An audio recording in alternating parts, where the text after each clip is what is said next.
No, yo creo que para la segunda. Porque aquí vamos de comunicación. Pero no está, si no están aquí, si no van a ver. Si bien pongo acá.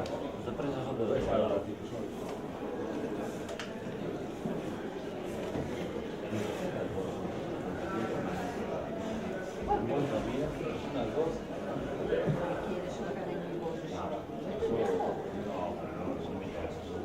Pues si no te interesa, El consentimiento. con el consentimiento que pide el interés. O otros para ver en el bolso. Aquí puedo tener De todo. imaginarse. Dime qué quieres. Mira, yo quiero. Decía el médico, si metes la tarjetita te dan el código. ¿Qué código me pusieron ahí? Porque quiero eso. Bueno, eso es una señal porque Ya mire, sabía que no, ya mire para el mostrador a ver quién era. Sobre todos los códigos de 657, hasta 8 de te fue. Y un coño ilumina. Pero es una señal que tú ibas a estar y me ibas a la única iba a ser código. Te quiero mucho que haces pura foto. Mira. Dos coños. Te fue. Esto uno entre mil, O sea, es verdad. Mire para allí, pero nada.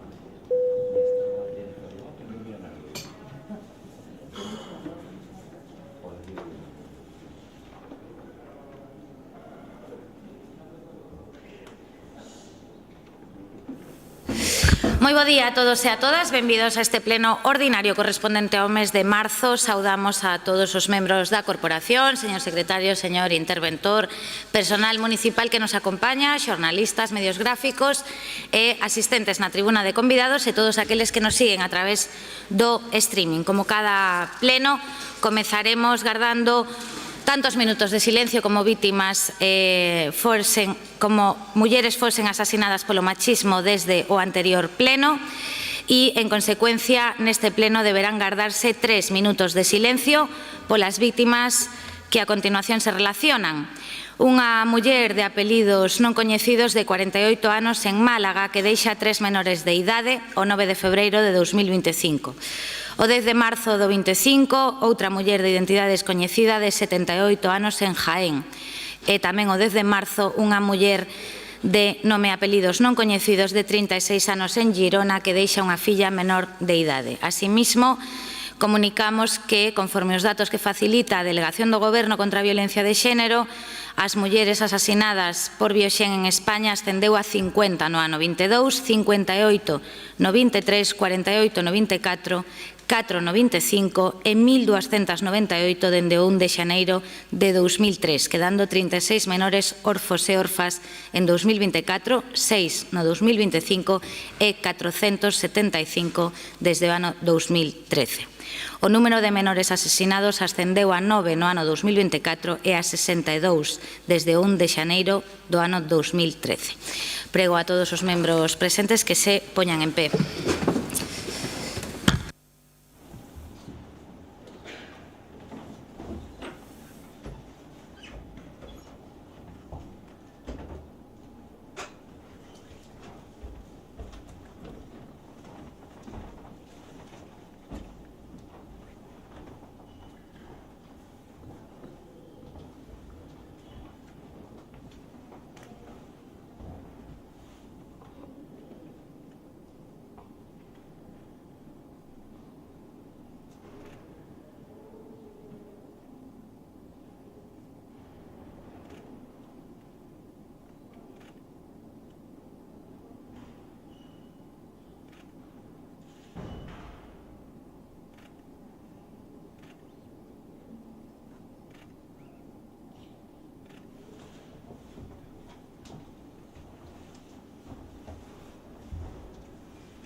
Grazas.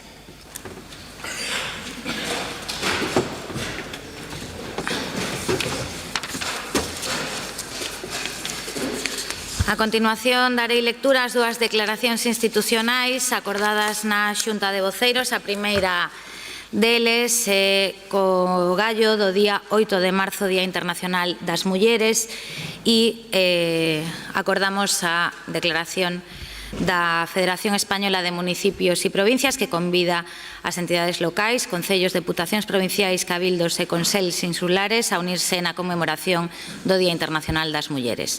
Este ano facémolo baixo o lema "Para todas as mulleres e nenas, dereitos, igualdade e empoderamento".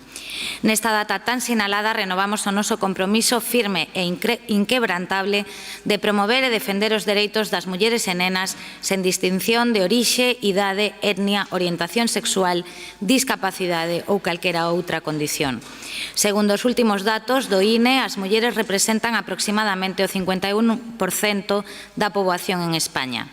Con todo, estudos recentes destacan que a fenda salarial aparece cando as mulleres deben elixir entre a maternidade ou continuar coa súa carreira laboral.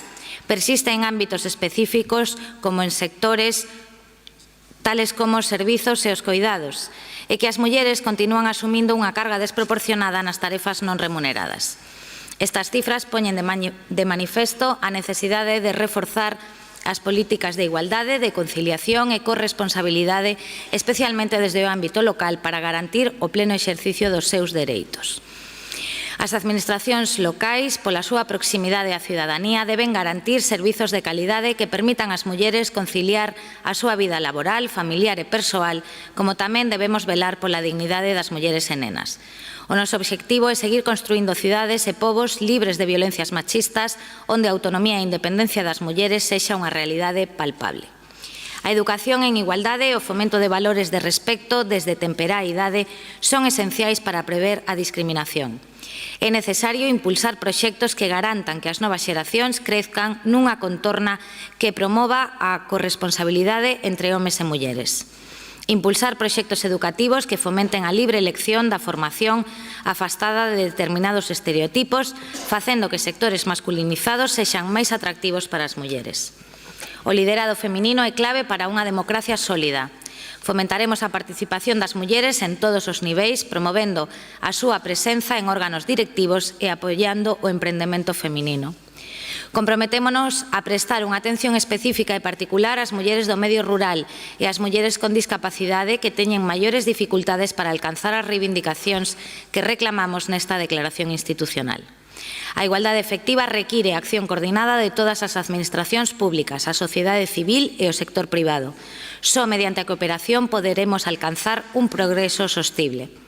Neste 8 de marzo de 2025, a Federación Española de Municipios e Provincias reitera o seu compromiso de impulsar medidas concretas que reforcen os dereitos das mulleres e nenas. Unámonos nesta loita por unha sociedade xusta e diversa, onde as mulleres e nenas sexan protagonistas do seu propio futuro, porque a igualdade non é un obxectivo afastado, senón unha tarefa de cada día. A continuación, dou lectura á proposta de declaración institucional sobre a situación das persoas traballadoras dos centros de chamadas. O sector dos centros de chamadas dá emprego a máis de 3.500 persoas na cidade da Coruña e calcúlase que a 8.000 en toda Galicia. Trátase dun sector precarizado que leva anos atravesando unha situación crítica, cunha perda sostida de empregos forzada pola deslocalización dos centros de traballo e pola irrupción da intelixencia artificial. Estes fenómenos traen consigo consecuencias negativas tamén para as usuarias e usuarios. Así, o traslado de datos persoais a terceiros estados con estándares de protección moito menores que o da Unión Europea provoca situacións molestas para moitas persoas usuarias, así como riscos de que se produzan tratamentos non autorizados e dañinos. Por outra banda, a deslocalización a lugares en que non se coñece o idioma galego provoca un empeoramento da atención prestada, discriminando as persoas galegofalantes que non se poden expresar na súa lingua.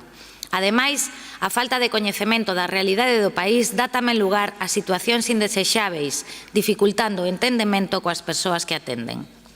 Canto á situación das persoas traballadoras, as e os 3.500 coruñeses que traballan no campo da atención telefónica teñen frecuentemente contratos a tempo parcial, de forma que os seus salarios adoitan situarse por debaixo do SMI.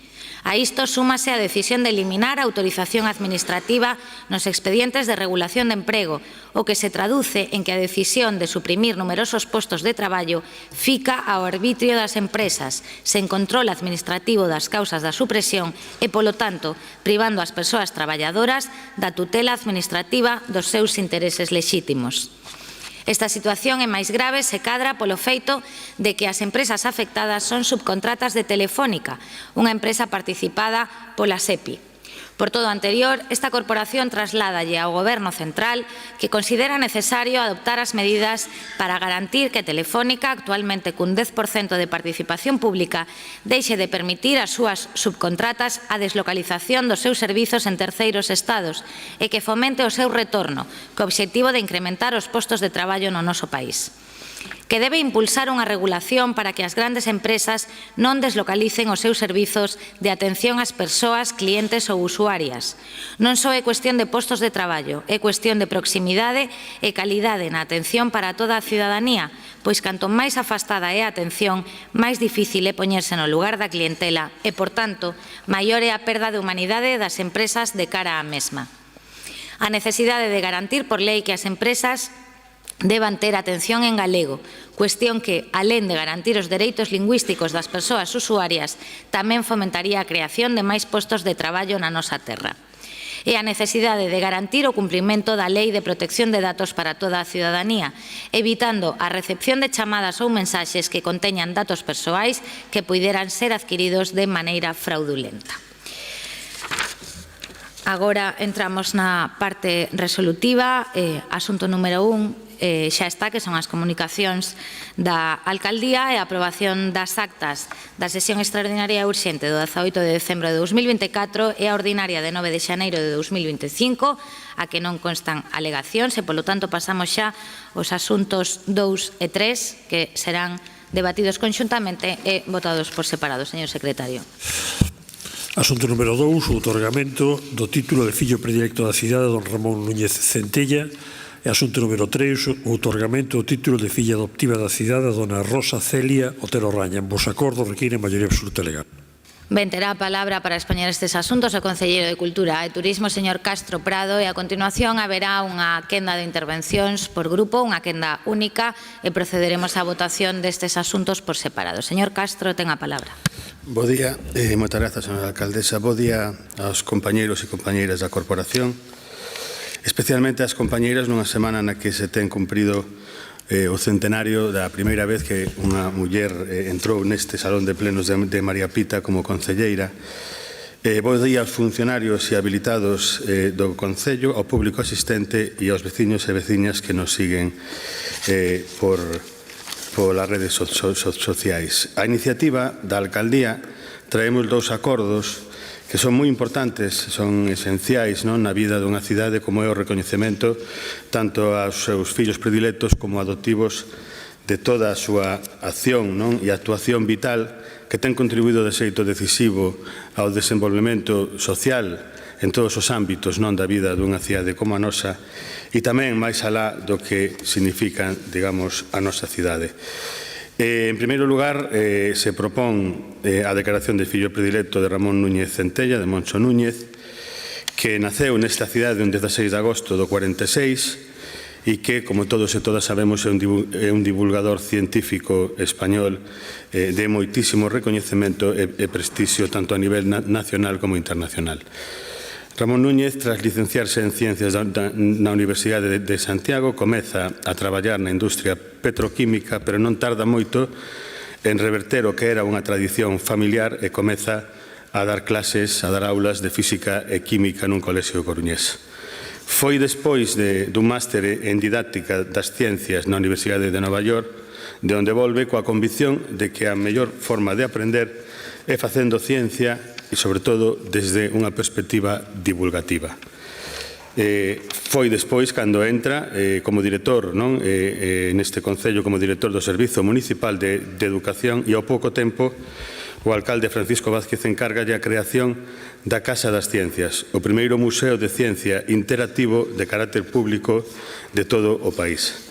A Casa das Ciencias, que viu a luz en 1985, seguiulle a Domus en 1995 e o Aquarium Finisterrae en 1999, que completou unha rede municipal de museos científicos que foi modelo e vanguarda a nivel estatal e que segue a ser un referente a nivel divulgativo científico. Posteriormente, o Goberno de España encárgalle a creación dunha sede na Coruña do Museo Nacional de Ciencia e Tecnoloxía, do MUNCIT, que se inaugura no 2009. Os 4 museos científicos da Coruña, concibidos e dirixidos por Ramón Núñez, caracterízanse polo seu discurso diversente, con un enfoque lúdico e a integración da ciencia como un elemento indispensable da cultura humana entendida na súa máxima extensión e expresión. A súa aposta segue hoxe tan vixente como o primeiro día, como reflito o feito de que cada ano pasen polas salas dos museos científicos da Coruña casi medio millón de persoas, dos que un terzo son escolares que acoden de toda Galicia e de máis alá, nenos e nenas que xa sempre asociarán na súa vida a nosa cidade coa impresión de entrar na cabina dun 747, ver nadar as quenllas no fondo do océano, asistir a un parto ou viaxar polo universo baixo a cúpula do planetario. Os museos de Moncho naceron como un recurso educativo, pero o seu interese é tal que se acabaron convertendo tamén nun recurso turístico de primeiro nivel e de primeira orde para a nosa cidade. E, por tanto, nun activo para a prosperidade da nosa cidade e da súa contorna. Con todo, non podemos esquecer que os seus principais usuarios seguimos sendo todos e todas os coruñeses, que atopamos nas súas salas unha alternativa de lecer intelixente e un lugar ao que levar cheos de orgullo a quenes nos visitan. Seguramente porque estes museos sintetizan a esencia do que somos como coruñeses e do que o propio Moncho intentou trasladar e deixar como legado. Somos unha cidade de persoas curiosas, tolerantes, abertas ao novo e amantes do encontro social e da diversión, entendida tamén esta como unha actividade lúdica que pode, efectivamente, contribuir ao coñecemento. Moncho está considerado como o impulsor da nova museoloxía científica en España. Na actualidade xa está xubilado, pero segue colaborando en todos aqueles proxectos que, efectivamente, poden desenvolver e incidir nesa visión divulgativa do científico que sempre defendeu. Na actualidade, colabora co suplemento A Voz da Escola, do que foi principal impulsor no diario A Voz de Galicia. É colaborador habitual da revista moi interesante desde o 91, tamén publicou artigos de opinión e de divulgación científica en numerosos diarios e revistas especializadas, como El País, La Vanguardia, Diario 16, A Voz de Galicia. Como decía antes, é un dos creadores do suplemento A Voz da Escola. En 1992, froito dese traballo, recibiu o Premio Nacional de Xornalismo Científico otorgado polo CSIC, é membro da Academia Española de Gastronomía, da Asociación Española de Comunicación Científica, da New York Academy of Sciences da Royal Institution. Pronunciou centenares, diríamos casi que miles de conferencias en todo o mundo sobre museoloxía, divulgación, didáctica das ciencias, xornalismo científico e historia da ciencia, e en todas esas actividades que incluso realizou no exterior sempre levou a súa cidade, a Coruña, como un dos elementos nucleares das súas intervencións. Moncho representa como ninguén a esa cidade da que falaba antes, aberta, inqueda, interesada polo coñecemento desde unha visión tamén lúdica. Unha cidade que está no mapa mundial da divulgación científica grazas a Moncho e que, desde logo, todas estas cuestións que se acaban de relatar justifican, creo que de forma indiscutible, a súa declaración como fillo predilecto da nosa cidade.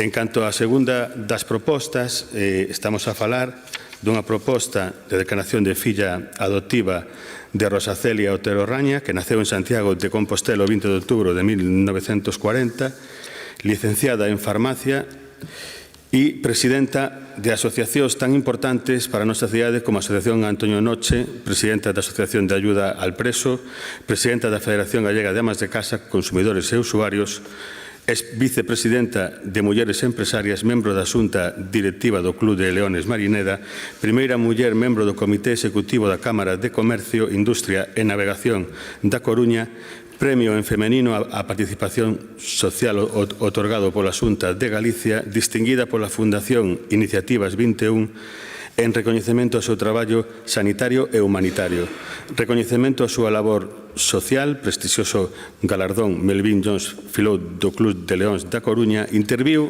Rosa activamente en importantes proxectos europeos de igualdade, autora e colaboradora de diversos traballos científicos e sociais, recentemente condecorada coa Medalla de María Pita á Solidaridade, otorgada pola Real Orden de Caballeros de María Pita. Rosa veu participando de maneira activa en toda a súa vida social nos ámbitos relacionados coa vertente fundamentalmente solidaria, tanto desde o punto de vista empresarial, sendo un referente tamén no ámbito asociativo desde moi nova, e especialmente significativa é a trayectoria de vida de Rosa ligada á solidaridade cos sectores máis desfavorecidos da sociedade, especialmente na nosa cidade, persoas en situación de exclusión social, axuda e atención a persoas reclusas tamén, e mesmo unha vertente na que Rosa tivo especial incidencia, que foi a súa loita pola erradicación dos puntos de distribución e consumo de drogas na nosa cidade. Rosa implicouse de forma decisiva na loita contra a marxinación social e dentro desta vertente especialmente tamén na loita contra a drogodependencia. Tomou conciencia desta enfermidade hai xa moitos anos, 40 anos, cando se atopou coas primeiras persoas drogodependentes de fármacos e comezou a súa amplia loita contra a droga nun momento efectivamente donde existía un grande descoñecemento sobre as súas consecuencias e efectivamente se atopaba nos anos 80 nunha situación crítica, non? Desde o punto de vista social, con unha incidencia mesmo tamén de carácter social e de seguridade cidadá que todos e todas lembramos. Rosa no ano 88 será unha das fundadoras da Asociación Antonio Noche, entidade da que hoxe segue sendo a presidenta e coa que, ademais de traballar coas persoas con condutas adictivas con e sen sustancias, desenvolve proxectos de ámbito autonómico que abarcan un amplo espectro de servizos a persoas en situación vulnerable. En moitos casos, severa.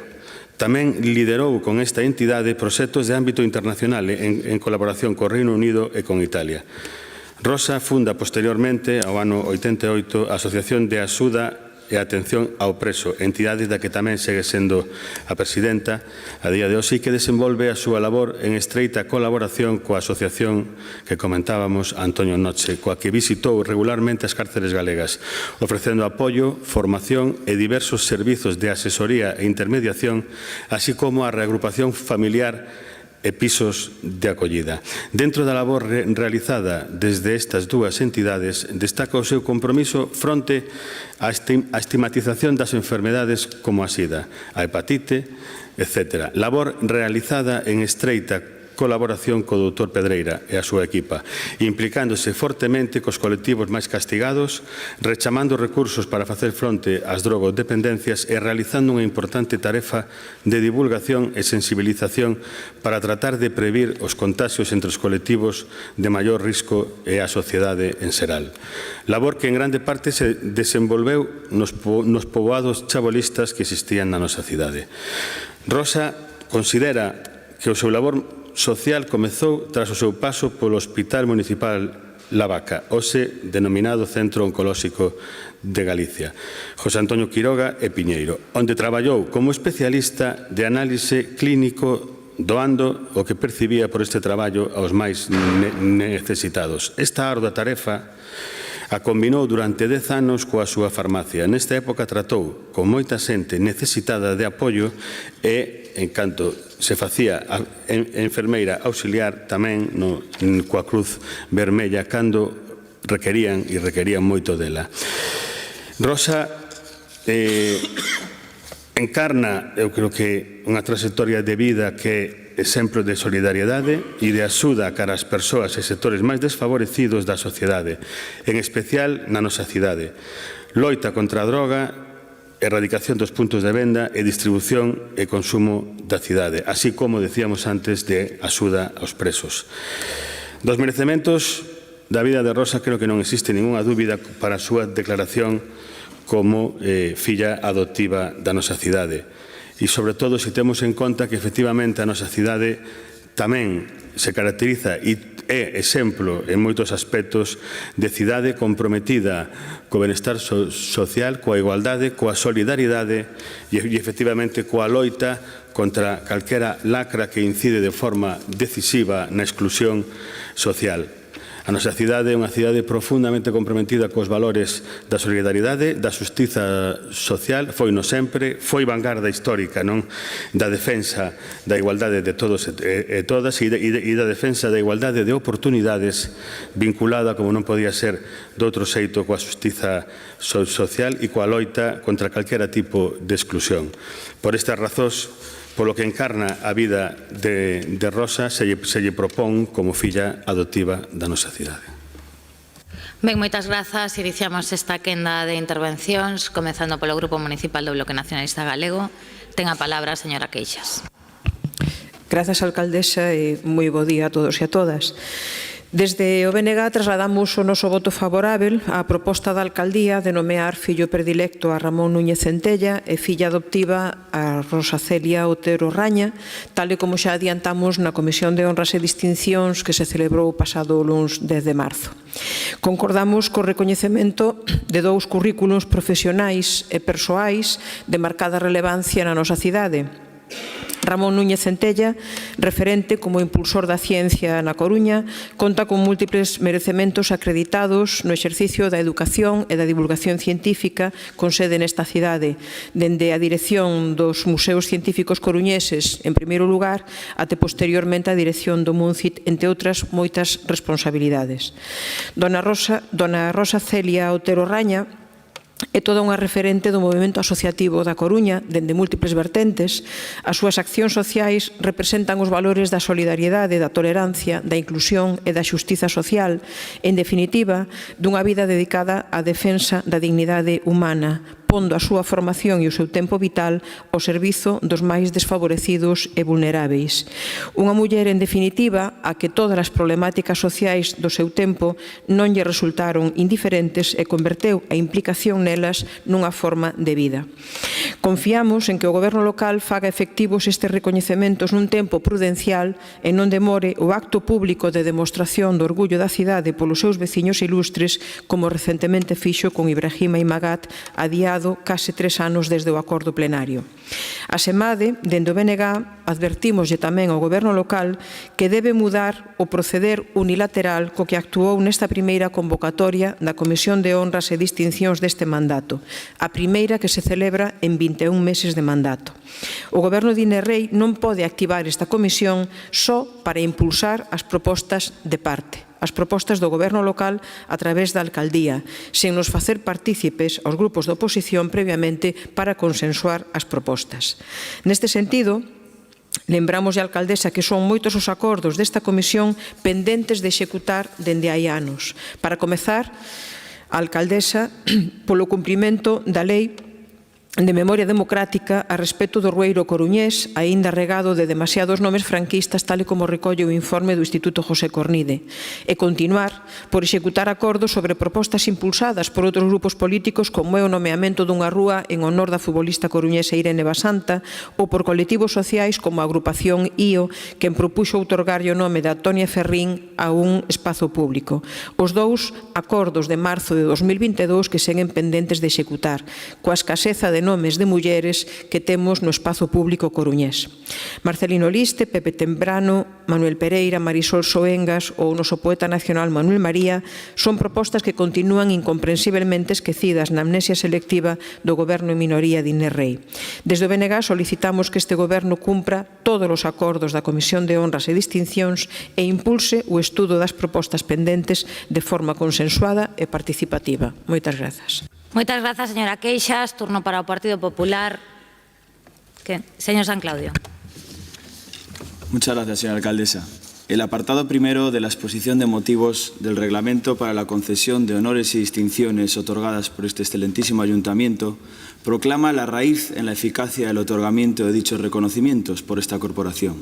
basada en un grado de consenso político y ciudadano muy notable, con el consiguiente prestigio social de las distinciones concedidas, que son recibidas por sus ilustres nominados y por el conjunto de la sociedad como verdaderos reconocimientos generadores de alto honor para sus destinatarios y para el propio ayuntamiento que lo concede.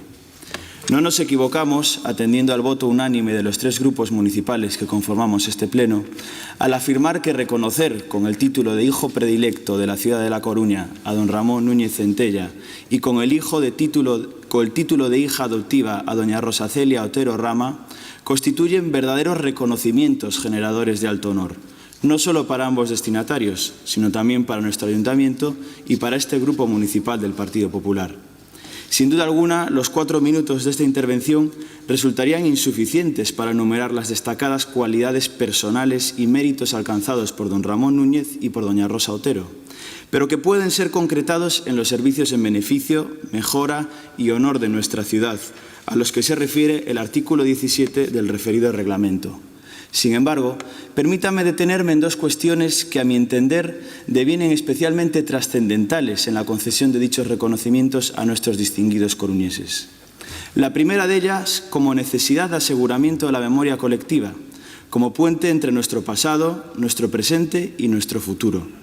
En ella destaca el servicio de ambos homenajeados a nuestra ciudad, que, siendo de tan distinta naturaleza, terminan encontrándose en su amor y entrega a La Coruña y a los coruñeses. Por un lado, la discreta labor de doña Rosa Otero en la promoción y protección de las personas en riesgo de exclusión social, en la ayuda a los presos, en la lucha contra la drogodependencia y en el trabajo por la igualdad efectiva entre hombres y mujeres, con su especial acento en las amas de casa, en su formación y promoción. En tanto que homenajear a don Ramón Núñez es poner en su máximo valor el trabajo dedicado a la divulgación y el acceso al conocimiento científico universal, garantizando ese saber tan coruñés al que tuve la suerte de poder acceder desde que tengo uso de razón.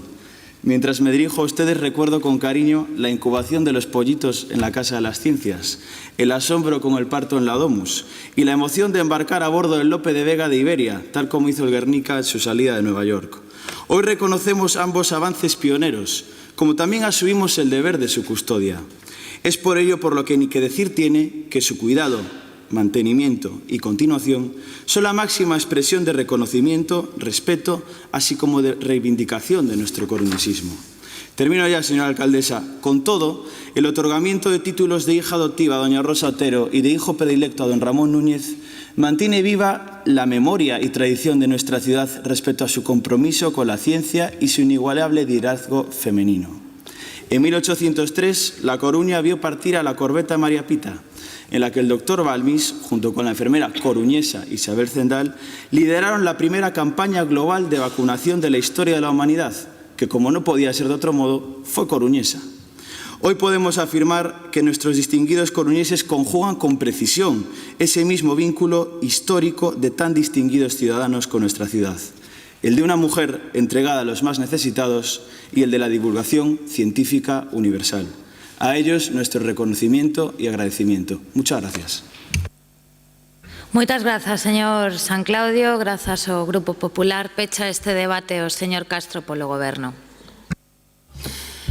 Moitas grazas. Bueno, en primeiro lugar, agradezo, como non podía ser de outro xeito, o consenso unánime desta corporación municipal, que representa o consenso unánime do conxunto da sociedade da nosa cidade a respecto da consideración como fillo predilecto de Ramón Núñez e como filla adoptiva de Rosa, que creo que, como ben resumía na primeira intervención, ten moito que ver coa personalidade, coa idiosincrasia, coa forma de ser e coa historia, co legado histórico que ten a nosa cidade de compromiso coa divulgación científica, un compromiso histórico coa vanguarda, non?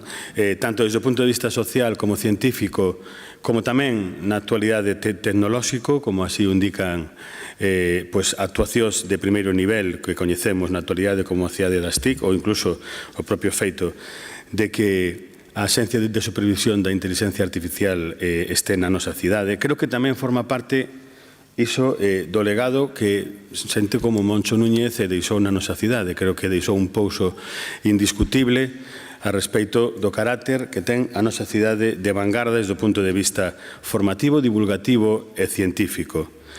E en canto a Rosa, pois efectivamente a loita femenina que tanto distingue a unha cidade que no seu propio nome é femenina e sobre todo a vinculación decidida coas causas xustas e coas causas que efectivamente buscan precisamente iso, que vivamos nunha sociedade máis xusta. Unha cidade vanguardista, unha cidade moderna, unha cidade aberta ao mundo e unha cidade solidaria e comprometida coas causas xustas. Estas dúas decisións, estes dous acordos plenarios, o que fan é precisamente reforzar a través da vida destas dúas persoas o carácter da nosa cidade. Por iso, reitero, como decía ao principio, que é importantísimo efectivamente que exista un consenso social unánime en torno a decisións como as de hoxe e efectivamente ese consenso existe e existe porque, como decía, forma parte da idiosincrasia, da forma de ser da nosa cidade. Moitas grazas. Moitas grazas, señor Castro. Grazas a todos. Procedemos á votación do asunto número 2. Votos a favor. Grazas. Queda aprobado por unanimidade. Asunto número 3. Votos a favor. Moitas grazas. Queda aprobado por unanimidade. Neste caso, quero agradecerlles a todos os grupos municipais o apoio a estes dous asuntos que a Alcaldía propuxo elevar á Comisión de Honras polo significado que teñen para a cidade estas dúas figuras, tanto a de Rosa Otero, que nacida en Santiago, pero síntese coruñesa, e Moncho Núñez, non? E neste sentido, pois, creo que esta cidade, que é unha cidade aberta, acolledora, e tamén agradecida de ver recoñecer os méritos de aqueles que fan e construen cidades, sexa dende o ámbito social ou da ciencia. Non quero estenderme moito, quedome coa reflexión que me parece moi ben traída.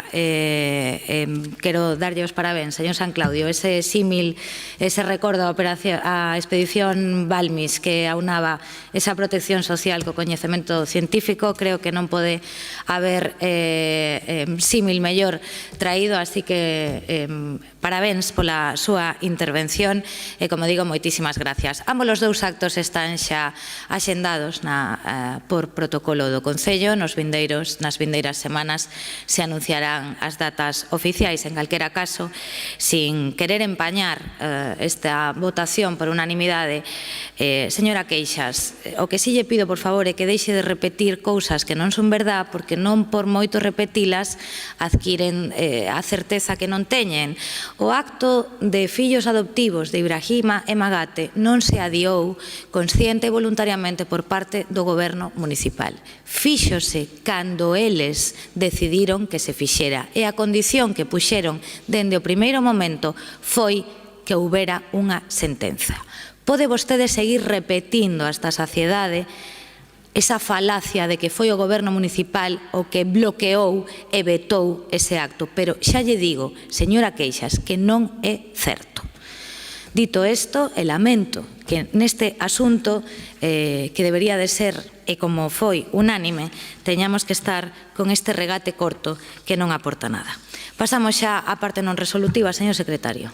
Tomas de coñecemento das resolucións da Xunta de Goberno Local desde o número 1674 do 3 de febreiro de 2025 a 4350 do 7 de marzo de 2025 e dos decretos da Alcaldía desde o número 581 do 3 de febreiro de 2025 ao 1468 do 7 de febreiro de 2025. A continuación, mocións, rogos e preguntas. Ben, comezamos polo Grupo Municipal do Bloque Nacionalista Galego coa primeira das súas mocións relativa á situación do Servizo de Correos na cidade da Coruña. Ten a palabra o señor Jorquera. Sí, señora alcaldesa, quero lembrar que pasado bastante tempo da moción a instancias do Benega para que se nomease fillos adoptivos a Ibrahima e Magat, formulamos unha pregunta para debate oral neste pleno para ver cando eso se ia formalizar, e a contestación do concelleiro do goberno foi que xa estaba formalizado, como iso non tivese que ir acompañado dun acto público solemne de recoñecemento. Polo tanto, os feitos me remito. Centrándome na cuestión que agora nos ocupa. A Lei de Servizo Postal Universal dos dereitos dos usuarios e do mercado postal indica no seu artigo 8 que as persoas usuarias teñen dereito á prestación dun servizo postal universal de calidade, prestado de forma permanente en todo o territorio nacional e a prezos asumíveis. Porén, estes mínimos legais non se cumpren en moitas das oficinas de correos da cidade da Coruña, por mor da non contratación de persoal suficiente para atender o servizo e da falta dunha cobertura axeitada das baixas. Este é o caso da oficina de correos da Rúa Entrepenas, na Agra do Orzán, un dos barrios máis populosos da Coruña. Esta oficina está encargada do reparto nos códigos 15.010 e 15.011, cubrindo en total 22 zonas de reparto que abranguen a parte da Agra do Orzán, entre outros os barrios de O Rosales, Labañou, Cidade Escolar, Bisma, O Ventorrillo, A Silva, San Roque ou Cidade Xardín. Porén, a oficina só conta con 17 das 22 persoas que son necesarias para atender as necesidades de reparto, as cales, ademais, hai que restar as situacións de baixas ou vacacións que non se cobren. Unha situación que se ve agravada en épocas de incremento das entregas postais ou non realizárense as contratacións de reforzo necesarias. Serva de exemplo este pasado Nadal, con 5 baixas, mais só 2 contratos de reforzo que só se produciron, ademais, após iniciarse mobilizacións por parte dos traballadores. Esta situación non é exclusiva da oficina da Rúa Entrepenas. No resto das oficinas de correos citas na Coruña, o persoal tamén é insuficiente para atender as necesidades de traballo. En total, agora mesmo, hai en toda a cidade 22 postos estruturais en cubrir, o que hai que sumar a non cobertura de vacacións, baixas, xubilacións, contratos de relevo ou movementos a outras unidades. Isto supón, en todas as zonas da cidade, que o persoal de correos teña que asumir máis carga de traballo, todo isto, de novo, en detrimento da calidade do servizo prestado á cidadanía. Esta é a razón que motiva o primeiro punto da nosa moción, mas a situación antes descrita súmanse as dificultades para cubrir coas obrigas legais a respecto do reparto de notificacións oficiais en zonas peonís con horario de acceso de vehículos de reparto restringido ás horas de carga e descarga. A legislación obriga a que se por calquera circunstancia o destinatario dunha notificación oficial non a pode recibir pola mañá, o segundo intento de entrega se faga esa mesma tarde. Porén, a prohibición de acceso fai que non se poda cumplir con este precepto legal ou que as persoas traballadoras do servizo de correos se teñan que expoñer a ser multadas tendo que facerse cargo elas mesmas do pago das sancións. Compre salientar, ademais, que estas limitacións afectan tamén as notificacións oficiais emitidas polo Concello da Coruña. Por ese motivo, tamén, no segundo punto da moción, propoñemos instar ao Goberno local a que inicie os trámites necesarios para adaptar a normativa de accesos de vehículos de reparto ás características singulares do servizo de correos. Polas razóns demanditas, solicitamos o voto favorável a esta moción. Moitas grazas, señor Jorquera. Turno para o Partido Popular. Señora Fariñas. Muchas gracias, señora alcaldesa. Buenos días a todos los miembros de la Corporación Municipal, trabajadores y trabajadoras de este ayuntamiento y público que nos está siguiendo. El BNG, en su exposición de motivos, hace referencia a la Ley 43/2010 del 30 de diciembre, que indica que todas las personas usuarias tienen derecho a la prestación de un servicio postal de calidad, de forma permanente y a precios asumibles. Plantea la situación de la oficina de la calle Entrepeñas, que cubre 22 zonas de reparto y solo tiene 17 trabajadores, aparte de las vacaciones y posibles bajas que se puedan ir produciendo, con lo cual dificulta el trabajo en determinados momentos. Esta situación es extensible al resto de la ciudad, en la que el personal existente no puede atender todas las necesidades que se demandan por parte de los usuarios. En temporadas de aumento de carga de trabajo se ve agravada porque no hay nuevas contrataciones y puede existir posibles bajas, jubilaciones, vacaciones, etcétera, lo que satura el trabajo de estos trabajadores y lleva al incumplimiento del artículo 8 de la mencionada ley, en la que nos dice que se debe dar un servicio postal de calidad y de forma permanente. Este fue uno de los motivos que obligó a los trabajadores a ir a una huelga el pasado mes de diciembre, al no poder hacer frente a la carga de trabajo con los medios disponibles. Aunque desde Correos aseguran que el servicio está garantizado y se realiza con la máxima eficiencia posible, adecuando la plantilla a la actividad en cada momento, haciendo las contrataciones necesarias de refuerzo. Aparte del problema de falta de personal y saturación de trabajo, también hacen referencia al reparto que debe realizarse en algunas zonas que tienen horario restringido para el acceso de vehículos, lo que dificulta las entregas fuera del horario de carga y descarga. El BNG propone, primero, solicitar al Ministerio de Hacienda y Función Pública que adopte las medidas necesarias para asegurar el derecho de los ciudadanos de La Coruña a recibir la prestación de un servicio postal universal de calidad. Y segundo, iniciar por parte del Gobierno local los trámites necesarios para adaptar la normativa de acceso de vehículos de reparto a zonas de carga y descarga a las características del servicio de correos. Por otra parte, esta moción nos parece poco ambiciosa y manifestamos nuestro apoyo a las últimas reivindicaciones del personal de Correos, en las que demandan, primero, mejorar y actualizar las condiciones laborales. Actualmente está vigente el convenio colectivo de 2011, lo que origina una pérdida de poder adquisitivo y pérdida de puestos de trabajo. Y segundo, suprimir el acuerdo marco planteado por la empresa, de flexibilizar jornadas, trabajar más por la tarde, jubilaciones anticipadas, etc. Aún así, votaremos a favor de esta moción porque, como no puede ser de otra manera, desde el Partido Popular apoyamos a los ciudadanos de nuestra ciudad. Como ciudadanos debe darse cobertura a sus necesidades y, como trabajadores, deben contar con los medios necesarios para desarrollar su actividad. Muchas gracias. Moitas grazas, señora Fariñas. Turno para o Goberno, señor Laje. Bo día. Grazas, señora alcaldesa. Señor Jorquera, é evidente que o servizo de correos é un servizo básico, esencial para o bo funcionamento da nosa sociedade. Estamos vendo como noutros países da Unión Europea están tomando tamén decisións ao respecto dos servizos postais. Creo que a todos nos debería de facer reflexionar os cambios que se están introducindo, non? Non sempre os cambios significa que se avance nin que se chegue á mellor decisión.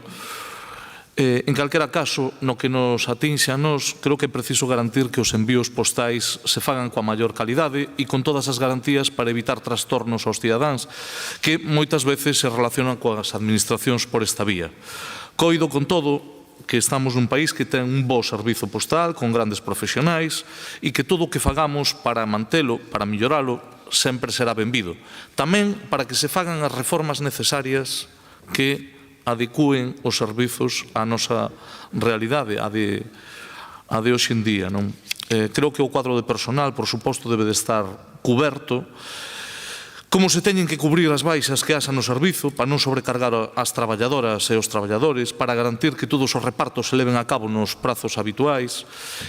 E tamén, por que non decilo, a presenza de oficinas nos barrios é algo esencial para a cidadanía, son unha referencia, teñen que ser mantidas e potenciadas e deberían de facilitar que este servicio se ofrezca nas millores condicións. Vostede fixo unha reflexión crítica que teño que decir que compartimos. Non é a primeira vez que neste pleno se aborda esta problemática. Contaron sempre as traballadoras e traballadores de Correos co apoio explícito deste Goberno municipal. Correos é unha empresa pública que presta un servicio público e, como tal, debe de facelo nas millores condicións para garantir a máxima eficacia. Non pode haber outro obxectivo e así o demandaremos. Os servizos de Correos na cidade da Coruña son esenciais, é esencial que se cubran as baixas e que se melloren as prestacións. Xa non hai un monopolio, evidentemente existe outro marco diferente, o de fai 30, 40 ou 50 anos, pero eso non debe de significar que se precarice nin que disminuya a calidade dos servizos dunha empresa pública. Para iso son esenciais as traballadoras e os traballadores do servizo. Tamén as melloras tecnolóxicas, sen dúbida ninguna, e tamén a adaptación. Creo que é posible, estamos a falar dun servicio no que creo que é posible competir dentro dunha economía social de mercado e prestar ese servicio universal que está regulado ademais por lei. No tocante a outro asunto que creo que ten relevancia. Creo que debemos de ser francos. Referido á posibilidade de acceso ás zonas peonís por parte de vehículos en horario de fora de carga e descarga, creo que non é unha cuestión sinxela. Creo que o máis fácil é decir que sí a todo, creo que non se trata diso. Se ben hai envíos importantes para moitas persoas que chegan por esa vía, tamén pode habelos mediante outras empresas de reparto. Se permitíramos que nas rúas peatonalizadas entren fora de horario de carga e descarga vehículos de reparto, pois non sei, creo que hai que reflexionar sobre isto, porque se pode xerar un potencial problema de seguridade para moitos peóns, ademais de desnaturalizar a esencia desas rúas. Que sería o bo ser capaces de dar unha solución sin que se poña en cuestión, non por poñelo en cuestión, sino porque non vayamos para atrás a hora de facer espazos de convivencia cidadá, espacios máis amables e, polo tanto, rúas que eu creo que están tendo unha resposta por parte da cidadanía moi positiva a todas as accións de humanización que está facendo este Concello. Estudaremos que alternativas pode haber.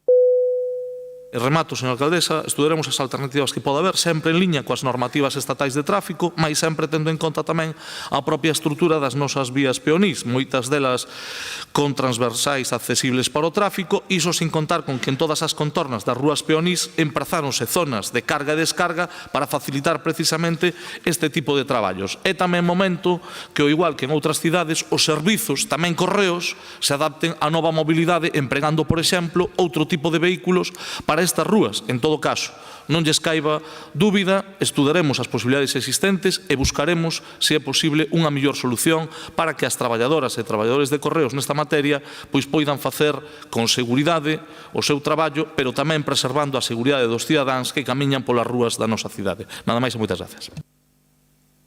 Moitas grazas, señor Laje. Remata aquí o debate desta moción. Procedemos á votación. Votos a favor. Grazas, queda aprobada por unanimidade. Segunda das mocións do Grupo Municipal do Bloque Nacionalista Galego, hai un erro na orde do día e, polo tanto, agora a que toca é a que aparece na orde do día como número 3, pero que realmente é a número 2, rexistrada polo BNG. É sobre a situación dos polideportivos da Xunta na Coruña. E a esta moción consta unha enmenda de sustitución do Grupo Municipal Popular que non sabemos se o propoñente acepta ou non. Así que ten a palabra o señor Soto. Sí. Grazas, señora alcaldesa. Un artigo de 29 de outubro de 2022 daba conta da boa noticia. Os polideportivos da Agra 1, da Sardiñeira e del Viña, todos titularidades da Xunta de Galiza, tiñan unha nova empresa adxudicataria que se comprometía a levar a cabo unha reforma integral das instalacións por 5,5 millóns de euros. No texto dicíase tamén que as reformas comezarían en decembro de aquel ano, e pasou o 2022, e logo viñeron o 23, o 24 e o que levamos de 2025, e non houbo obra ningunha, nin noticia delas. E cal é a situación nos polideportivos hoxe? Pois as persoas usuarias sabémolo ben. No caso del Viña, por poñer un exemplo, temos máquinas de musculación deterioradas, temos armarios rotos nos vestiarios, pingueiras e paredes descascadas na pista cuberta, campos de fútbol que cando chove se converten en pataqueiras ou, en fin, unha rúa de acceso inzada de fochancas. E tense falado neste pleno algunha vez deste asunto? Sí, polo Goberno e polo PP, en forma de diatribas cruzadas. Uns exixindo que se axilizase o outorgamento de licenzas, outros espetando que xa estaban outorgadas. En fin, o típico fogo cruzado que non leva a ningures. Dende o BNG, co ánimo de coñecer que aconteceu en realidade, a señora Beira solicitou acceso aos expedientes e o que descubriu foi arrepiante.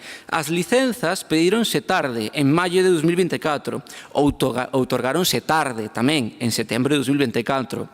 E, sorpresa, sorpresa, a 12 de marzo de 2025, ou a 13 de marzo de 2025, a 5 días de caducar a licenza, aínda non comezaron as obras. En fin, uns por outros, a casa sen barrer.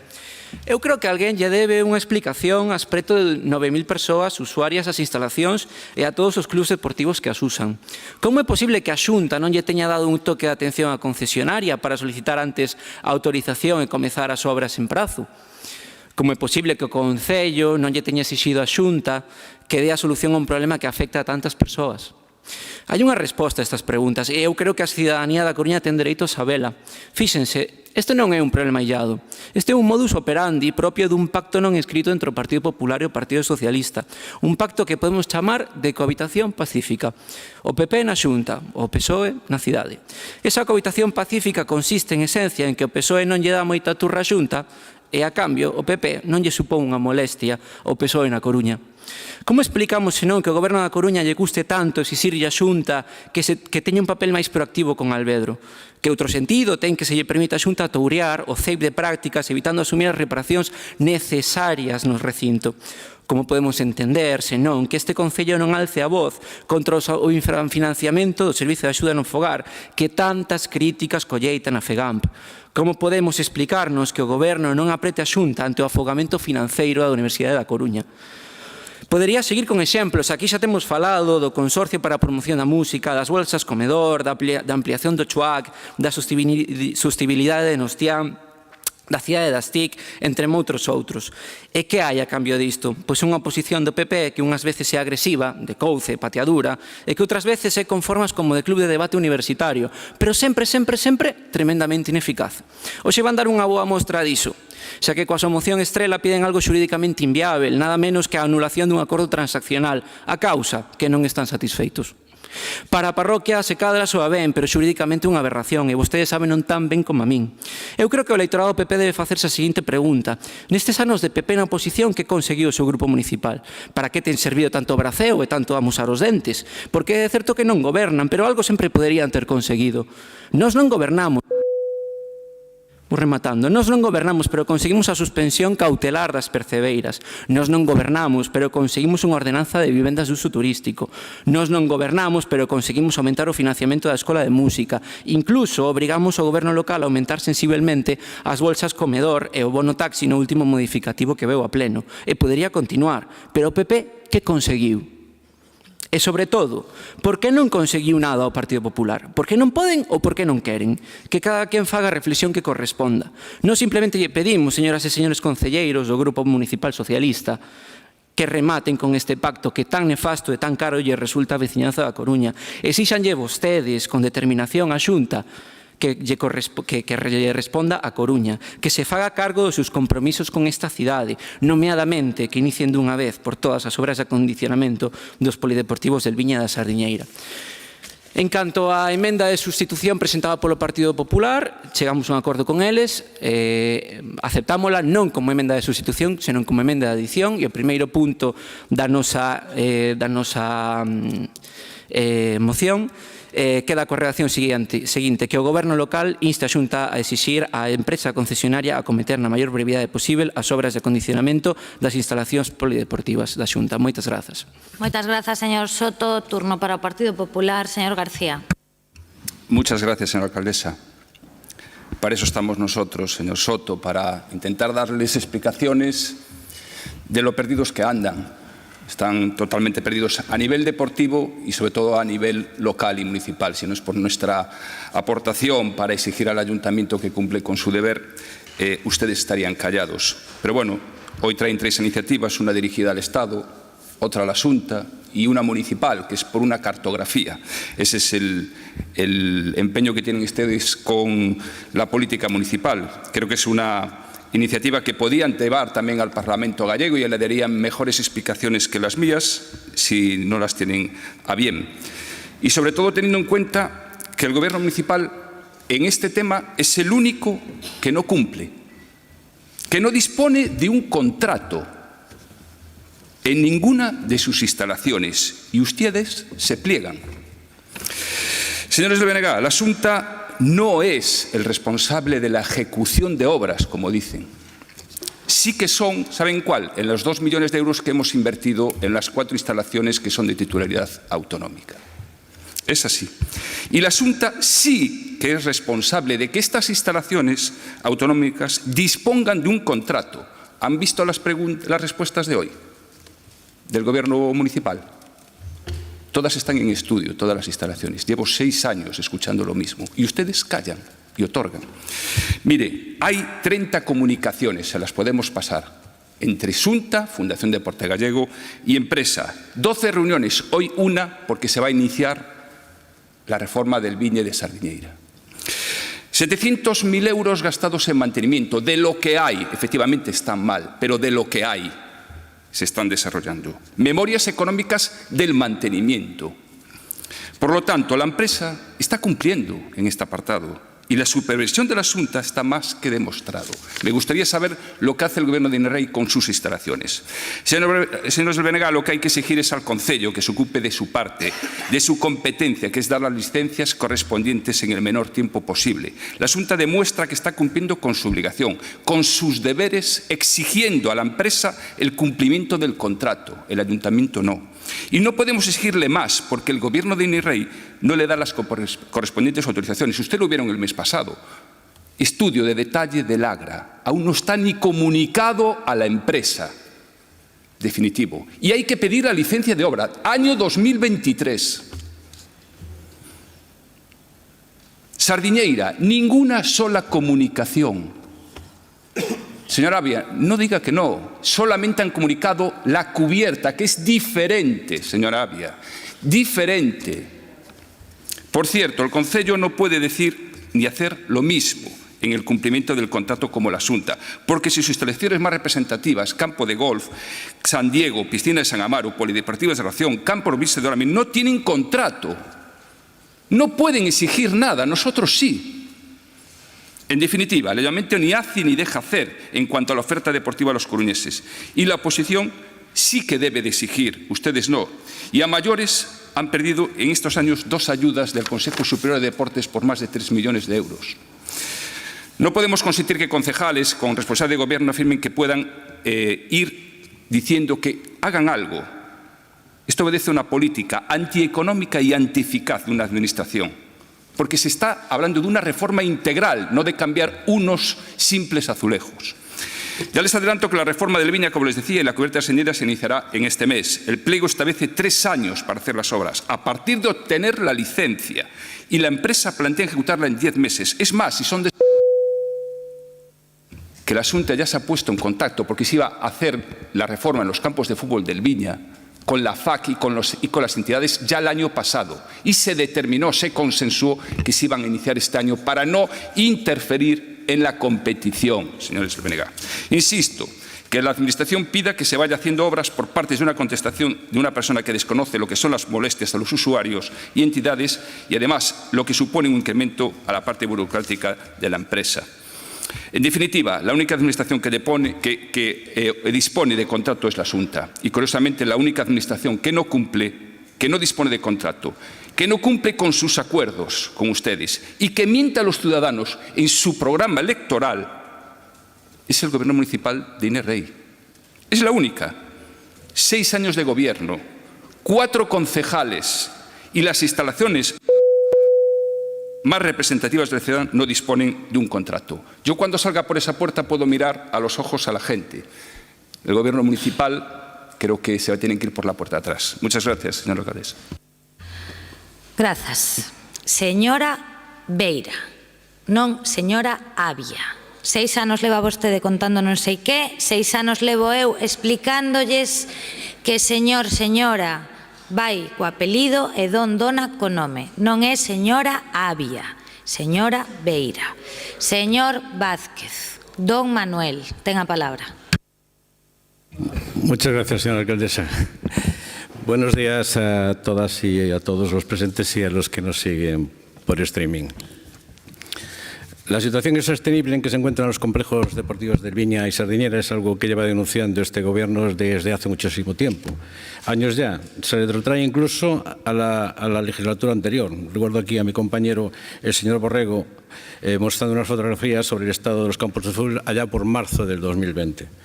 Pero no solo el Gobierno ha denunciado esta situación, también los trabajadores y los usuarios, entre los que me encontraba yo, precisamente en esas fechas, de estos complejos veían cómo año tras año se iban deteriorando las instalaciones y no se hacía nada al respecto. Eso sí, lo que se seguía cobrando por la instalación y se subía cada año las tasas, algo que siempre ustedes protestan por las subidas de tasas. Pues aquí todos los años peor instalación, subida de tasas. Señor García, esta es una situación que no parte del año 2022. Se retrotrae usted siempre al famoso firma del acuerdo con la última concesionaria. Lo hace desde que empezó el conflicto entre la Xunta de Galicia y la anterior concesionaria, Galle, recuerde, allá por el año 2014. Y que finalizó con la rescisión del contrato con esta concesionaria en agosto del 2018. Y allí yo estuve presente en muchas reuniones. Uno de los motivos fundamentales del conflicto que había con aquella concesionaria por el 2014 era el financiamiento de las obras de mantenimiento de la instalación. O sea, esto ya viene de hace 11 años. Pueden decir que si pidieron una licencia en el 2024 en mayo, mire, se lo hubieran pedido en enero, en mayo del 2024 ya pudieron haber hecho la obra. 3 meses, llevamos un año. Ya en febrero del 2021 también dábamos traslado por escrito a la Fundación Deporte Gallega del grave deterioro y peligrosidad que suponía el estado de los campos de fútbol de Viña, renovados en el 2006. Baten el récord de longevidad, 19 años. Yo creo que siguen estando bien, podemos tirar otros 19. El estado de los vestuarios o los problemas estructurales que había en el graderío. Señor Soto, ustedes dicen que no les parece que lo hagamos con la oferta suficiente. Bueno, es cuestión de medida. Pero decir, como dice usted en los medios de comunicación o aquí, que es como existiera un pacto no escrito de convivencia pacífica entre el PP en la Xunta y el PSOE en el Concello, por el cual ambos evitan molestarse entre sí, creo que vive en un mundo paralelo. Este Gobierno ha exigido siempre y reiteradamente a la Xunta que cumpla los compromisos que tiene con esta ciudad en instalaciones deportivas y desde luego no sé yo quién haga propaganda de la oposición. Pero es evidente que el señor García mantiene una actitud crítica con la gestión del Gobierno, tanto aquí como en redes sociales, todos los días, y yo creo que incluso excesivamente crítica. Pero bueno, lo que sí echamos en falta son iniciativas del Grupo del Bloque Nacionalista Gallego en el Parlamento de Galicia, en defensa de las instalaciones deportivas de esta ciudad, gestionadas por la Xunta de Galicia. Brilla por la ausencia esa preocupación, como lo demuestra el hecho de que no se le han exigido, yo no recuerdo, en el Parlamento que la Xunta cumpla con el tejido deportivo de esta ciudad. Pues bien, desde el Gobierno municipal de nuestra alcaldesa hemos trasladado arbitrariamente a la Xunta la imagen de estos complejos que a día de hoy sigue siendo caótica, a pesar que desde el pasado 18 de septiembre ya dispone de la empresa concesionaria de las correspondientes licencias para dar comienzo a la ejecución de las obras. Ahora ya no tienen más excusas para demorarlas. Señor García, decía que este Gobierno de Inés Rey no hacía nada en instalaciones deportivas, en el mantenimiento. Habla de un contrato del Campo Virgen del Carmen, que no sé a qué contrato se refiere usted. Pero mire, con el Gobierno de Inés Rey hemos hecho el plan director de instalaciones, renovación del campo 1 de la Ciudad Deportiva de la Torre, renovación de las barandillas de la Ciudad Deportiva de la Torre, renovación del campo Víctor Fernández Alonso, renovación de la instalación eléctrica del Palacio de los Deportes, renovación de la pista Johan Cruyff, instalación y iluminación, pista de patinaje y nuevo mesero, renovación del pavimento deportivo de Cocheras, pista multideporte de Rosales, pista multideporte de Urbanización Brogan, acondicionamiento de la colisión para ACB. Hombre, algo hemos hecho. ¿Podemos hacer más? Estamos en ello, pero algo hemos hecho. Decir que no hemos hecho nada, lo que no han hecho son ustedes después de 11 años en el Complejo Deportivo del Viña. Vamos a votar a favor de la moción. Muchas gracias. Muchas gracias, señor Vázquez. Procedemos a votación de esta moción. ¿Votos a favor? Grazas. Queda aprobada por unanimidade. Pasamos xa a última das mocións do BNG. A esta non hai enmendas. É sobre o proxecto de cartografía do patrimonio público. Ten a palabra a señora Beira. Grazas, señora alcaldesa. Ben, pois recentemente coñecemos a través das redes sociais un proxecto moi necesario de cartografía sobre o patrimonio público existente na cidade da Coruña. Trátase da Coruña Pública. É unha cartografía do patrimonio público no municipio da Coruña que identifica todos os bens, terreos e edificacións de titularidade pública e distingue a rede de espazos de acceso público continuo e resalta os bens patrimoniais en desuso na actualidade. É unha ferramenta de acceso libre, transparente e descargável para todo o mundo que permite coñecer a localización, propiedade e estado en que se atopan os diferentes bens de propiedade das institucións públicas na nosa cidade. Para o BNG, este proxecto ten un inmenso valor a nivel de transparencia, coñecemento, incluso que pode servir de debate, posta en valor, de base para tomas de decisións sobre o patrimonio público por parte da cidadanía, pero tamén por parte das administracións públicas e nomeadamente polo Goberno Municipal e o Concello da Coruña. Para nós, desde logo, desde o noso punto de vista, é moi útil para podermos ofrecer respostas desde o público, desde as administracións públicas, a moitas crises e a moitos debates que son moi actuais na nosa cidade, como a crise da vivenda, a falta de espazos para o tecido asociativo da cidade, o debate sobre os terreos portuarios, a posibilidade incluso de repensar que usos se lle poden dar a aqueles solos que non están desenvolvidos, etcétera, etcétera. É unha ferramenta, como dicimos, moi valiosa tamén para protexernos incluso de tentativas de privatización ou de usos moi afastados do ben común e que as coruñesas e coruñeses tamén teñamos un maior grao de sentimento de propiedade do que é de todas e de todos, do que é público, non? Este proxecto desenvolveuse entre febreiro do 24 e xaneiro do 25 por diferentes persoas vinculadas á ergosfera, pero tamén ao Departamento de Xeografía da Universidade de Santiago de Compostela e a realidade é que este proxecto é un proxecto inacabado, que ten aínda moitas tarefas pendentes, que nos cremos que sería moi interesante que o Goberno Municipal, que o Concello da Coruña apoiase este proxecto para que puidese estar rematado. E por iso presentamos esta moción. Esta moción o que persegue é que o Goberno Municipal, que o Concello da Coruña poida apoiar económicamente a estes profesionais que están desenvolvendo este proxecto, que se busque unha vía de financiamento para rematar este proxecto, pero que tamén o propio Concello da Coruña poida fornecer de datos a este proxecto e tamén, sen ningunha dúbida, que poida mediar diante de outras administracións para que se poidan obter datos para rematar este proxecto que, como dicimos, ten unha utilidade moi interesante para o Goberno Municipal, para o Concello da Coruña, pero tamén para toda a cidadanía, para poñermos en valor o que é público e o que é de todas e de todos. E por iso pedimos o voto favorável do conxunto da corporación. Nada máis. Moitas grazas, señora Beira. Turno para o Partido Popular, señor Deus. Señor Laje, pídolle que me sustitúa temporalmente na presidencia e ten a palabra. Moitas grazas, bos días a todos e a todas. Señores y señoras del BNG, reconozco que en los últimos tiempos su forma de actuar los coloca en una situación incómoda, o como ha dicho Inés Rey, en una situación de irrelevancia política. Después de haber firmado un pacto de gobierno con Inés Rey, pasado año y medio, ese acuerdo se ha roto y han escenificado esa ruptura rasgándose las vestiduras. O como dice la canción, teatro, lo tuyo es puro teatro. Leyendo ese pacto de investidura hay que darle la razón. La inmensa mayoría de sus puntos han quedado en papel mojado, les han tomado el pelo. Es por eso que les entendemos cuando toman la decisión de romper su pacto de gobierno con la señora Rey. Pero es difícil de entender para los coruñeses la postura que ustedes adoptan una vez roto ese pacto. Se han quedado ustedes más tristes que un torero al otro lado del telón de acero. No voy a ser yo quien les diga hacia dónde los tiene mirando el señor Laje. No hace falta, ya que ustedes tienen la mirada fija en Compostela. Y no con el rabillo del ojo, sino con los ojos como platos. Es duro recibir órdenes de la señora Pontón para conservar a toda costa la alcaldía de Santiago. Nunca una alcaldía le ha salido tan cara a Coruña. Este mandato está pasando por una profunda crisis, que no solo afecta a la gobernabilidad, sino también a la ciudad y a sus barrios.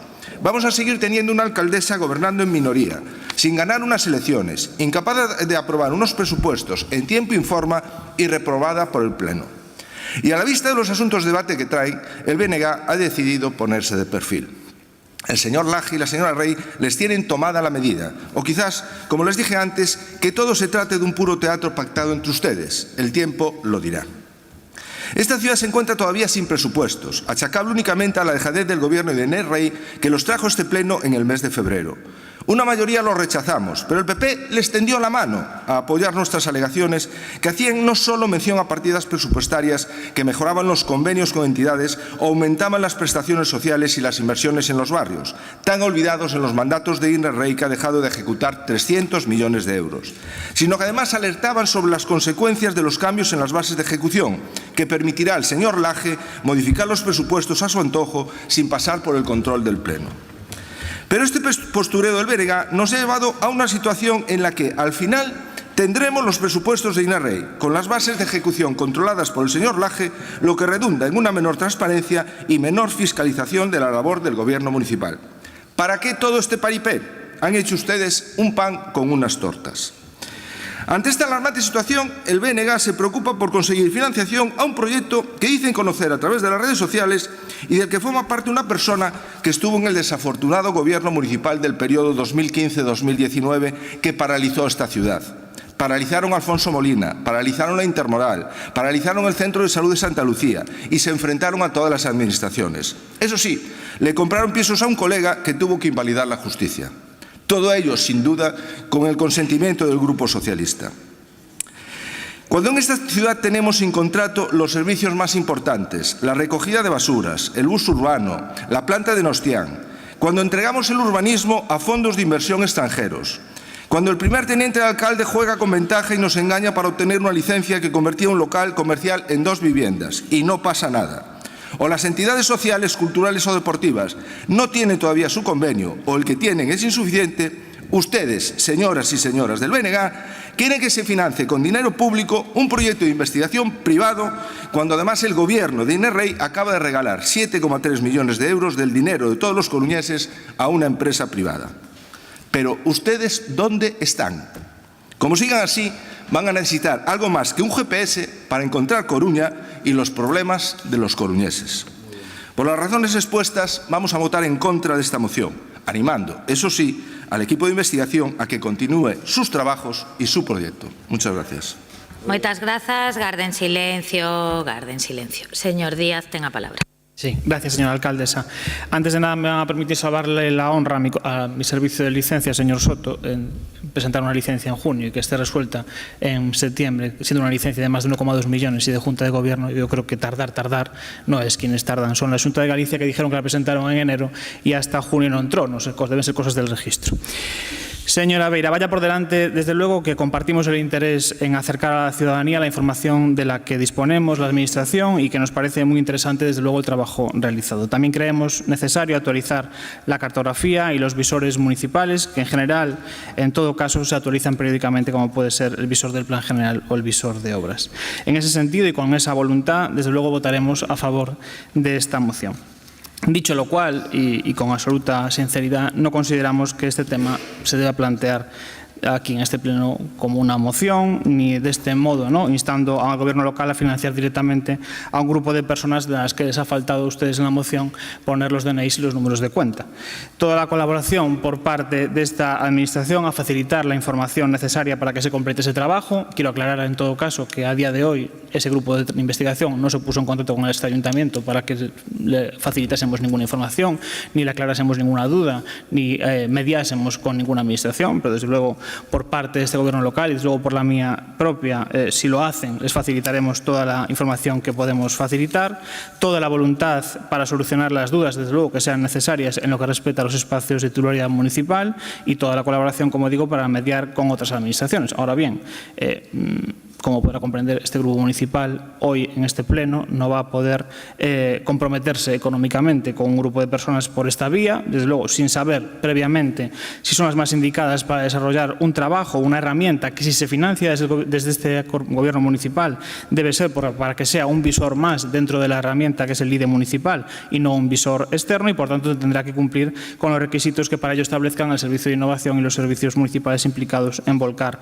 la documentación a ese visor. Creo que desde luego la posición del gobierno local es razonable y entendible. Reitero desde luego nuestra disposición la mía, como digo, propia concretamente, para que desde el Departamento de Patrimonio Urbanístico se facilite toda la información que solicite este grupo de investigación para terminar su trabajo. Nos parece de mucho interés que se termine su trabajo, pero también reitero de nuevo que sí, lo que se quiere es que se financie por parte de este Gobierno local ese visor de elementos del espacio público, de espacio público en la ciudad. Desde luego tendrá que cumplir con las condiciones del visor municipal y, por lo tanto, se decidirá técnicamente qué grupo o qué personas tienen que hacer ese trabajo para que pueda formar parte de ese IDE municipal. Nada máis.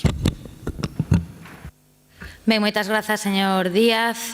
Votos a favor desta moción? Grazas. Votos en contra?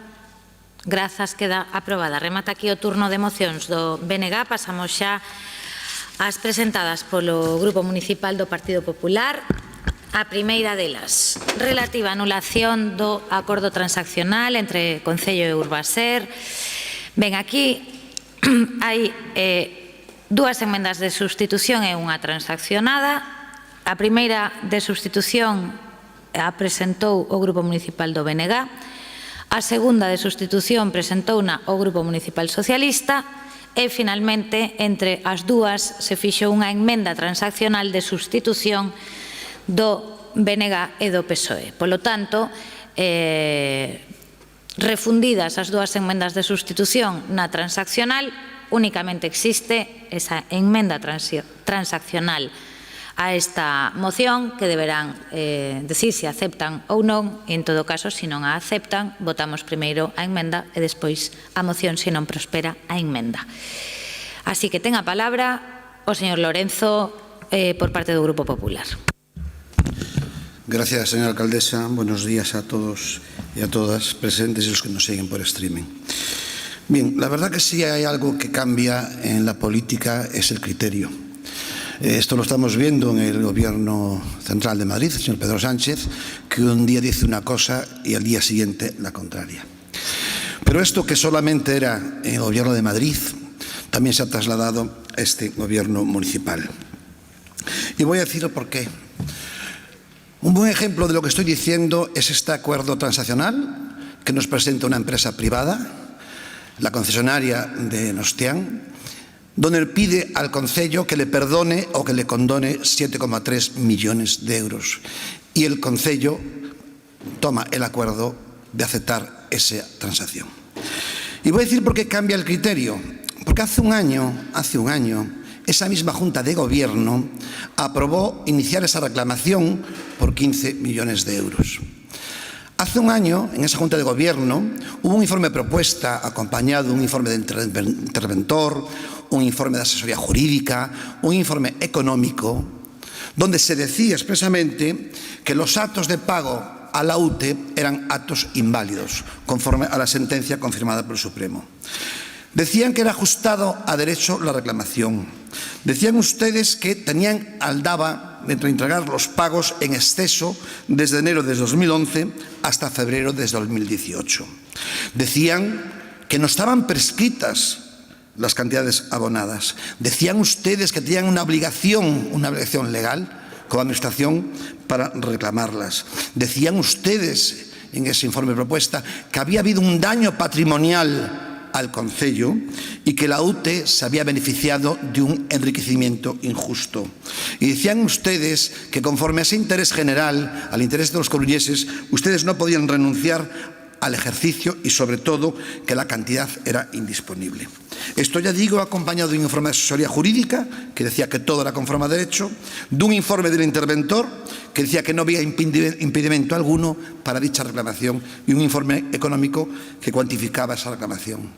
Yo me pregunto por qué ustedes han cambiado el criterio un año después en una Junta de Gobierno con un informe únicamente de asesoría jurídica. Aquí ya no hay informe de interventor ni informe de secretario, solo un informe que dice que lógicamente que todos los pleitos son complicados, eso son, digo que son todos, que es un pleito de mucha cuantía, por supuesto, y que responde al interés general. ¿Cuál es el interés general al que responde este acuerdo?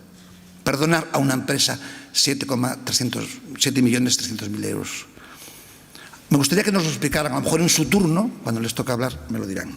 Pero lo que más me llama la atención, de verdad, es todo lo que ha pasado a partir de haber presentado esta moción por parte del Partido Popular. Porque ustedes tergiversan el reglamento, lo manipulan, y tanto el Bloque Nacionalista Galego como ustedes han presentado 2 enmiendas, pero 2 enmiendas de sustitución, para que se vote la suya y no la nuestra. Su enmienda habla de Nostián. Incluso yo estoy muy de acuerdo con lo que ponen sus enmiendas. De hecho, aquí ya se ha hablado varias veces de esto y hemos discutido y hemos aprobado varias veces lo que ustedes hoy vuelven a reiterar en esas enmiendas de sustitución. Primero presenta una al bloque, después son ustedes y ahora nos enteramos que han transaccionado. ¿Para qué? Para que no se vote la del Partido Popular.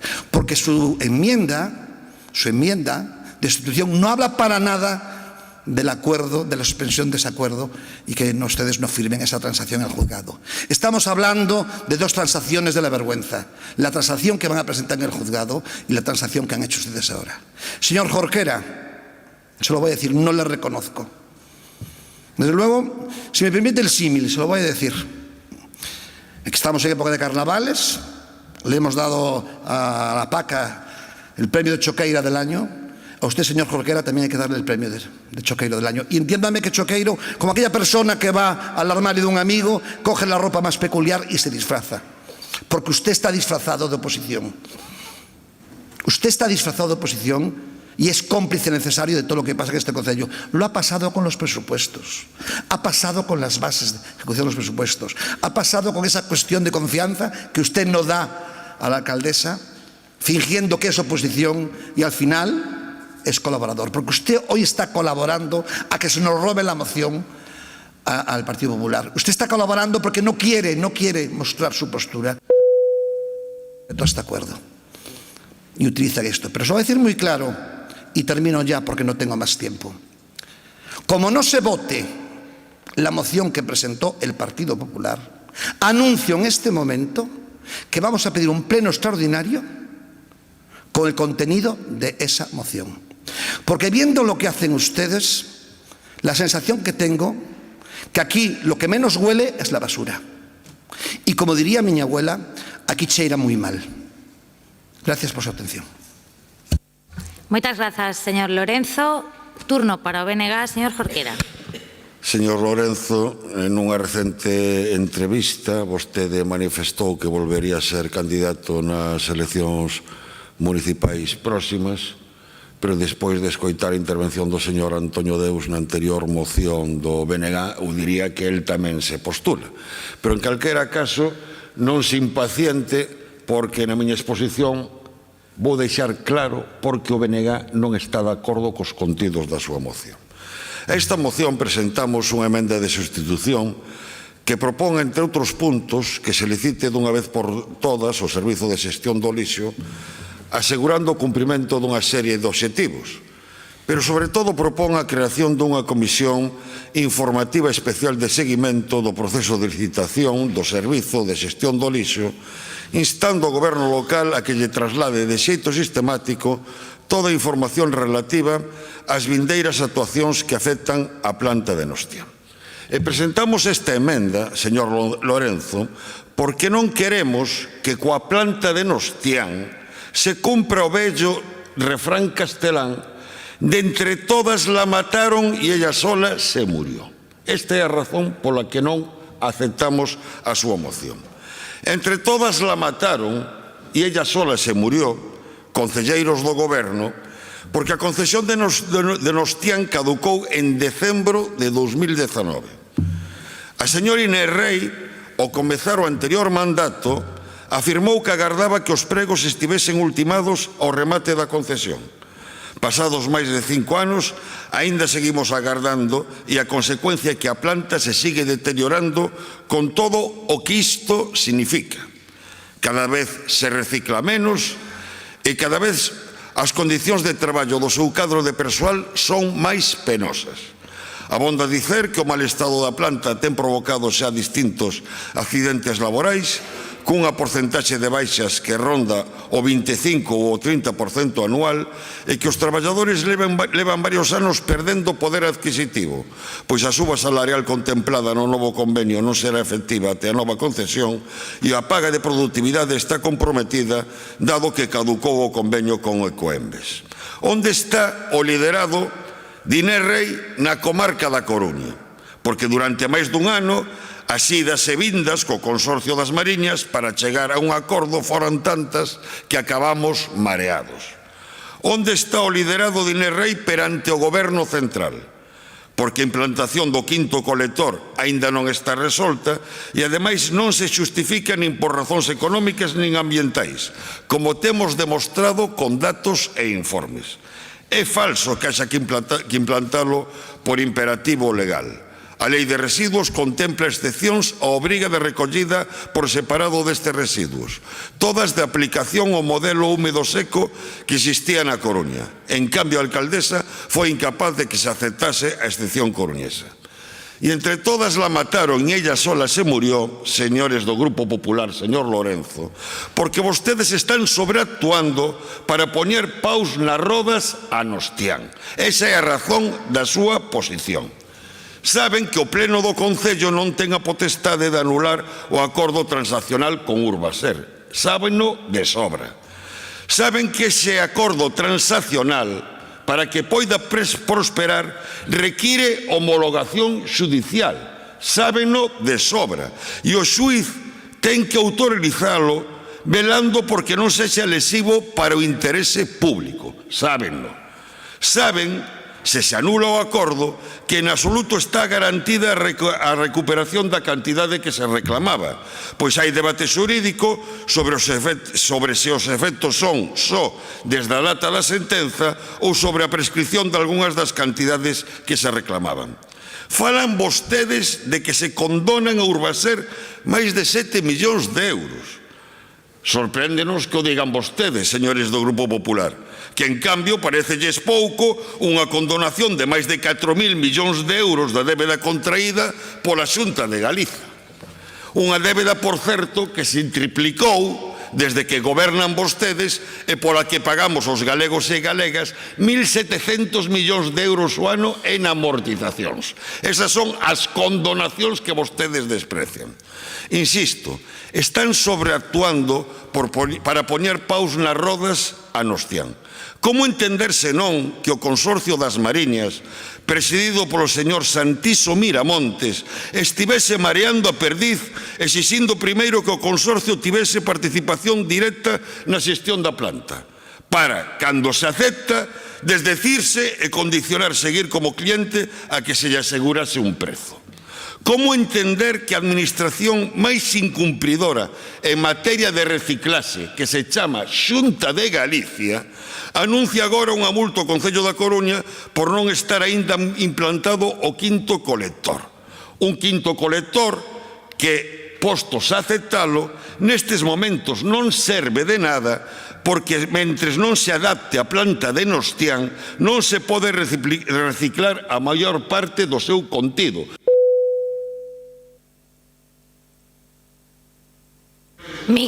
Señor Jorquera, acenda o micro, acenda o micro. Mentres non se adapte a planta de nada vale o quinto colector. E ainda así a Xunta de Galiza anuncia unha sanción, porque o seu único interese, señores do Grupo Popular, é poñer paus nas rodas o modelo alternativo que representa Nostián. E niso nunca os acompañaremos. O BNG non está a favor de poñer paus nas rodas a Nostián, está a favor dun modelo de xestión do lixo baseado realmente na reducción, na reciclaxe e na reutilización, e esa é a razón da nosa posición. Por ese motivo, presentamos unha emenda de sustitución e, como xa se ten anunciado, chegamos a unha transacción froito da nosa emenda e de emenda que tamén presentou o Grupo Socialista. Moitas gracias. Moitas grazas, señor Jorquera. Grazas ao BNG. Turno xa de peche para o Goberno, señor Laje. Grazas, señora alcaldesa. Bueno, pois vamos a abordar este asunto intentando distinguir o trigo da palla, señor Lorenzo, e, polo tanto, podríamos empezar por ver ese pleno que vostede anuncia. A verdade é que pódese chegar a facer o ridículo, pero ese pleno a verdade é que pode ser absolutamente extraordinario. Absolutamente extraordinario. Este asunto eu creo que é un exemplo perfecto do que supón unha forma de facer política baseada en bulos e en mentiras. Primeira cuestión, non houve nunca ningunha sentencia que dixera canto tiña que pagar a empresa. Porque senón este problema estaría resolto fai moito tempo. É dicir, fai 14 anos que este asunto está sin resolver. Este asunto comeza en abril do ano 2011. No que unha xunta de goberno estima o reequilibrio presentado pola empresa. Goberno que naquele momento era do Partido Socialista e do Bloque Nacionalista Galego. En decembro do ano 2011, que sucede, señor Lorenzo? Que sucede? Sucede que outro goberno do que vostede formaba parte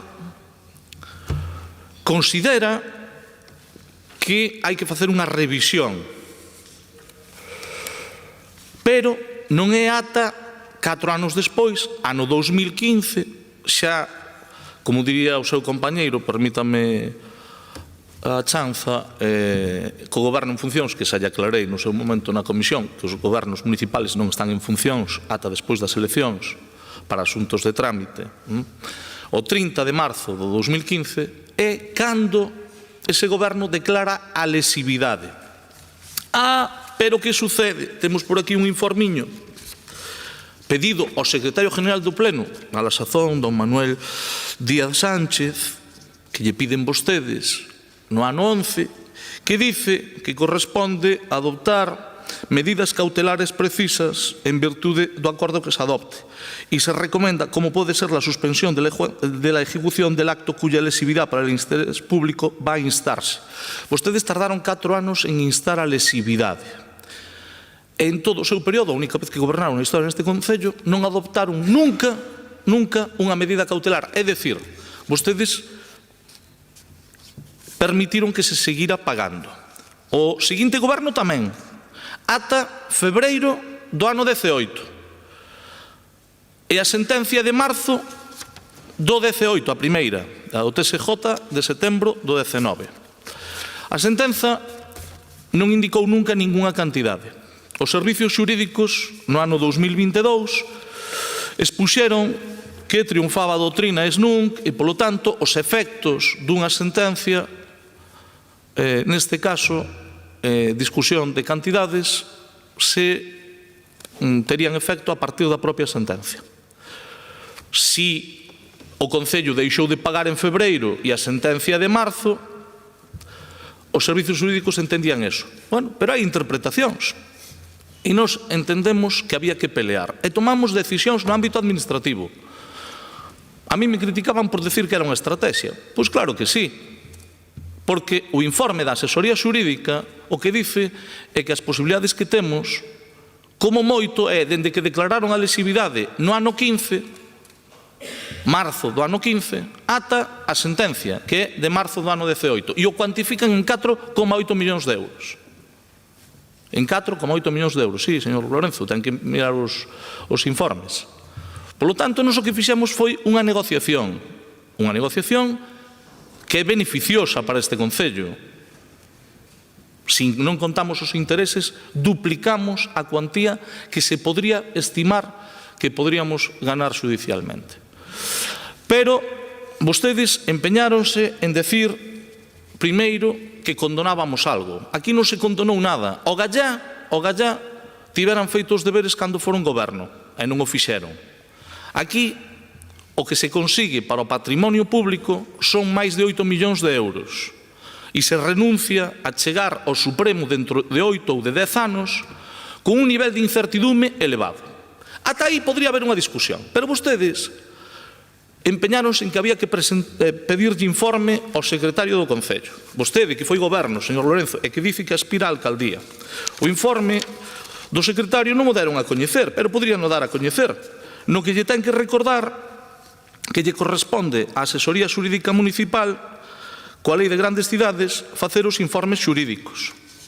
Tamén pretenderon que o interventor lles dera a razón, e tampouco lle dou, non se volveu a saber nada máis das súas peticións. Vostede pideulle ao interventor municipal e ao secretario municipal que cuestionaran isto. Non o fixo nin a asesoría xurídica, nin o fixo o interventor municipal, nin o fixo o secretario xeral do Pleno. E vostedes dicen que se lesiona o interese público e intentan sembrar dúbidas sobre o acordo, omitindo que o que hai é unha proposta que debe de ser homologada por un xuiz.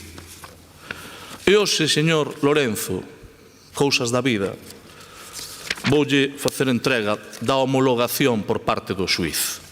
Que dice, señor?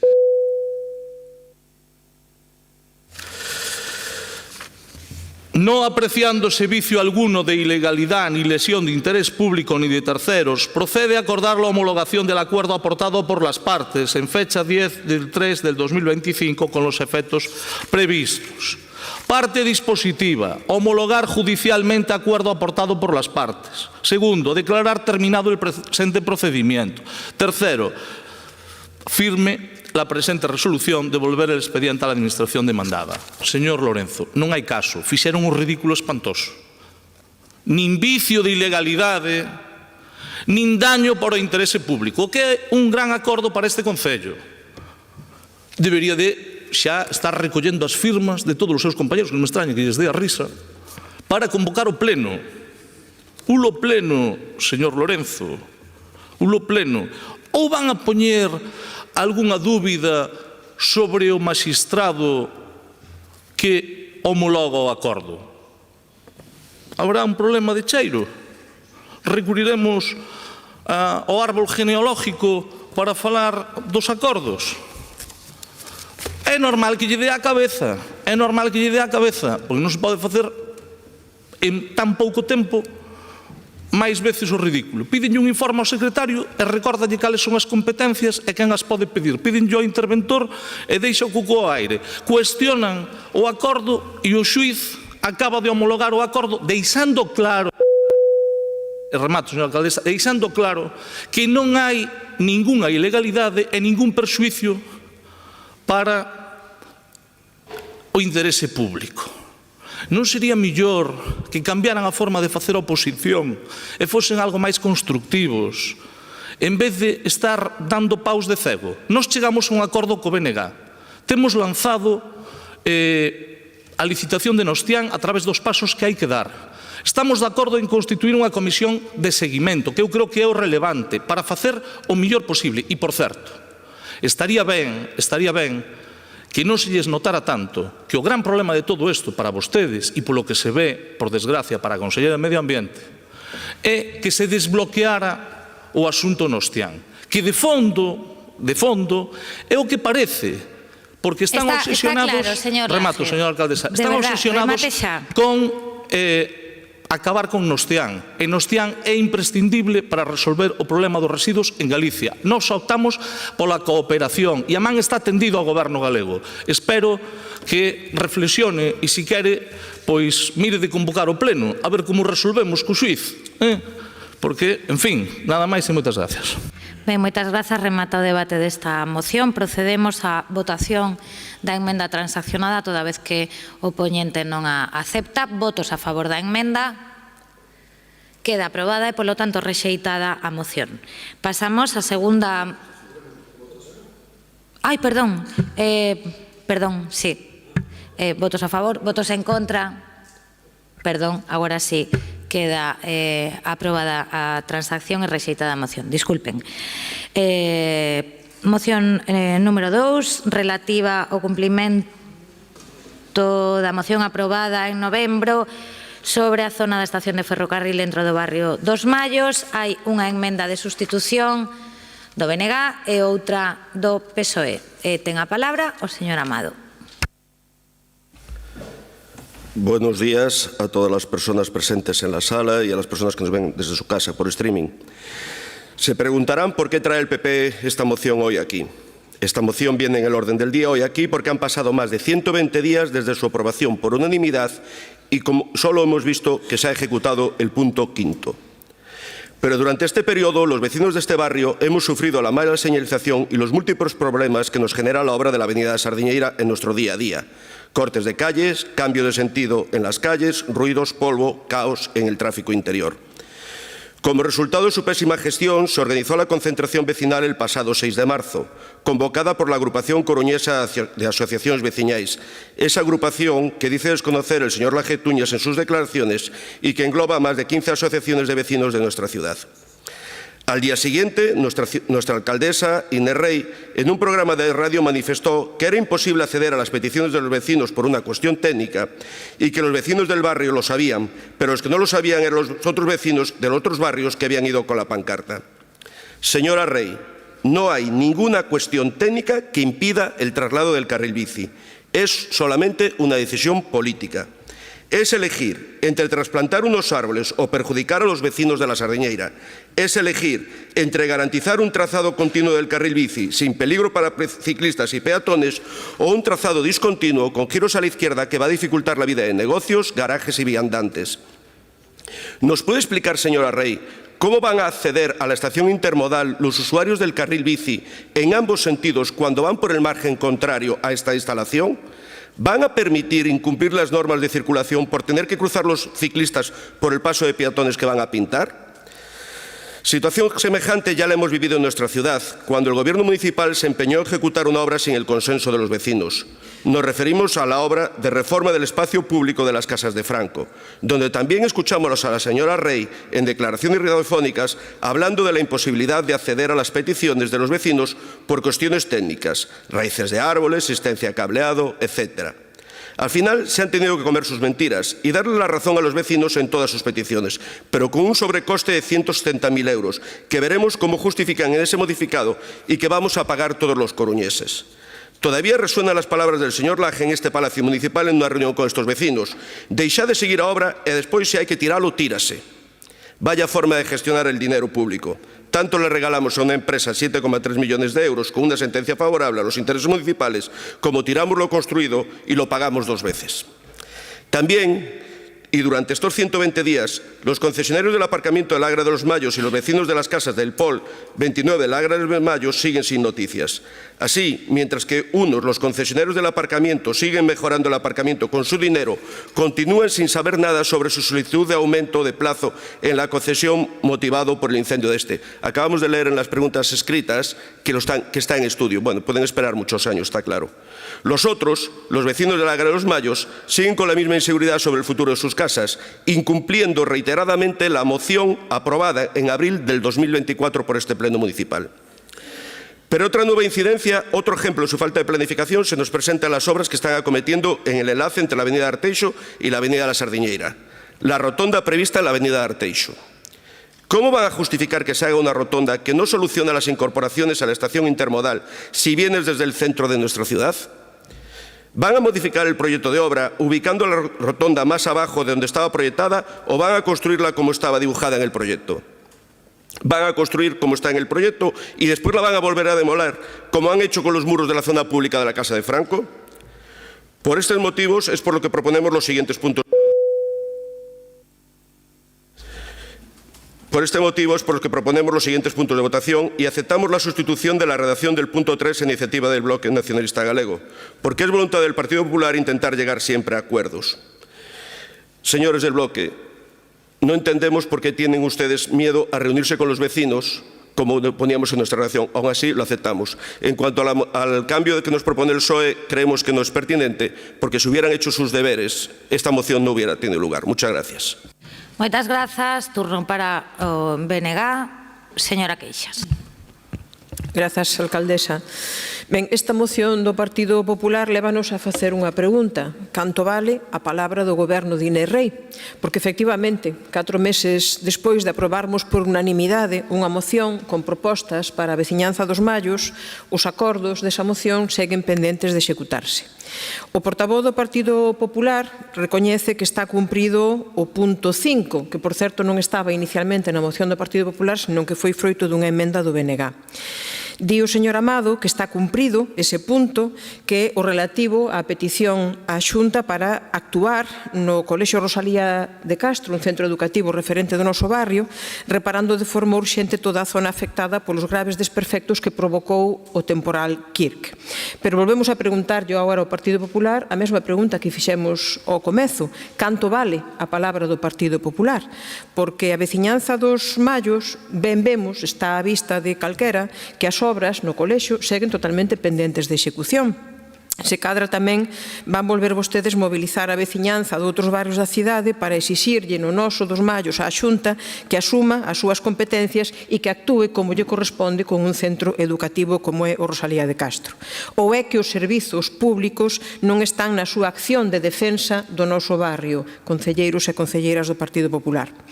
A veciñanza dos Mallos tamén lle agradeceríamos ao Partido Popular que mirase polo noso benestar, reclamándolle á Xunta a atención sanitaria de calidade e completa que merecemos no noso centro de saúde do barrio, ou tamén a procura dunha solución para o calamitoso estado do centro polideportivo da Sardiñeira, ao que xa fixo anteriormente mención na súa moción o compañeiro David Soto. Tamén lle agradeceríamos ao Grupo Municipal do Partido Popular que se implicasen nunha demanda veciñal de longo percorrido que lle segue a facer o Goberno local para recuperarmos a liña 10, que é fundamental para a mobilidade interior e a conexión do noso barrio con diferentes puntos da cidade, sobre todo os que teñen como destino centros sanitarios. Ou tamén, como non, na recuperación dunha alternativa para un proxecto cultural fundamental no noso barrio, como era o que estaba no Museo de Arte Contemporánea de Unión Fenosa, que desapareceu do mapa e nunca vimos que o botasen en falta.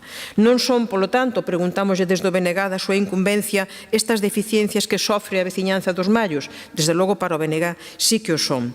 Mais, en calquera caso, semella que nisto coinciden demasiadas veces o Partido Popular e o Partido Socialista. Cando gobernan, sexa aquí, en María Pita, ou sexa en San Caetano, os dous esquecen cumprir a súa palabra co barrio dos Mallos.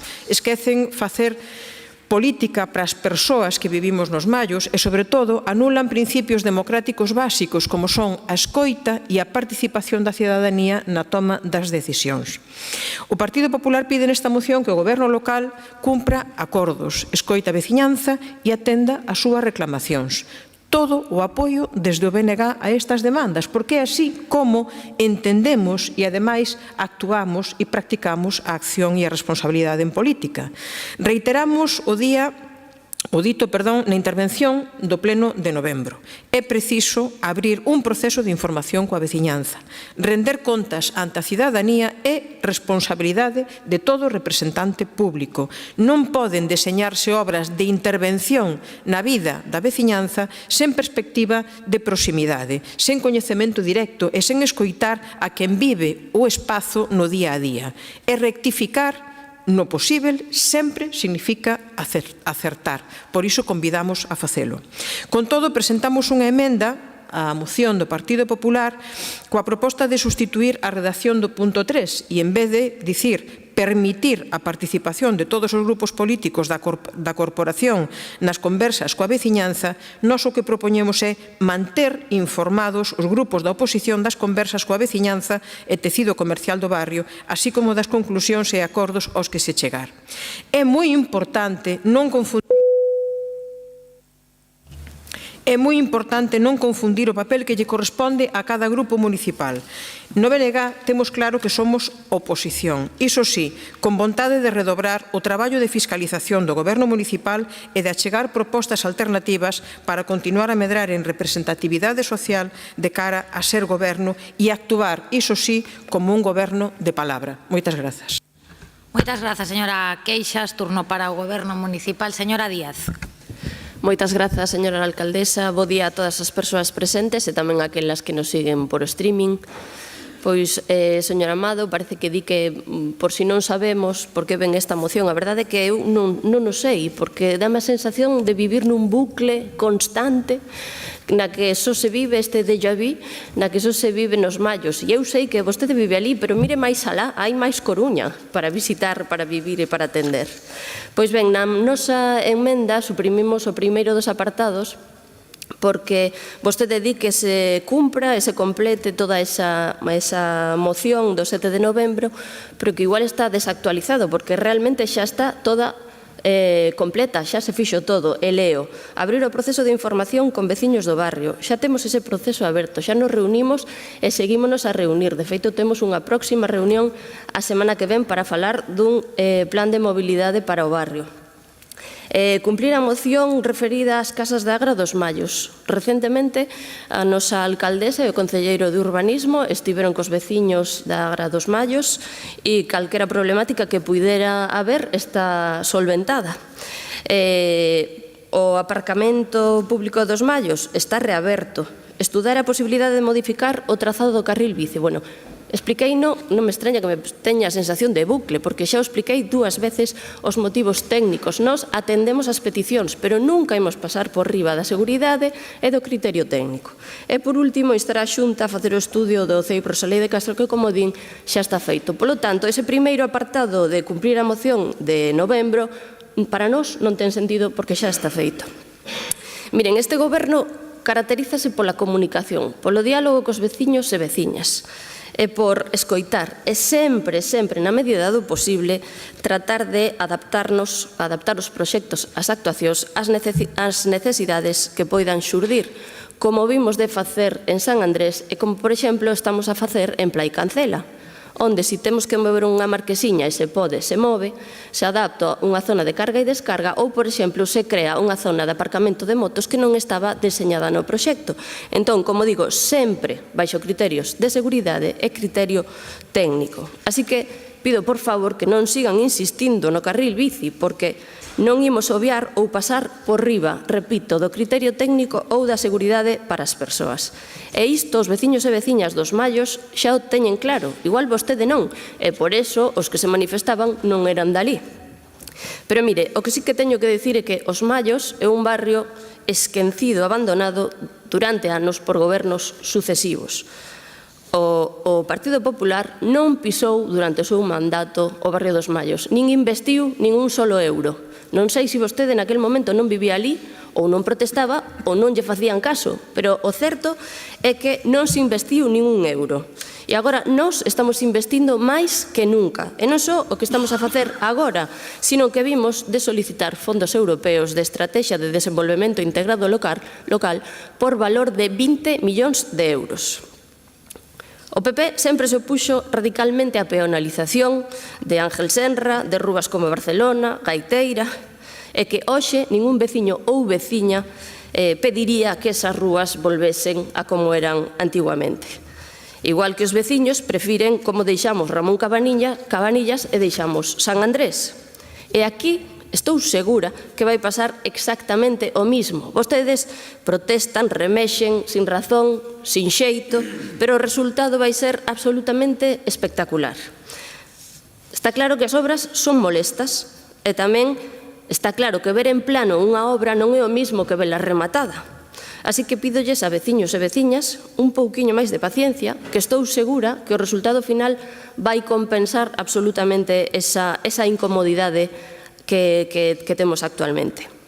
Ademais, como dicía antes, temos pensado uns pequenos cambios na dirección de algunhas rúas, como pode ser Francisco Catoira, que lle presentaremos tanto veciños e veciñas a semana próxima como a vostedes, os partidos da oposición, e que consideramos que van satisfacer as necesidades de mobilidade do barrio. Por tanto, nos adiantamos que votaremos, obviamente, a favor da nosa emenda.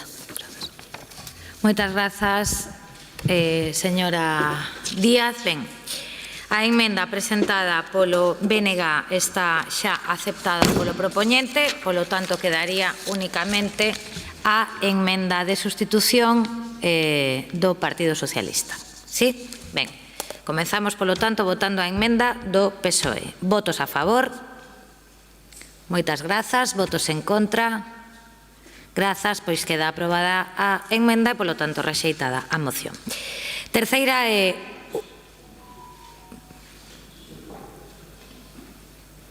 Sí, hai algunha dúbida? Está ben, sí, vale. Bueno, pero o de flipar, pois xa non está na orde do día, señor Lorenzo, eso xa os flipes xa a criterio de cada un. Ben, imos coa terceira moción, veña, que xa estamos a piques de facer o descanso.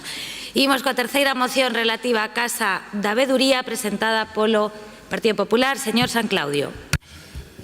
Muchas gracias. Hace más de un mes que los vecinos de la Ciudad Vieja se han encontrado con la realidad de la alcaldesa Inés Rey, con la realidad de su soberbia que le impide acercarse a 200 metros de este Palacio Municipal a un problema que está afectando a todos los vecinos de la Ciudad Vieja y de la calle Amargura, pero que le permite acercarse a hacer una foto con el ministro Óscar López hace 30 días. Ese es el ejemplo de política municipal que aplica la alcaldesa Inés Rey. Hoy tiene un problema encima de la mesa y ha decidido deliberadamente no solucionarlo. Los vecinos, por tanto, nos preguntamos, ¿dónde está Inés Rey? ¿Qué política va a aplicar? ¿Qué medidas va a adoptar respecto a la Casa de la Veeduría? Y permítame que le dé un consejo. Ni egocentrismo ni postureo de foto son la solución a los problemas que estamos viviendo los vecinos de la Ciudad Vieja. Este mes usted ha demostrado que le produce absoluta irrelevancia el bienestar y descanso de los vecinos, entre los que se encuentran personas mayores, debo decirlo. Hago mía hoy la reflexión de Francis Bacon, del filósofo británico, cuando decía que si Mahoma no va a la montaña va a Mahoma. Porque le haremos testigo a usted, señora alcaldesa, y a los concejales del Partido Socialista, de qué es lo que vivieron los vecinos esta misma mañana, fruto de los ruidos de la Casa de la Veeduría.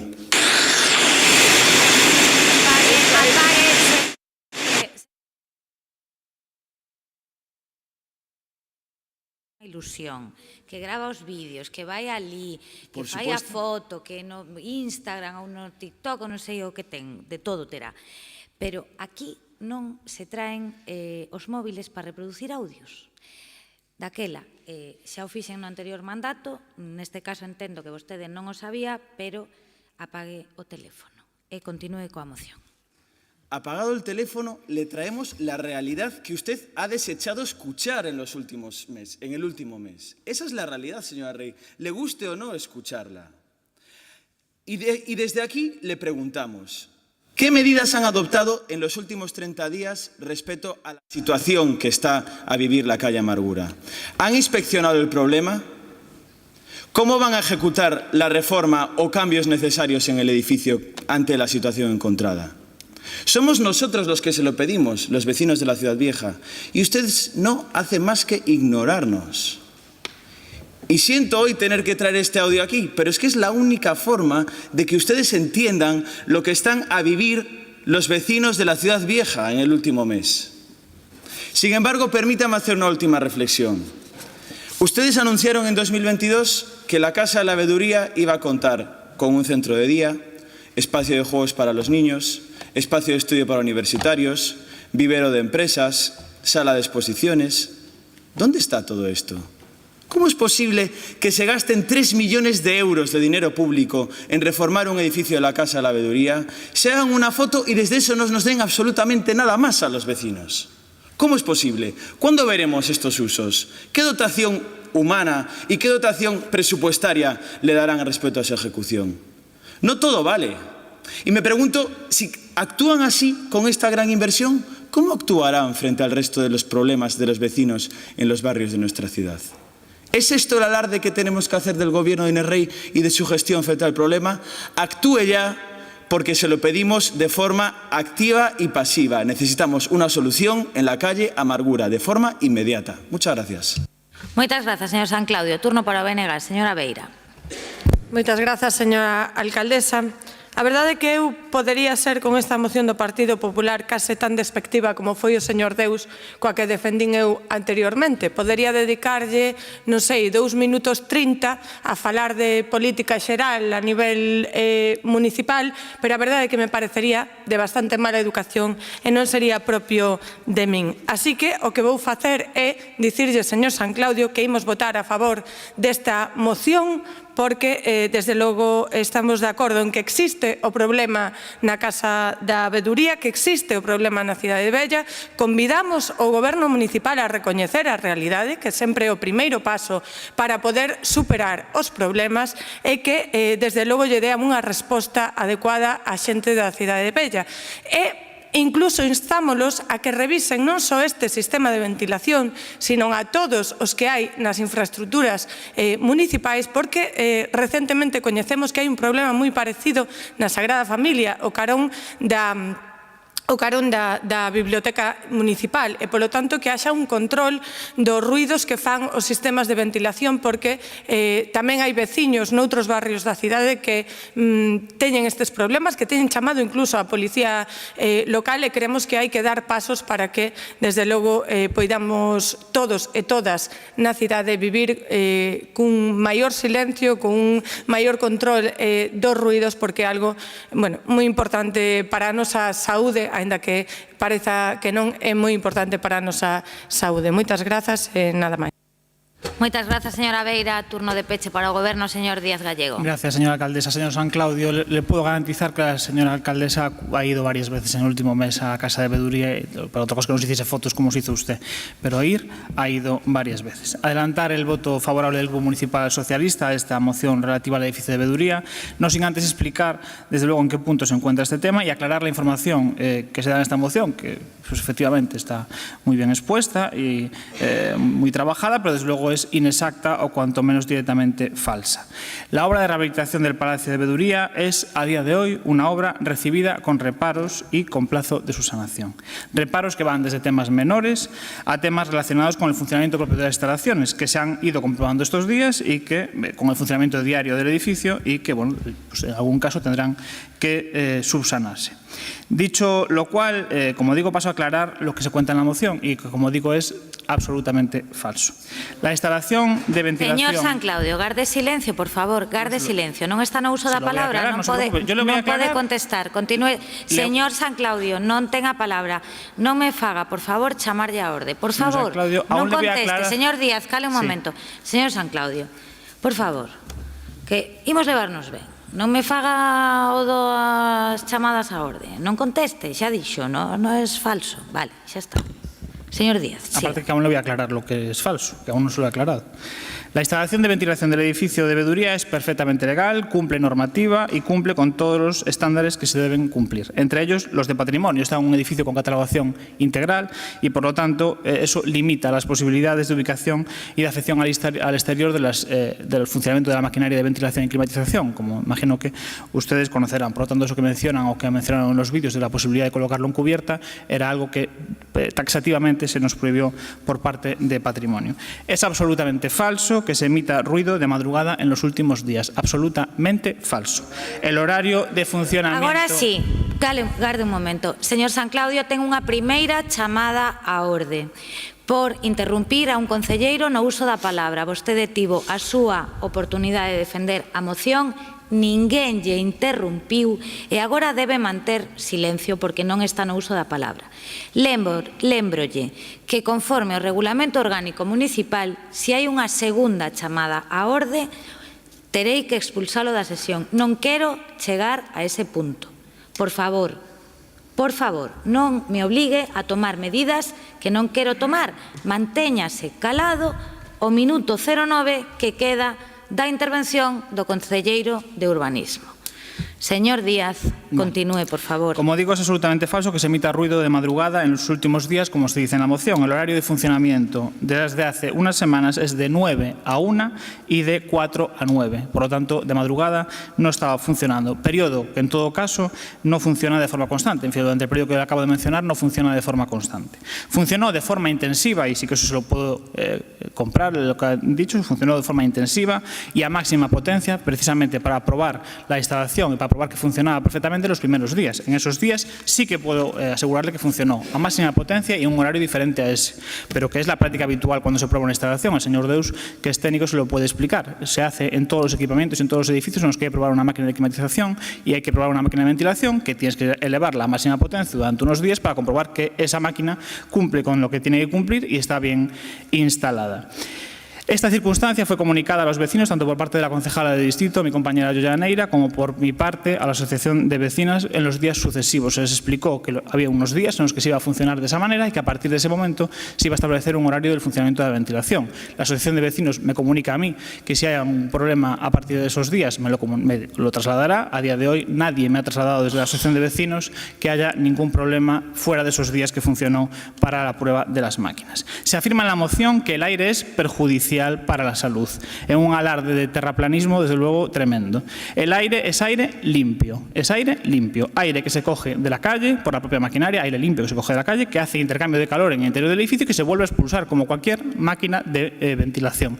Entonces, poner en cuestión en la moción que estamos creando un problema para la salud de los vecinos de la calle Amargura, desde luego reitero, es absolutamente falso. Tampoco se está incumpliendo ninguna normativa en relación con la velocidad de expulsión del aire. Le animo a que me diga qué normativa y qué valores se están incumpliendo, que no lo mencionan en la moción. Tampoco es cierto que el dato que se da en relación con el límite diario de ruido en zona residencial, que no es de 40 decibelios. Están confundiéndose ustedes dentro de la ordenanza municipal de ruido.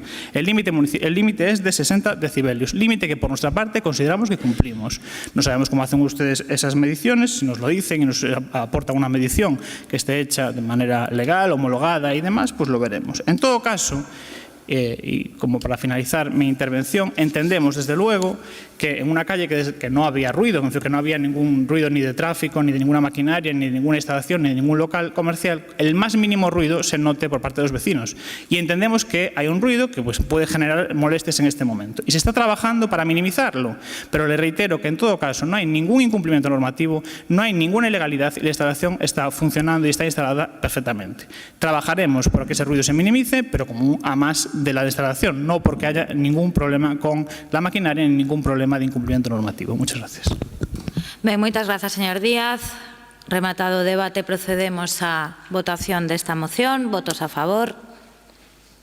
Moitas grazas. Queda aprobada por unanimidade. Si lles parece, son as 12:15, facemos unha pausa de 20 minutos e ás 12:35 retomamos a sesión.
Ben, retomamos a sesión. Tomen asento os concelleiros do Goberno e garden silencio. Pasamos ás preguntas. Primeira pregunta do Bloque Nacionalista Galego sobre a recollida e tratamento do aceite. Ten a palabra o señor Jorquera. Como valora o Goberno local a recollida e tratamento do aceite doméstico usado na nosa cidade? Gracias, señora alcaldesa. Pues teniendo en cuenta que esta ciudad, la ciudad de A Coruña, ha sido pionera en la recogida de aceite doméstico, adelantándonos a la propia exigencia de la ley, positiva.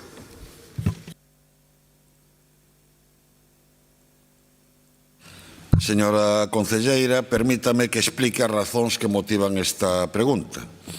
A través dun convenio coa Concellería de Medio Ambiente, Mulleres Colleiteiras xestiona a recollida e reutilización anual de miles de litros de aceite usado na nosa cidade. Ademais, nos últimos anos, Mulleres Colleiteiras asumiu de xeito gratuito a limpeza do interior dos colectores de aceite. A iniciativa de Mulleres Colleiteiras ten un grande interese social e tamén medioambiental ao dar aproveitamento a un recurso e ao evitar a xeración de residuos. Pero, como dixen antes, ten tamén un grande interese social, pois proporciona emprego a mulleres en risco de exclusión social. Pódese dicir, sen risco de exaxerar, que das distintas iniciativas para favorecer a inclusión social e laboral de persoas que vivían en asentamentos chabolistas foi a única que deu resultados. É un exemplo de emprendemento e empoderamento feminino protagonizado por mulleres ciganas que vivían en situación de exclusión. Aínda que, de novo, nos actos programados polo Concello da Coruña con motivo do 8 de marzo, o exemplo de emprendemento de mulleres colleiteiras foi ignorado. Quizá porque o Goberno municipal parece apostar por outro modelo. No pasado mandato presentamos múltiples iniciativas respecto de mulleres colleiteiras que non foron atendidas. Fose polo roubo de aceite nos contedores que existen na cidade, fose porque Mulleres Colleiteiras necesita unha nave para o desenvolvemento do seu proxecto, ten cedido o uso dun espazo polo Concello de Oleiros, pero terá que abandonalo en breve. Fixémolo tamén porque o Concello incumpriu o seu compromiso de incrementar o número de colectores existentes no noso termo municipal e agora engádese unha nova incerteza. O convenio con Mulleres Colleiteiras caducou hai 2 anos e, pese a que se estivo traballando na redacción das cláusulas dun novo convenio, o Goberno local parece optar por sacar o servizo a concurso. Cal é a razón, señora concelleira? Mulleres Colleiteiras ten suscrito convenios en vigor cos concellos de Cerceda e Santa Comba de cores políticas distintas sin que isto supoña un problema. Ademais, pese aos seus acenos, non hai razón legal que o fundamente. A lei estatal permite transformar o actual convenio nun contrato con mulleres colleiteiras para que siga prestando este servizo, xa que non hai contraprestación económica, como acontece con multitude de contratos suscritos polas administracións con entidades de economía social. E a propia normativa autonómica contempla o réxime de concertos sociais. Pero é máis, o requisito de que Mulleres Colleiteiras se transforme nunha empresa de inserción para poder concursar tería como consecuencia práctica, paradoxalmente, retroceder en conquistas sociais e laborais. Mulleres Colleiteiras é unha cooperativa na que participan como socias 6 traballadoras ás que hai que sumar outras 2 persoas contratadas. Nunha empresa de inserción, durante os 2 primeiros anos, o 30% das persoas contratadas teñen que proceder de bolsas de emprego e, pasado ese tempo, a porcentaxe elévase ata o 50%. É dicir, a adopción desta fórmula conlevaría despidos, poñer en perigo un modelo de éxito, exemplo de inserción de persoas que vivían en asentamentos chabolistas. Por iso, pedimosles que non renuncie ao actual modelo de recollida e tratamento de aceite doméstico usado, porque, aparte do interese ambiental, ten tamén un grande interese social. Moitas grazas. Gracias, señora alcaldesa. Bueno, plantea usted muchísimas cuestiones, señor Jorquera. pero realmente yo creo que hay que ser un poco más riguroso. Aprovecho además para saludar a Juan Arada, siento que no estén sus compañeras mulleres colleiteiras acompañándole, pero yo quiero poner en valor varias cuestiones. En primer lugar, por supuesto, el trabajo que hacen todas y cada una de las mujeres de etnia gitana que trabajan en mulleres colleiteiras. Es una de las fórmulas más importantes, desde luego, de reinserción, de integración social, no la única, no la única.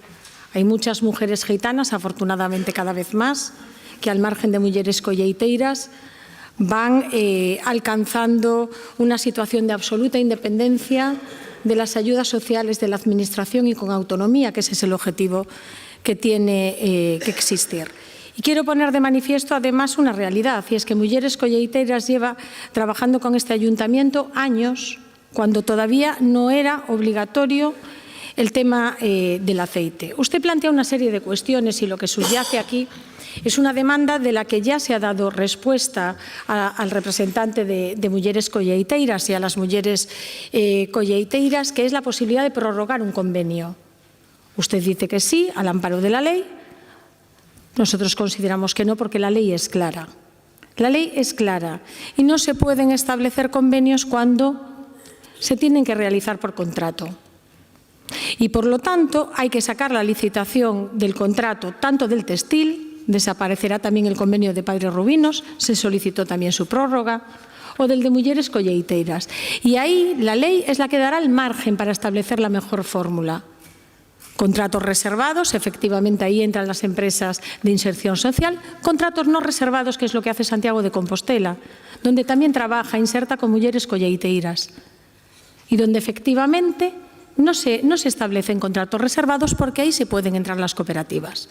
Es decir, el marco legal es el que es. La ley es la que es. La ley dice, la ley 722, creo que es la 722, dice que se tiene que sacar a licitación ambos contratos, tanto la de recogida de textil como la recogida del aceite, y por lo tanto se buscará la mejor de las fórmulas. Ahora bien, si lo que ustedes me están planteando es que el contrato sea ad hoc para que lo gane una entidad, otra o la otra, ya le digo yo que no. Se hará conforme a la legalidad, conforme a los parámetros de la legalidad, conforme al respeto a la legalidad y conforme a la concurrencia, y lo ganará quien mejor oferta plantee.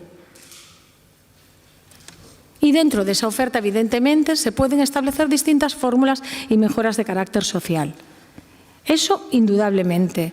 Pero vuelvo a repetir, pregúntele al Ayuntamiento de Santiago si es posible prorrogar el convenio. ¿Por qué no se prorroga? Pues será que no es tan fácil desde el punto de vista legal. Porque si fuera fácil desde el punto de vista legal no tendríamos más discusión. Ninguna. Porque usted, como comprenderá, señor Jorquera, ha sido siempre la voluntad de este Gobierno municipal el trabajo por la inserción social y, desde luego, el respeto de mulleres colleiteiras. No solamente vamos a hablar de la colaboración de medio ambiente. Usted ha dicho lo que les falta y yo le puedo comentar, que usted lo conoce, evidentemente, porque se ha dado a lo largo de los últimos años, todo aquello en lo que se ha apoyado no solamente desde el área de medio ambiente, también desde el área de bienestar social que dirige mi compañera Nereida Canosa, o desde la Fundación Emaldasa que preside la alcaldesa. Entonces, el apoyo a mulleres colleiteiras, el reconocimiento a su trabajo, absolutamente todo, todo, como no puede ser de otra manera, a una y cada una de las mujeres que lo conforman. Pero, lógicamente, estamos dentro de unos marcos legales, se están estudiando tanto el pliego del textil como el pliego del aceite, conforme se haga de la mejor de las maneras y conforme se mantenga un respeto fundamentalmente a la inclusión social. Ahora, pliegos ad hoc, no. Convenios, cuando no caben dentro del ámbito de la ley, tampoco. Por mi parte, nada más y muchas gracias. Moitas grazas, señor Jorquera. Señora Neira, segunda pregunta do BNG sobre a participación das mulleres no fútbol. Señor Soto. Grazas, señora alcaldesa. Está o goberno local comprometido coa participación das mulleres no fútbol? Grazas, señora alcaldesa. Bo día a todos e a todas. Señor Soto, este Goberno ten mostrado un firme compromiso coa igualdade nos distintos eidos, tamén no deportivo, traballando activamente para construir unha cidade máis xusta e inclusiva. Vexan, na fin de semana do 15 ao 16 de febreiro, e como ben saben, tivo lugar un deplorable episodio de violencia machista no campo de fútbol da Torre contra unha árbitra de tan só 13 anos, unha árbitra que non perdeu as ganas de seguir arbitrando e que por iso hoxe é motivo de orgullo da veciñanza da Coruña. Nas reaccións ao acontecido, eu quero resaltar unha. Trátase dunhas declaracións da alcaldesa en que literalmente afirma o seguinte: se de min dependese, non volverían a entrar nos campos da Torre. Señora Rei, alcaldesa da Coruña, de quen cree que depende regular o uso das instalacións deportivas municipais? Depende desta corporación que vostede preside. Dende o BNG compartimos con vostede a indignación contra os responsables do sucedido, pero creemos que o problema non pode quedar en vos desexos. É necesario despregar os instrumentos xurídicos necesarios para que unha situación así non volva a acontecer. Como mínimo, debería haber un réxime sancionador que prohibise a entrada aos campos de fútbol municipais a calquera persoa que teña actitudes machistas contra unha árbitra ou contra calquera xogadora, técnica, persoal municipal ou espectadora. Como digo, a día de hoxe estes mecanismos non existen e, como digo, a creación deses mecanismos dependen de nós. Aí terán a nosa man tendida. Pero hoxe non quero falar só deste suceso. Se falamos de fútbol feminino na cidade, temos que falar tamén da Copa Irene González Basanta, o único torneo de fútbol feminino neste país, organizado polo club insignia do fútbol feminino galego, o Orsán Sociedade Deportiva, e que contaba xa con 2 edicións, en o que participaban importantísimos clubs de varias nacionalidades. Por que diantres este ano o Concello retirou o financiamento do torneo? Que razón leva o goberno municipal a deixar de financiar un torneo que puña a Coruña no mapa do deporte feminino? Iso é compromiso co fútbol feminino? Por certo, reparen no nome do torneo: Irene González Basanta, a primeira futbolista galega, unha coruñesa pioneira que tivo que loitar en tempos moi duros para poder ser porteira e para poder fundar o seu propio club. Unha coruñesa pioneira a que este pleno en 2022, como recordou antes a miña compañeira, a señora Queixas, acordou dedicar unha rúa que a día de hoxe, 3 anos despois, aínda non existe. Como isto posible? Iso é compromiso co fútbol feminino. En fin, remato traendo a colación outra noticia: a presentación do Plan de Igualdade no Deporte da Coruña, vendido polo Concello como un plan pioneiro. En realidade, máis ben un diagnóstico necesario e loable, en todo caso. Mais pídolles que presten atención á principal conclusión do plan, sempre en palabras da alcaldesa, a señora Rei. Continúa a haber unha situación desigual no deporte coruñés. Dende o Concello da Coruña continuaremos impulsando políticas que busquen rachar eses teitos de cristal que seguen inexpugnables no eido deportivo. Eu pregunto, que medidas impulsou este goberno para conseguir ese obxectivo? De que pode sacar peito este goberno dentro desta materia? Eu descoñezo. Se os hai, estaría ben que nos las explicase. Pero, dende logo, deixeme dicirlles unha cousa. Recurtar o financiamento municipal do Orsán Sociedade Deportiva non parece ser a mellor das vías para conseguir ese obxectivo. Grazas. Grazas, señora alcaldesa. Señor Soto, sabemos que o deporte é unha poderosa ferramenta de cohesión social e por iso este goberno aposta por unha política deportiva integral que promova a diversidade e, por suposto, a participación das mulleres en todas as disciplinas deportivas.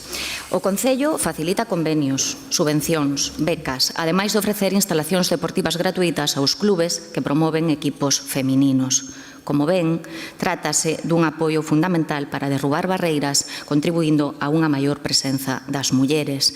Temos que falar tamén de accións, tanto simbólicas como estructurais, que reflicten a necesidade de eliminar diferenzas de xénero, como a igualación do trofeo Teresa Herrera feminino ao seu equivalente masculino. Esta medida, desenvolvida polo goberno de Inés Rei, envía unha mensaxe clara de que o talento e o esforzo das mulleres teñen o mesmo valor que os dos homes. Por iso, cada tempada temos máis árbitras e máis adestradoras en equipos de fútbol da cidade. Eugenia Gil, por exemplo, premiada polo Concello Nacional do Deporte pola súa labor de colexiada FIFA que exerce por toda Europa, unha referente para moitas nenas da cidade. E podería seguir dando exemplos, señor Soto, de iniciativas que axudan a derrubar teitos de cristal e crear espazos seguros para o desenvolvemento do deporte, para promover unha cultura deportiva máis xusta e equitativa. Estas medidas demostran unha vontade de traballar de forma conxunta coas entidades deportivas, cos clubes e coas propias persoas deportistas para construir un futuro no que o deporte sexa, como dicía, unha ferramenta de inclusión e desenvolvemento social. Respecto ao lamentable incidente que afectou a árbitra de 13 anos, convén destacar que a responsabilidade de aplicar medidas disciplinarias recae exclusivamente na Federación Galega de Fútbol. Ante a gravidade dos feitos, a Concellería de Deportes exixiu unha actuación exemplar, ao igual que a alcaldesa, e a Federación, tras examinar detidamente os acontecementos, impuxo sancións contundentes. A un dos delegados foi inhabilitado durante 3 meses, outro recibiu varios partidos en suspensión. Estas medidas evidencian que, fronte a comportamentos que poñen en risco a seguridade e a integridade dos e das menores, os protocolos de protección se aplican con rigor. É a responsabilidade da Federación velar porque se garantan os ambientes deportivos seguros e respetuosos, especialmente para os máis novos. Por outro lado, no referente a mención sobre a eliminación do torneo Irene González, penso que non debemos entrar en cuestións tan particulares. Todos os clubes queren e reclaman máis axudas e máis instalacións, como outras entidades, pero as dotacións económicas son finitas. En calquera caso, señor Soto, a convocatoria de subvencións aínda non está aberta e calquera clube ou entidade deportiva que queira celebrar un torneo na cidade pode optar por esta vía a financiación con ata 20.000 euros. Esta medida reflicte un compromiso coa transparencia e a eficiencia na utilización dos fondos municipais, garantindo que cada actividade se financie no marco máis axeitado.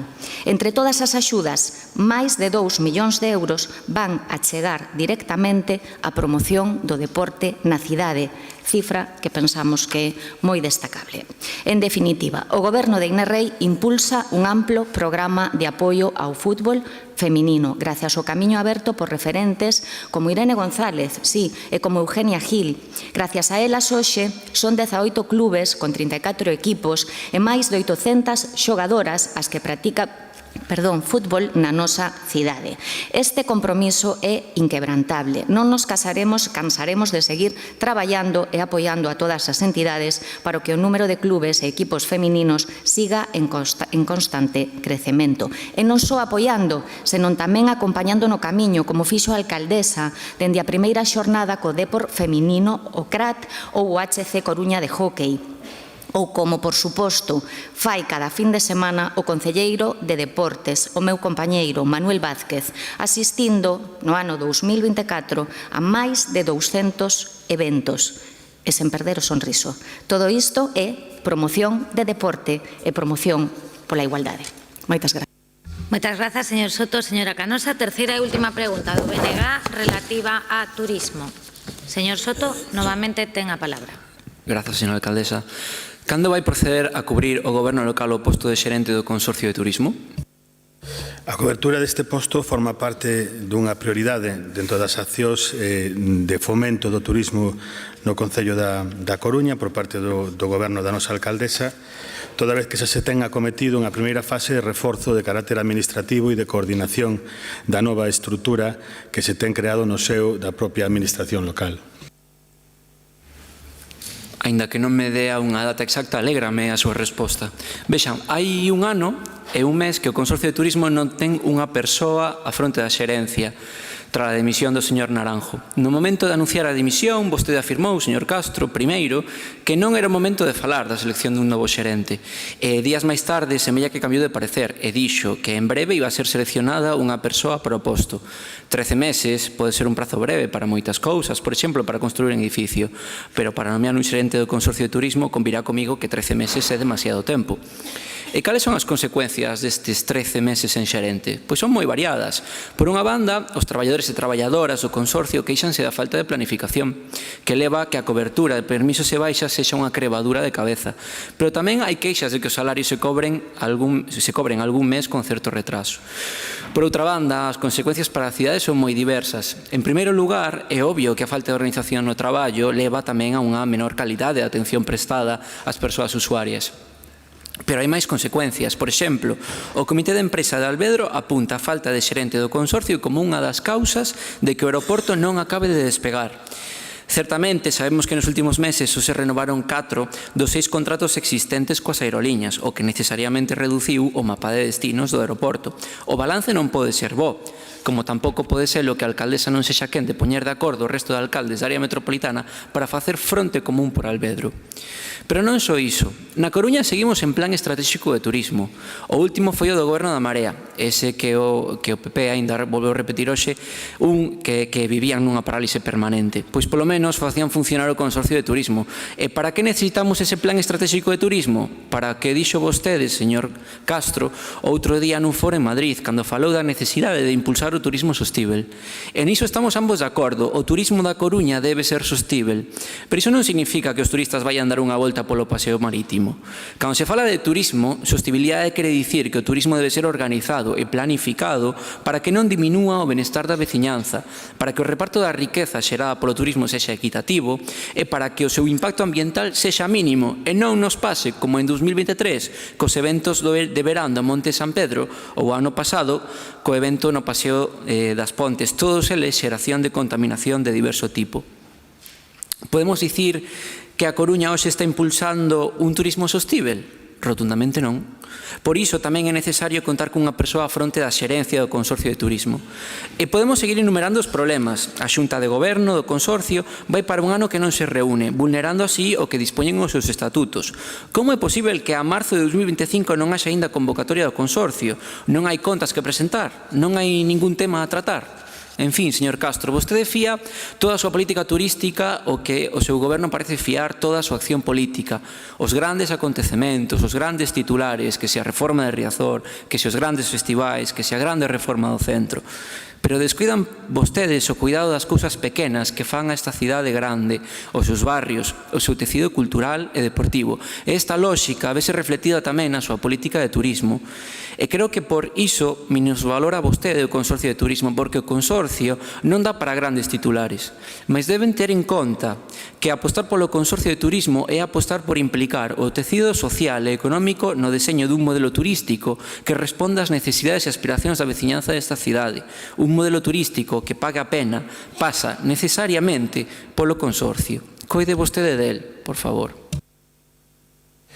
Bueno, en primeiro lugar, eu quería manifestar a miña sorpresa por algo que eu considero esencial, que é a confusión sobre as funcións que ten un xerente, neste caso dun consorcio, porque se lle atribúen máis funcións incluso que a propia alcaldesa, na definición das liñas estratégicas no ámbito do turismo, na promoción da propia cidade. Parece que estamos a falar do alcalde da Coruña en lugar do xerente dun consorcio. E me sorprende porque, se algo caracteriza o Bloque Nacionalista Galego é non fuxir da política, sobre todo na política, na definición dos obxectivos estratégicos e na concreción dos instrumentos para levar a cabo eses obxectivos. Non creo que o Bloque Nacionalista Galego teña cambiado tanto como para defender un goberno de tecnócratas. Entendo que non. Dito isto, bueno, efectivamente,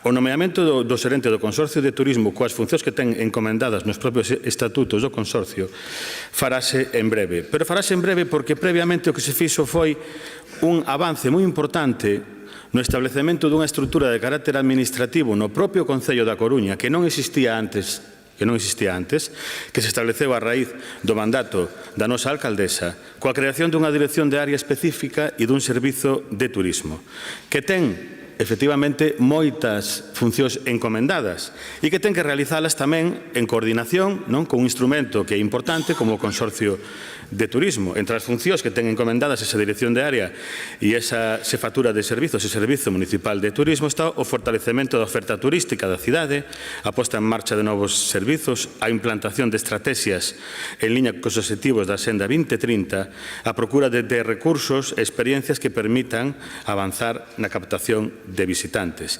Pero claro, todo isto se está a facer e se está a facer con un traballo eficaz e silencioso que ten un eixo central que é un plan de sostenibilidade turística en colaboración coa Xunta e co Estado dotado de máis de 3 millóns de euros. Un plan que se ten enfocado fundamentalmente á intelixencia turística, á sostenibilidade, efectivamente, á digitalización de recursos turísticos, á creación dunha oficina sostible de recepción de visitantes, ao apoio a empresas do sector, á mellora da experiencia turística nas praias da cidade, etc., etc., etc. O ano 2024 se dedicou de forma silenciosa e eficaz a traballar neste ámbito. Efectivamente, de forma coordinada entre a área de turismo e o Consorcio de Turismo coas competencias que ten encomendada cada un deles. E é certo que, efectivamente, as casas non se deben de empezar polo tellado e antes de nomear un xerente que teña que realizar, reitero, as funcións que ten encomendadas nos estatutos, non en ningún caso funcións, digamos, de definición de estrategias políticas de turismo, creo que eso supera a un xerente, efectivamente, hai que asentalo nuns cementos que sexan eficaces e que podan responder ás necesidades que necesita esta cidade en materia turística. E niso se estivo traballando tamén co reforzo, efectivamente, do persoal do Consorcio de Turismo. Bueno, eu teño un contacto permanente con eles e, de feito, impulsouse e acelerouse un proceso de consolidación que poida darles estabilidade. Estáse a falar incluso a medio prazo de sacar adiante unha nova RPT. Bueno, hai efectivamente, unha interlocución constante. Eu non sei, este concelleiro ten unha reunión co Comité de Empresa de Alvedro na semana que ven. Eu supoño que eles ben intencionadamente, supoño que verán no caso da marcha do aeroporto de Alvedro, que por certo non é tan mala, e non o digo eu, dino os datos de AENA, casi diría que ten unha tendencia diferente a do resto de aeroportos galegos, sin o casi, explicareilles cales son realmente as funcións dun xerente. Desde logo, o xerente non é o presidente de AENA, nin o seu vicepresidente executivo, nin é o presidente da Xunta, nin é o responsable na Xunta da Consellería que ten que xestionar a coordinación aeroportuaria, ni tampouco, como dicía ao principio, a alcaldesa da Coruña. Creo que todo hai que poñelo en su xusta medida, non? A ver se llevamos a imputar a ausencia do xerente do Consorcio de Turismo, incluso a morte de Kennedy, ou que Trump teña ganado as eleccións en Estados Unidos. Grazas, señor Soto. Señor Castro, rematan aquí as preguntas de resposta oral do BNG e pasamos xa ao turno do Partido Popular coa primeira das preguntas sobre falta de transparencia. Señor Rodríguez. ¿Cómo valora Inés Rey la falta de transparencia de su gestión con los grupos de la oposición? Bo día de novo. Señor Rodríguez, o Goberno Municipal non pode entrar a valorar algo que non existe. A transparencia é absoluta. O que non existe é falta. O que hai é abundancia. Por iso que eu creo que a formulación entendo que ven porque vostede quere contar algo e eu procurarei contestarlle o mellor posible. Pero en calquera caso abunda a transparencia e o que non podo valorar é o que vostede dice, que non existe falta. O que hai é abundancia. Abro comillas. ¿Qué propuestas de acuerdo puso el Ayuntamiento encima de la mesa para mantener la colección del MACUF en la ciudad? Diversas. ¿Cuál es el gasto desglosado por partidas de la organización de la Tall Ship Race? El presupuestado. Estas de hoy. ¿Cuál es la causa de la presencia de goteras en el Teatro Rosalía de Castro? La lluvia. Me veo obligado a empezar por aquí porque en el pasado pleno ordinario la alcaldesa nominal de este concello, la señora Rey, se permitió el lujo de afear este grupo el volumen de preguntas escritas que formulan cada pleno. El lujo o la desfachatez a la vista del tenor de las respuestas de su gobierno, que se mueven entre el desprecio, la mentira o la tomadura de pelo, no a la oposición, sino a quienes representa, que son quienes en la mayoría de los casos nos trasladan estas preguntas. Fueron 3 ejemplos, pero podrían haber sido 300. Señora Rey, preocúpese menos del volumen de nuestras preguntas y más de la calidad democrática de sus respuestas. Pero no es nada personal, porque la Valedora do Pobo, una de las máximas instituciones de Galicia, recibe el mismo trato. La Valedora, en julio de 2004, resolviendo una queja interpuesta por este grupo, recomendó al Concello que se dé acceso a la documentación relativa a la información pública solicitada de acuerdo con la Ley de Transparencia. Es decir, no a través de acceso, sino mediante entrega de copia electrónica y solo excepcionalmente, en caso de no existir, papel. Le recomendó eso y también que aclare la falta de publicidad de los contratos del INCE. Y el Concello debía reportar la aceptación y acciones de esta recomendación en el plazo de un mes, plazo que el Concello ha incumplido por ahora por 3 veces, pues le fue reiterada esta obligación en noviembre del 24 y en febrero del 25. A día de hoy, un año después de nuestra queja a la valedora, la realidad, señor Laje, es esta. 376 solicitudes de copia de expediente, 124 a la tercera parte sin contestar y 3 copias entregadas y solo una en la forma prevista por la Ley de Transparencia y, por supuesto, los contratos del INCE sin publicar. A lo mejor alguna pregunta nos podíamos ahorrar. Pero más allá de saber si van a hacer caso a la valedora, ¿cuál es la razón para no entregar copia de los expedientes? No hacerlo no es lo más ágil, no es lo más eficiente y nos acusan a nosotros de torpedear el normal funcionamiento de esta casa. No, no lo torpedean nuestras solicitudes, lo torpedean ustedes con su incumplimiento de la ley. Y somos bien pensados, de verdad, pero claro, es que nos obligan a pensar mal, porque ustedes no solo niegan a la oposición información a la que tiene derecho en la forma en la que tiene derecho, sino que ya en alguna ocasión han facilitado el acceso a expedientes incompletos de los que se retiró documentación, concretamente aquella que acreditaba que usted, señor Laje, hizo obras sin licencia en un inmueble de su propiedad. ¿Qué quieren que pensemos? Yo espero que hoy no venga usted, parece que sí, a presumir de transparencia, solo porque la semana pasada accedieron a convocar la Comisión de Transparencia. Les recuerdo que la última vez, precisamente con motivo de los expedientes de sus obras en sus pisos, sin licencia, vetaron esta comisión. Y la transparencia no puede ser de quita y pon. Le preguntamos por su política de transparencia hace 6 meses. Desde entonces, no conocemos los motivos por los que van a entregar el desarrollo de Asubias a un fondo privado extranjero. No conocemos a qué inversor privado van a vender Riazor para sacar adelante la candidatura como sede del Mundial 2030. Si va a ser a otro fondo extranjero o si va a ser a Albada. Porque, bromas aparte, seguimos también sin conocer los verdaderos motivos de la renuncia a reclamarle 7,3 millones de los 15 en los que este Concello liquidó el derecho de reintegro. Y tampoco conocemos, por ejemplo, pese a haberla solicitado, el contenido de la carta remitida por la Xunta solicitando información sobre las medidas adoptadas para instalar el 5º contenedor en nuestra ciudad. Y sus procesos selectivos siguen envueltos en la polémica. El último, el de arquitecto municipal, en el que, como ya anunciamos hace 6 meses, una de las plazas es para una concejala socialista en Vilagarcía, esposa del alcalde y actual presidente de la CEGAN, formando parte del tribunal, una miembro de la ejecutiva socialista, muy próxima a usted, que previamente había obtenido plaza como técnico de la administración A1 y que curiosamente no tiene formación ni experiencia relacionada con la arquitectura. Ya le anticipo, señor Laje, que este proceso selectivo aún va a dar más que hablar. Y esto va a empeorar gracias a las bases de ejecución que le ha regalado el Bloque Nacionalista Galego, que le van a permitir hurtar al Pleno su capacidad de fiscalización sobre quien a día de hoy es su amo y señor, usted. Señora Rey, señor Laje, el único que son ustedes transparentes es en demostrar lo poco que lo son. Van al menos a cumplir con la recomendación de la valedora do Pobo. Nada más y muchas gracias. Gracias, señora alcaldesa. O señor concelleiro do PP, voulle empezar por contestar o que vostede alude da valedora, que entendo que era a pregunta que quería facer, e despois sobre toda a basura que soltou, pois voulle contestar oportunamente para non deixalo pasar, non? As conclusións da valedora decía que se lle dera acceso á documentación relativa á información pública solicitada polo concelleiro reclamante. E a vostede xa se lle dou acceso. O goberno que non vai entrar é a valorar mentiras nin bulos.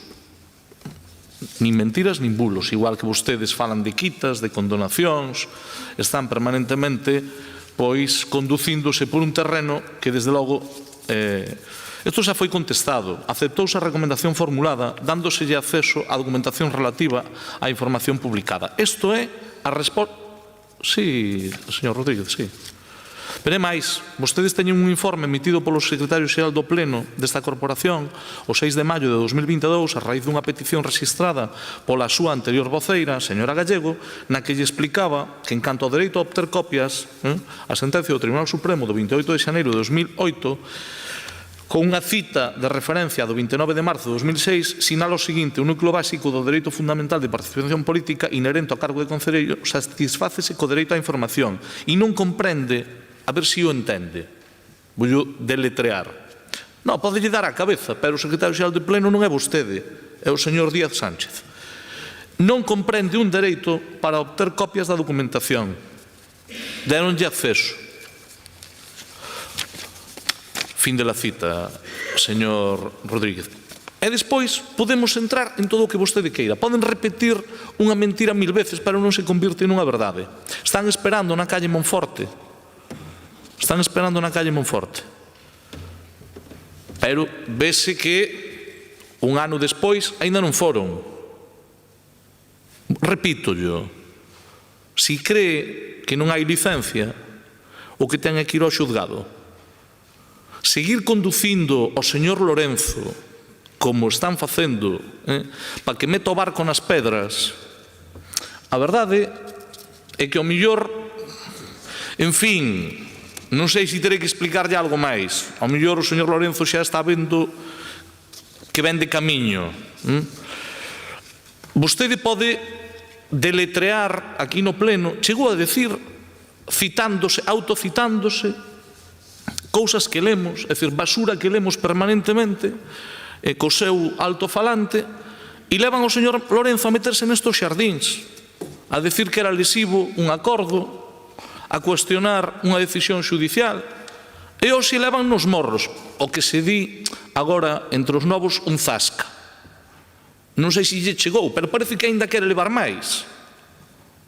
Se vostede considera que ten algo que facer con esa política de terra queimada, de intentar menoscabar permanentemente o ámbito público, atacando as persoas, intentando sembrar dúbidas, xa sabe o que ten que facer. Pero vostede está quedando bastante retratado por unha forma de facer política bastante nociva, que está conducindo o señor Lorenzo a meterse en xardíns nos que despois non sabe dos que sair. Transparencia toda. Cando vostedes gobernaban non se coñecían os contratos menores neste Concello. Neste Concello se publican todos os contratos menores, acceden a eles incluso en tempo real, porque temos unha web que permite que se acceda en tempo real a todos os datos. Que é o que non é transparente? Frente aos bulos e frente á mentira, e intentar descalificar a alcaldesa. Pero, señor Rodríguez, vostedes é que eu creo que non se enteran. O sea, cando lle preguntan por que o señor Rueda fala ben da señora alcaldesa, fan como que non o entenden, como que non o escoitan. E repítenllo varias veces, e fan como que non o escoitan. Ata chega ao punto de que a secretaria, señor Lorenzo, ata a secretaria xeral do PP, fíjate que lle costa, chega a poñer en valor a alcaldesa da Coruña no pleno do Parlamento de Galicia, o liderazgo da nosa alcaldesa. Claro, que seguramente son os mismos que despois lle chaman a vostedes para decir que den caña. Por un lado, dinlle que den caña e descalifiquen, e por outro ensalzan a alcaldesa. A verdade é que non lle arrendo a ganancia, señor Lorenzo. E claro, é que ao millor os que os queren levar ao precipicio a poñelo no acantilado, pois claro, fan este tipo de cousas, un totum revolutum, xuntando absolutamente todo, falando permanentemente de ilegalidades, de sombras de dúbida. Por ahora, o único acordo que adoptou unha magistrada e que ten consecuencias é o que avala o acordo que fixo este Concello para que obteñamos máis de 8 millóns de euros. Un acordo dunha magistrada que di con claridade nun auto que nin é lesivo por o interese público, nin dana a terceiros, nin hai ningún vicio de ilegalidade. Non lles parece que lle debería de dar a cabeciña un pouco para reflexionar se a forma de facer política que teñen é esta de estar permanentemente sembrando dúbidas con descalificacións personais como a que acaba de facer o señor Rodríguez sobre a alcaldesa, cando ao mesmo tempo os seus maiores recoñecen abertamente o liderazgo que hai nesta cidade con a nosa alcaldesa ao frente?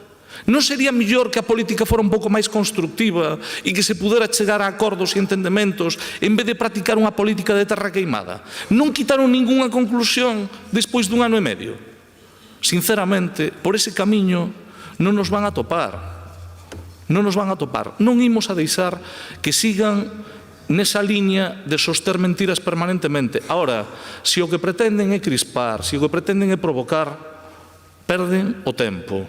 Este goberno está a gobernar con unha alcaldesa que lidera e que se entende, por certo, con todas as administracións, cousa que antes do 2019 se botaba bastante en falta nesta cidade.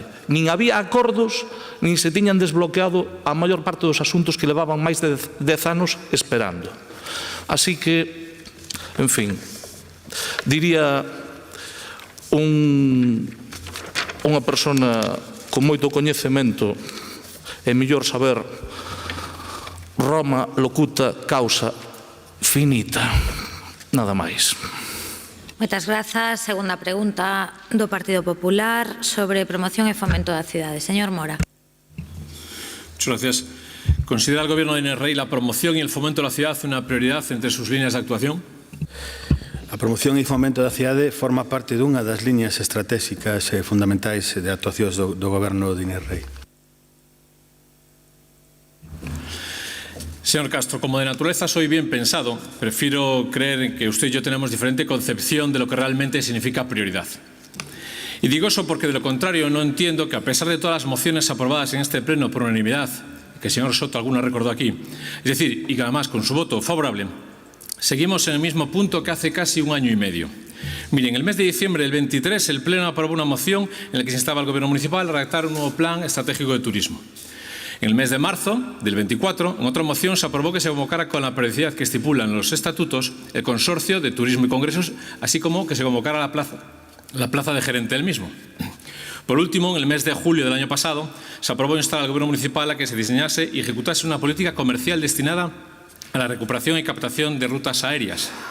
Y a la vista está que nada de esto se ha hecho, y con su voto a favor. Miren, hace 4 años que finalizó el Plan Estratégico de Turismo de esta ciudad. ¿Y qué ha pasado desde entonces? Nada. Y este año finaliza el Plan de Sostenibilidad Turística. ¿Y qué pasará? Nada. ¿Es esto una prioridad? Me temo que no. Pero el problema no se soluciona con actualizar lo que dejó de estar vigente hace 4 años. Lo que necesitamos es que se vuelva a analizar, coordinar, planificar y diseñar un modelo turístico concreto. Por otro lado, estoy seguro de que todos sabemos aquello de que el desconocimiento de la norma no exime de su cumplimiento, ¿verdad? Pero no me cabe duda de que en este caso usted sí conoce la norma, por lo que se me escapa la razón por la que no se cumple. Dice en los estatutos del consorcio, en su artículo 15, que la Junta de Gobierno celebrará sesión ordinaria una vez al trimestre. En consecuencia, ustedes han contravenido la norma, no convocando este órgano en hasta ahora 4 ocasiones, porque el sábado se cumplirá 1 año desde la última reunión de su Junta de Gobierno. ¿Es esto una prioridad? Pues claro que no. Por otro lado, el año acaba de comenzar. En consecuencia, tenemos que hacer balance de Alvedro. Hagámoslo de un año entero. El año 2024 lo cerramos con 1,2% menos de pasajeros, un 6% menos de operaciones y el tráfico de mercancías bajó un 29%. Es decir, tuvimos un 8,5% menos de pasajeros que en 2009, último año prepandemia. ¿Es esto una prioridad? No. ¿Son buenos datos como acaba de decir usted? No. La realidad es esa y el panorama el siguiente. Nuestro aeropuerto probablemente esté llegando a su techo con la oferta actual. Dentro de un año, por estas fechas, habrán finalizado los convenios con las compañías aéreas y viendo su modelo de proceder con las adjudicaciones, ya me temo lo peor. Pero no se trata de renovar lo existente, urge ampliar la oferta con más rutas y más destinos. Por cierto, señora Rey, en el año 2021 se destinaron 9,7 millones de euros a repartir en 3 años para esos convenios. Con los 7,3 millones que usted le ha perdonado a la empresa concesionaria Enostian, ya tendría el 75% del presupuesto.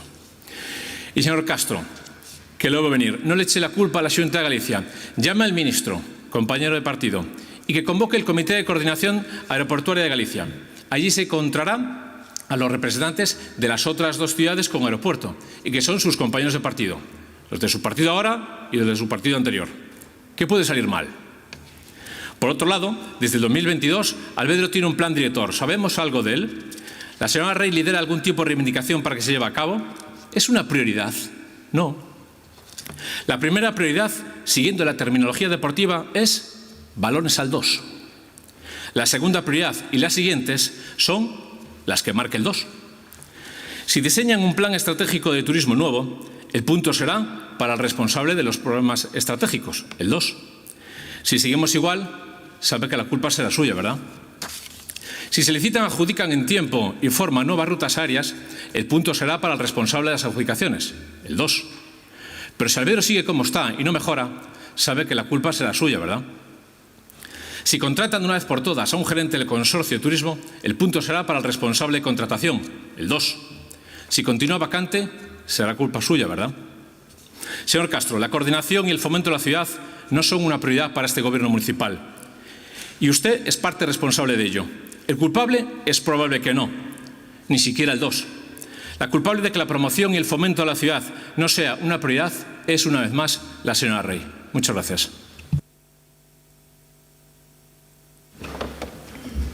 Bueno, non sei se me ve a cara de sorprendido, pero, a ver, non te quero facer unha emenda á totalidade da súa intervención, pero o que vou decir agora casi supón unha emenda á totalidade. E me explico, fala vostede de que lle solicite ao Goberno de España que convoque o Comité de Coordinación Aeroportuaria e ali estará as 3 cidades e estará a Xunta.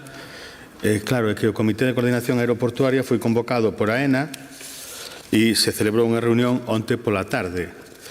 O cal é unha reunión longa de máis de 3 horas onde se analizou a situación dos 3 aeroportos galegos desde a perspectiva de todas as administracións que estaban presentes ali e onde, efectivamente, saliu tamén a petición dunha convocatoria nun período breve de tempo, obviamente, do Comité de Rutas, que é un órgano fundamental. Por que lle digo da emenda á totalidade? Porque, efectivamente, se existe ese descoñecemento, esa ausencia de rigor, e creo que están relacionadas ambas cousas, de decir aquí que teño que pedir o que xa se celebrou onte, non sei que pensar do resto da intervención. O sea, que non sei que pensar. Bueno, eu vou a partir dunha afirmación que realiza vostede, que eu creo que é moi equivocada, que é que isto está peor que hai ano e medio. E claro, máis alá das manifestacións que podemos realizar un ou outro, que efectivamente teñen unha carga de subjetividade, que non se pode negar, porque son opinións, en moitos casos, políticas, vamos a falar de cifras que son moito máis simples, non? de analizar. A comparativa de incremento de visitantes, por exemplo, en recursos turísticos precisamente nese período, 2022 a 2024. A Torre de Hércules ten pasado de 89.000 visitantes a 106.000. Vou poñer exemplos, non vou dicir todo porque non me dá tempo. O Museo Arqueolóxico do Castro del Viña e o Castro del Viña pasan de 82.000 a 99.000. Nos museos científicos se pasa de 382.000 a 455.000. O Turismo máis pasa de 110.000 congresistas a 145.000. Bueno, podemos falar de cuestións, a mellor por relacionadas efectivamente coa programación cultural que forman parte esencial da política de fomento e promoción da cidade e temos datos como que, por exemplo, o Teatro Colón pasou de 55.000 asistentes a 71.000. Que o Coliseum se ten convertido no terceiro recinto indoor para eventos e espectáculos de toda España, só detrás do Movistar Arena de Madrid e do Palau Sant Jordi, e ten superado 200.000 asistentes a eventos no ano 24, cifra récord en toda a súa historia. Claro, se a isto acompañamos datos como o incremento dun casi 6% da ocupación media anual, se temos en conta a comparación do 23 ao 24, e se lle sumamos a ocupación en xullo do 24 do 85% histórica nesta cidade, histórica, e do 92% no mes de agosto, resaltada no informe do Clúster de Turismo de Galicia e poñendo en relación esa ocupación coa ampla e diversa programación cultural da cidade, palanca, obviamente, da captación de visitantes, creo que estamos a falar de realidades ben diferentes. O que pasa é que eu falo de realidades apoiadas en datos, non falo dunha percepción subjetiva ou dun desexo expresado en voz alta. Efectivamente, Como vai a cousa a futuro? Pois sigue na mesma dinámica e na mesma senda. Falábase por parte do INE recentemente do dato de ocupación hoteleira do mes de xaneiro de 2025 comparado co mes de xaneiro de 2024 na nosa cidade, en Galicia e no conxunto do Estado. E así como no Estado subiu un 2% a ocupación do 24 ao 25 e en Galicia un 3,3%, na cidade da Coruña un 12,26%. Non vamos tan mal comparados con os demás. Creo que non, Incremento do número total de turistas na comparativa 2022 a 24, datos do INE, ofrece un crecemento acumulado do 24%, pasando na Coruña de 744.822 a casi 1 millón. Creo que non vamos tan mal.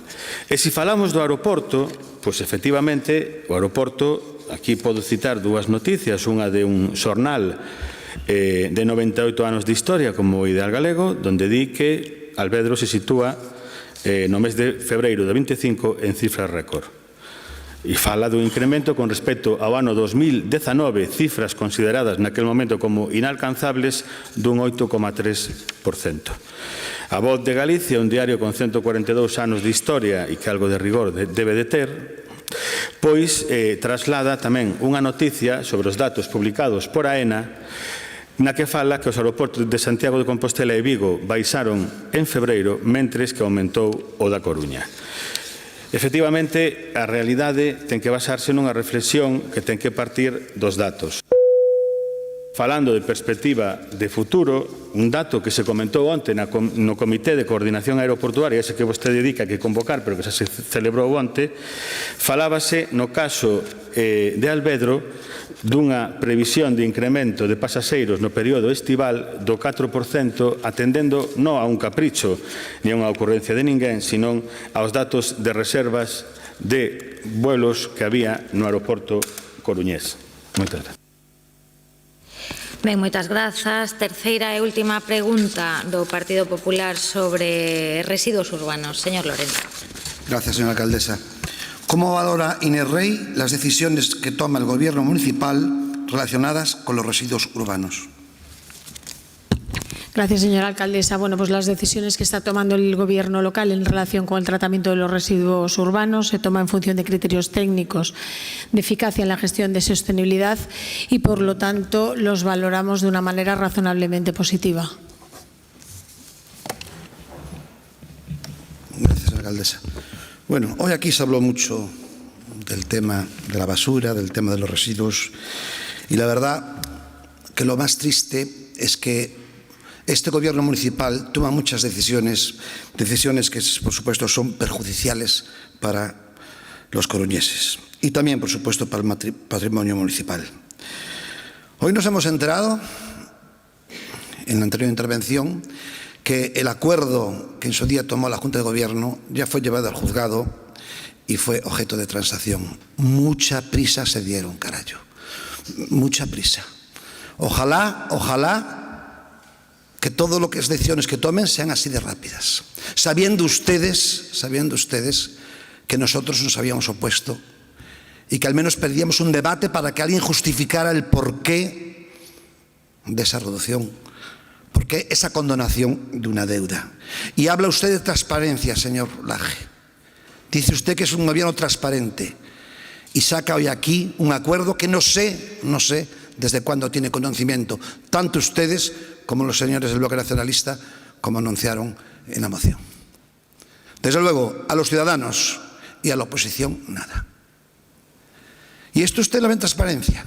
Y me dice usted ahora, señora Neira, que toman decisiones con los informes técnicos.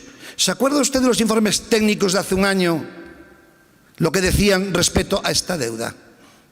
¿Se acuerda usted lo que decían? Y hoy cambian totalmente ustedes el criterio. Mire, ustedes toman las decisiones con alevosía, con nocturnidad, sin conocimiento, incluso me da la sensación de que muchos miembros de los que están sentados ahí. Y sobre todo con la complicidad del Bloque Nacionalista Galego, que ya no lo reconozco, como dije antes, ya no solo en el tema de Nostián, sino que en el tema de la Sardiñeira, pese a llegar a un acuerdo con nosotros, al final votó la enmienda del Partido Socialista. Bueno, esto es el lugar que nos encontramos, pero les voy a decir varias cosas al respecto. Mire, la transacción judicial. La transacción judicial únicamente es una sentencia que reconoce un acuerdo. Y un acuerdo puede ser legal, pero luego que el juez nos dé otra razón. Le voy a poner un ejemplo muy claro, lo tienen ahí hace poco, la cárcel de La Coruña. ¿Lo recuerdan? Ustedes querían llegar a un acuerdo con el Estado. Por supuesto que el acuerdo puede ser o no legal de pagarle. Al final el juez decidió que no había que pagar. Por eso ustedes debieron dejar que sea el juez el que decidiera cuánto era la cuantía a pagar. Que sí viene en la sentencia, porque la sentencia dice devolver todo el dinero que el concello pagó por los residuos, por el rechazo de los residuos. Y eso estaba contabilizado por un informe elaborado, de esos que habla usted, señora Lloyaneira, por los servicios municipales. Ustedes han renunciado a 7 millones de euros, a más de 7 millones de euros. Este acuerdo es perjudicial. Estamos en el punto de partida. Cuando se tomó el acuerdo en su día entre el Bloque y el PSOE de pagar esos rechazos, se consideró lesivo. Hoy también este acuerdo, por mucho que quieran, que yo sé lo que es una transacción judicial, que el juez no entró en el fondo del asunto.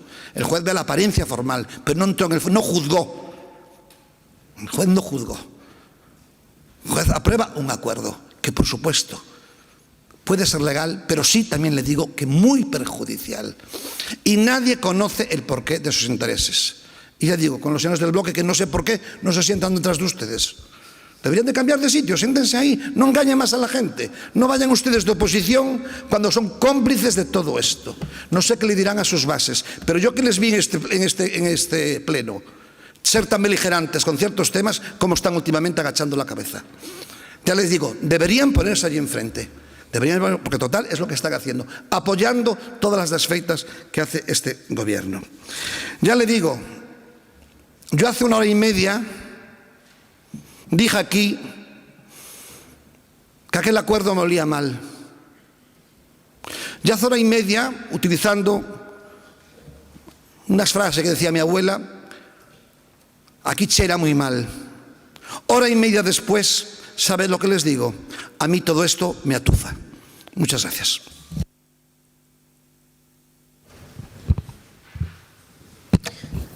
Bueno, pues yo, señor Lorenzo, la sorpresa es que pregunte por algo que ya se ha tratado en la moción, que supongo que de saberlo hubiera contestado el concejal de Proyectos Estratégicos, pero yo le voy a hablar de otra serie de cuestiones que también huelen mal. Yo tenía aquí preparada los datos que hicieron los servicios municipales de medio ambiente, relativos efectivamente al tratamiento de los residuos, no solamente a Nostián, lógicamente, sino también al contrato de la recogida, al 5º contenedor, a toda esta serie de cuestiones, y usted habla de algo que ya se le explicó en la moción. Pero mire, si hay algo que huele mal son las declaraciones que está haciendo constantemente la Xunta de Galicia a través de su conselleira de Medio Ambiente en el último tiempo con su silencio. Porque es un acoso y derribo contra el Ayuntamiento de A Coruña. Y ustedes se sientan aquí pretendiendo ser alternativa de gobierno del Ayuntamiento de A Coruña. Y yo no he escuchado decirle a la señora conselleira que a lo mejor tiene que ser más rigurosa, o a lo mejor tiene que hacer un poquito menos de demagogia, porque está perjudicando los intereses de los ciudadanos a los que ustedes pretenden gobernar. Y así, difícilmente. Y como usted habla de lo que quiere, pero yo también le voy a contestar de lo que considere oportuno, no voy a perder la oportunidad de hablar de esas cuestiones, que también me parecen interesantes. Me parecen interesantes. Porque se habla de un procedimiento de sanción de muchos miles de euros. Se va a sancionar, dicen. Y usted, que es jurídico igual que soy yo, sabe que la sanción no es lo mismo que el inicio de un procedimiento sancionador. Dígale a la Xunta de Galicia, además que tenga la deferencia con otra administración que cada vez que nos mete algo por registro, tenga bien primero meterlo por registro y después comunicárselo a la prensa. Y eso se habla del procedimiento de sanción, del inicio de la incoación de ese procedimiento de sanción, pero también sobre una subvención que dicen ustedes, Xunta de Galicia, Partido Popular, que nos dan. No, no, no, no, no, no, no, no, no es algo que nos dé la Xunta de Galicia. Es algo que se hace a través de fondos estatales gracias a una gestión que hizo la concejala de Medio Ambiente anterior, la señora Díaz. Y podemos seguir y seguir y seguir y seguir y seguir y seguir y seguir. ¿Usted quiere hablar del tema de la moción? Yo no le voy a entrar en el tema de la moción. Se lo ha explicado el señor Laje, que además es el que tiene el conocimiento exacto de esas cuestiones. Y yo creo que le ha quedado explicado de una manera clara. Pero yo voy a abundar en otra serie de cuestiones que están perjudicando al Ayuntamiento de A Coruña. Y están perjudicando a la firma del Ayuntamiento de A Coruña con Ecoembes. Quiero pensar que no tienen ustedes nada que ver con todo eso. De momento, la Xunta de Galicia tampoco ha firmado el suyo. Quiero pensar que no, porque parece ser que ahora estamos pendientes de que la Xunta dé lo que haya una serie de cuestiones. Hablan ustedes, vamos a hablar del tratamiento de los residuos, que al final es lo importante. Nos quieren ustedes imponer, ustedes me refiero a su partido político, nos quieren ustedes imponer una sanción porque según ustedes no reciclamos. Yo quiero saber cuánto recicla Sogama, porque lo que se quema no se recicla. Hasta ahí, vamos, no hace falta ser ingeniero tampoco para saberlo. Pero podemos ir a muchísimos datos. Datos que además no doy yo, datos que da el Plan de Gestión de Residuos de Sogama, que no los publico yo. En cuanto, por ejemplo, a la recuperación de envases al quinto contenedor, que yo pensé que me iba a preguntar el señor Amado por el quinto contenedor, pero ya veo que no. Y dice la Xunta que no lo hacemos bien y que una de las razones por las que nos va a sancionar, bueno, todo se verá, que ya sabe que los procedimientos tienen las fases de alegaciones y después la fase de decisión y mil cuestiones más. Lo mismo que están los procedimientos para un lado, también están para el otro. Dicen ustedes que no recuperamos. Donde no recuperan es ustedes. El sistema Nostian, solamente un dato, permite recuperar 12.000 toneladas de envases ligeros, solo 6.000 menos con una población de 390.000 personas. Y Sogama, 18.000 toneladas de envases ligeros, es decir, 6.000 más, para una población de 2.225.000. Y así podemos ir y podemos ir. Yo lo que le pediría, si efectivamente el interés general de la ciudad es lo que ustedes defienden como grupo municipal, es que al margen de todas las puestas en escena que podemos tener en este salón de plenos, le diga usted a la Xunta de Galicia dos cuestiones. En primer lugar, que el respeto institucional pasa por primero comunicar a la otra administración las decisiones que pueda adoptar y después salir a la prensa. Eso es lo mínimo. Y en segundo lugar, que defiendan ustedes los intereses de la ciudad frente a una administración que en este momento y por una cuestión exclusivamente de carácter político está en una situación de acoso y derribo contra esta ciudad. Porque a mí me gustaría saber qué pensarían los ciudadanos de A Coruña de su partido político cuando no es capaz de defenderlos contra una campaña que es de antiguo acoso y derribo.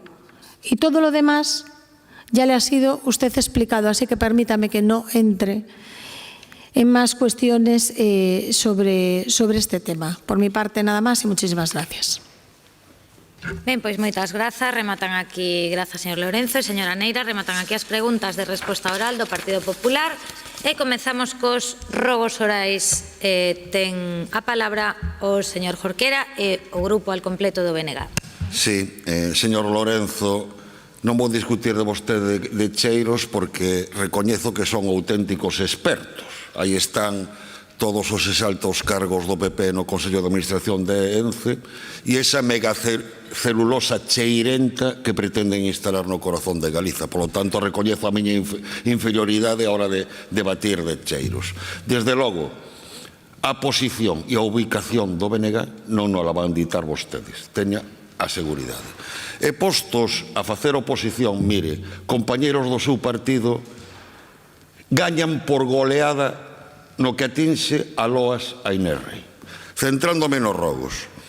Algunhas zonas do barrio coruñés dos Mallos están sufrindo desde hai anos un preocupante proceso de degradación. Tal é o caso da Rúa Asturias e a súa contorna, onde desde hai moito tempo hai 2 edificios semirruinosos e soares en estado de abandono. Así, tal e como se aprecia nunha fotografía que ilustra este rogo, parte da fachada do edificio situado no número 21 da Rúa Asturias, esquina ca Rúa Eusebio da Guarda, está apuntalada desde hai 8 anos por unha estada que ocupa parte da beira rúa, dificultando enormemente o paso dos peóns. A persistencia desta estrutura, co paso do tempo, mesmo fixo que no seu momento non se pudese completar as obras de mellora das beiras rúas neste treito. Ademais, o malo estado da fachada fai que a veciñanza que transita por esta zona teña que convivir co risco de que se produzan desprendimentos. Xusto en fronte, no número 26, existe un soar en grande estado de abandono. O mesmo acontece no número 16 da Rúa Eusebio da Guarda. Ademais, neste soar instalouse un ocupante. Por último, tal e como se aprecia noutra fotografía que ilustra o rogo, tamén presenta un estado de evidente abandono o edificio situado na Rúa Asturias número 20, no que tamén se instalaron persoas ocupantes. Polas razóns devanditas, o Grupo Municipal do BNG formula os seguintes rogos: que o Goberno local inste as persoas propietarias dos edificios sitos nos números 20 e 21 da Rúa Asturias e dos soares abandonados situados no número 26 da devandita Rúa e no número 16 da Rúa Eusebio da Guarda, a que cumpran cas súas obrigas de mantelos nun estado adecuado de mantemento e limpeza e, de ser necesario, adopte as medidas que sexan necesarias para resolver esta situación. Que o Goberno local adopte as medidas pertinentes para procurar unha solución á ocupación de grande parte da beira rúa pola estada que sostén parte da fachada do edificio situado no número 21 e para que se proceda a reparación e acondicionamento da beira rúa. Que o Goberno local, en coordinación coas administracións competentes, estude a situación das persoas ocupantes do edificio situado no número 20 e o soar situado no número 16 da Rúa Eusebio da Guarda e, de ser necesario, procure unha solución habitacional. A falta de limpeza e mantemento das rúas da nosa cidade é unha das queixas máis reiteradas por parte de veciñas e veciños e entidades cidadáns. Tal é o caso da Rúa Pose, que transcorre polos barrios coruñeses da Cubela, a Gaiteira e San Diego. A rúa presenta un estado lamentável de suciedade, sobre todo, como se pode apreciar nas fotografías que ilustran este rogo, no falso túnel que atravesa baixo a avenida de Oza. A Asociación Veciñal de Oza, Gaiteira aos Castros demanda que este treito se decore con mural para humanizar o ámbito. Tamén demanda o soterramento dos cables, que se asegura a limpeza da rúa e a mellora do pavimento da calzada e as beiras rúas. Polas razóns devanditas, o Grupo Municipal do BNG formula o seguinte rogo: que o Goberno local realice as xestións oportunas para asegurar a adecuada limpeza, mantemento e humanización da Rúa Pose. Na Rúa Vicente Aleixandre, no treito de rúa situado a carón do Instituto de Educación Secundaria de Monelos e a Igrexa de Oza, á altura dos números 2 e 4 da devandita rúa, amoréanse residuos voluminosos e diversos avenios. Lonxe de tratarse dun feito puntual, é unha escena habitual co conseguinte impacto na imaxe da rúa e na falla de limpeza. Polas razóns devanditas, o Grupo Municipal do BNG formula o seguinte rogo: que o Goberno local realice as xestións oportunas para asegurar a correcta limpeza e recollida no treito da Rúa Vicente Aleixandre, situado a carón do IES de Monelos e a Igrexa de Oza, a altura dos números 2 e 4 da devandita rúa, e leve a cabo as accións necesarias para rematar coa práctica de depositar sistemáticamente voluminosos e avenios na rúa. Moitas grazas. Rogo oral a respecto do arce tallado na Rúa da Vixía. A comezos de febreiro de 2025 tallouse por enfermidade da árbore un dos pradeiros da Rúa do Vixía, o carón da Igrexa de San Xosé, como pode verse na imaxe anexa. En consecuencia, o Grupo Municipal do BNG realiza o seguinte rogo: que se volva a plantar un novo pradeiro no sitio da árbore tallada o antes posible. Rogo oral a respecto da accesibilidade no barrio de Monte Alto. Na rúa Sirena, no barrio de Monte Alto, as beirarrúas non son moi amplas, mas os problemas de accesibilidade agrávanse cando é o propio Concello quen coloca elementos que impiden o emprego das zonas peonís cun mínimo de normalidade, tal e como reflicte a foto que aparece no rogo. En consecuencia, o Grupo Municipal do BNG realiza o seguinte rogo: que o Goberno local ordene a retirada do maceteiro instalado no medio da beirarrúa da rúa Sirena do barrio de Monte Alto para permitir o tránsito e a accesibilidade dos peóns neste espazo. E rogo... nada, está escrito, perdón, nada máis.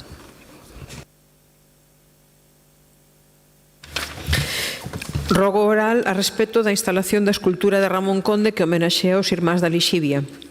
Desde o Grupo Municipal do BNG reiteramos con este rogo oral o profundo malestar co Goberno local á vista da falta de respeto á memoria dos veciños de Monte Alto, Jaroes, Bebel e France, popularmente coñecidos como irmáns da Lixivia e fusilados no Campo da Rata en 1936. Unha falta de respeto extensiva á memoria do irmán sobrevivente, Pepín García García, quen conseguiu fuxir a Montevideo, e a súa filla, Selva García, gardadora da súa memoria e a que este Goberno local lle debe a execución dun compromiso. O 1 de xullo de 2020, a Xunta de Goberno local aceptou a doazón dunha escultura en memoria dos irmáns da Lixivia da autoría de Ramón Conde e doada por Selva García. Posteriormente, o Goberno de Inés Rei comunicoulle a esta a ubicación da devandita escultura na rotonda de confluencia das rúas Paseo Alcalde Francisco Vázquez, Manuel García Canzobre e Regata Catisarc. Transcorridos máis de 4 anos desta comunicación, nada se soubo deste compromiso do Goberno local e a homenaxe de recoñecemento público e reparación da memoria persoal e familiar destas vítimas do franquismo segue sen se realizar por parte dun Goberno que se autodenomina progresista. Nin a familia das vítimas da Guerra Civil nin o propio escultor comprenden a que se debe esta dilación na execución dun compromiso por parte do Goberno local, nin moito menos a incomunicación exercida como amparo da desmemoria democrática. En consecuencia, o Grupo Municipal do BNG realiza o seguinte rogo: que o Goberno Municipal asuma o seu compromiso e execute no lugar comprometido e a maior brevidade a instalación da escultura de Ramón Conde que homenaxea os irmáns da Lixivia como mostra de recuperación da memoria persoal e familiar das vítimas da Guerra Civil e da ditadura na Coruña. Rogo oral a respecto da necesidade de activar o carril inhabilitado na Rolda do Outeiro á altura da estación do tren. A comezos do pasado mes de febreiro, pechouse definitivamente ao tráfico o acceso á Avenida da Sardiñeira por mor das obras da estación intermodal e dos cambios nesta vía que pasará a ter un único sentido de saída en dirección á Rolda do Outeiro. É por iso que desde a redonda próxima á estación do tren se inhabilitou o carril de subida que daba acceso ao desvío á Avenida da Sardiñeira. Transcorrido máis dun mes, o carril segue inhabilitado sen razón aparente, o que reforza o habitual colapso desta vía que soporta unha carga de tráfico moi intensa ao longo do día, aínda máis acrecentado en horas punta. Por iso, en consecuencia, desde o BNG realizamos o seguinte rogo: que o Goberno Municipal adecue os sinais horizontais á nova situación do tráfico rodado no carril de subida da Rolda do Outeiro á altura da estación do tren para volvelo a habilitar para o tráfico canto antes e alixeirar a importante carga de circulación desta vía. Rogo oral a respecto da necesaria revisión da temporalización semafórica peonil na Ronda do Outeiro á altura da estación do tren. O cruzamento habilitado para os peóns na Rolda do Outeiro á altura da estación do tren conta con 2 tramos consonte as 2 direccións de circulación viaria desta avenida. O tempo habilitado para o cruzamento a pé é bastante reducido, para alén de ser diferente entre os 2 tramos. Un dos tramos só conta con 15 segundos de tempo habilitado para cruzaren os peóns, claramente insuficiente para unha parte importante da poboación do barrio, por razón de idade ou condición física, que ademais obriga a permanecer na zona intermedia do paso entre coches ante a imposibilidade para facer o cruzamento a pé completo. Por iso, desde o BNG, rogamos que o Goberno Municipal revise a temporalización semafórica habilitada para os peóns no cruzamento da Rolda do Outeiro á altura da estación de tren para favorecer a mobilidade peonil desta avenida en condicións de maior seguridade. Rogo oral a respecto da Rúa da Paz no barrio dos Mallos. Non darei lectura a unha parte que figuraba neste rogo, pois parece que está en proceso de solución as consecuencias desas reiteradas fugas de aguas residuais á rúa desde o portal do edificio número 18, pero sí volvemos rogar que a maior brevidade o Goberno municipal interveña na resolución das problemáticas da mobilidade denunciadas pola veciñanza do barrio derivadas da falta de mantemento das beirarrúas da Rúa da Paz. E, finalmente, rogo oral a respecto do incumprimento da Ordenanza Municipal Reguladora do Uso do Galego nas novas ferramentas formativas para o persoal municipal.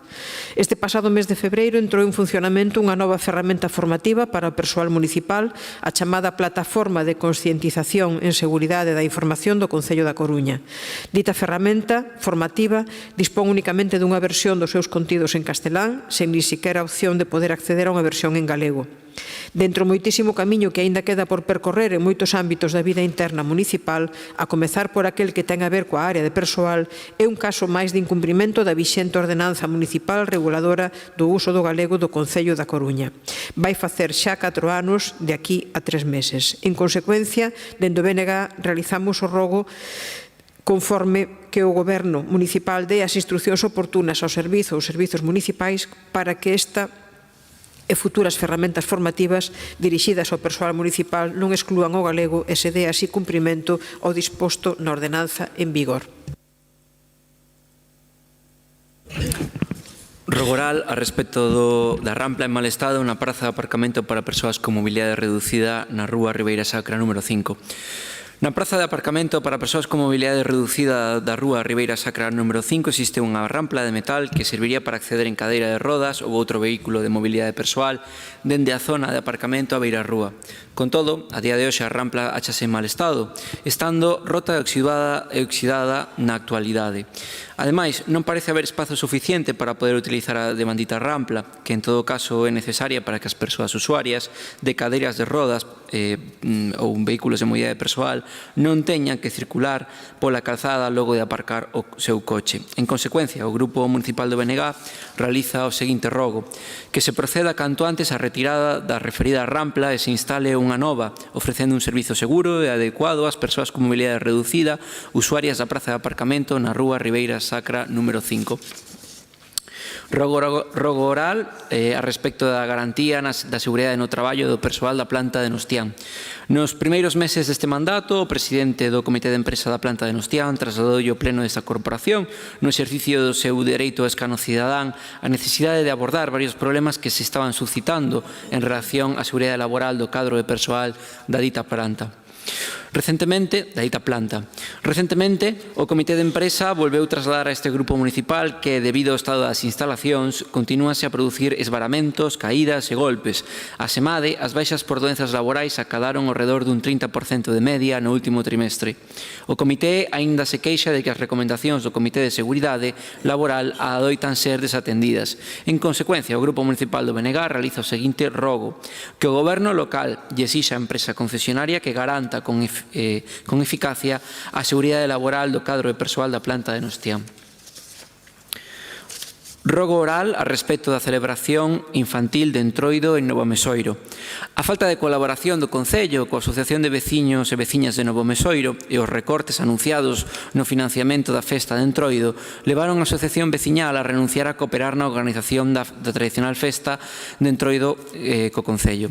Ante esta circunstancia, o Concello anunciou que asumía por si propio a deita organización e, finalmente, houbo esta festa infantil o día 2 de marzo no Centro Cívico do barrio, a pesar de ter anunciado que se celebraría no pabillón do Polideportivo. Isto implicou unha reducción no aforo con respecto a anteriores convocatorias que tiñan lugar no pabillón. Concretamente, calcúlase que se reduciu o aforo de 1.400 a 200 persoas. A raíz da actuación do Concello, recibíronse varias queixas por terse limitado as entradas dispoñíveis, por non ter anunciado esta circunstancia coa suficiente publicidade e por ter derivado todo isto como consecuencia na exclusión dun considerable número de nenas e nenos do acceso ás festas. En consecuencia, o Grupo Municipal do BNG realiza o seguinte rogo: Rogo, que o Goberno local retome o necesario diálogo coa Asociación Veciñal de Novo Mesoiro, que coopere con ela sen impoñarlle cargas económicas ou administrativas desproporcionadas e inasumíveis, e que a organización de actividades con ela se faga coa suficiente antelación, co suficiente financiamento e dialogando coa veciñanza. Grazas.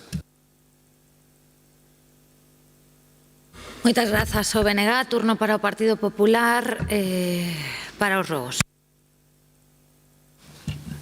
Grazas, señora alcaldesa. Rogo oral relativo ao Consello de Saúde. Na actualidade na nosa cidade o índice de transmisión de ITS é alarmante. Atopámonos ante un verdadeiro problema de saúde pública. Un dos grupos máis afectados por este reponte son os adolescentes e persoas novas adultas, particularmente aqueles que se atopan nas primeiras etapas da súa vida sexual activa. As infeccións máis comuns entre a poboación afectada inclúen a sífile, a gonorrea e a clamidia. Todas elas infeccións bacterianas que poden transmitirse a través do contacto sexual sen protección.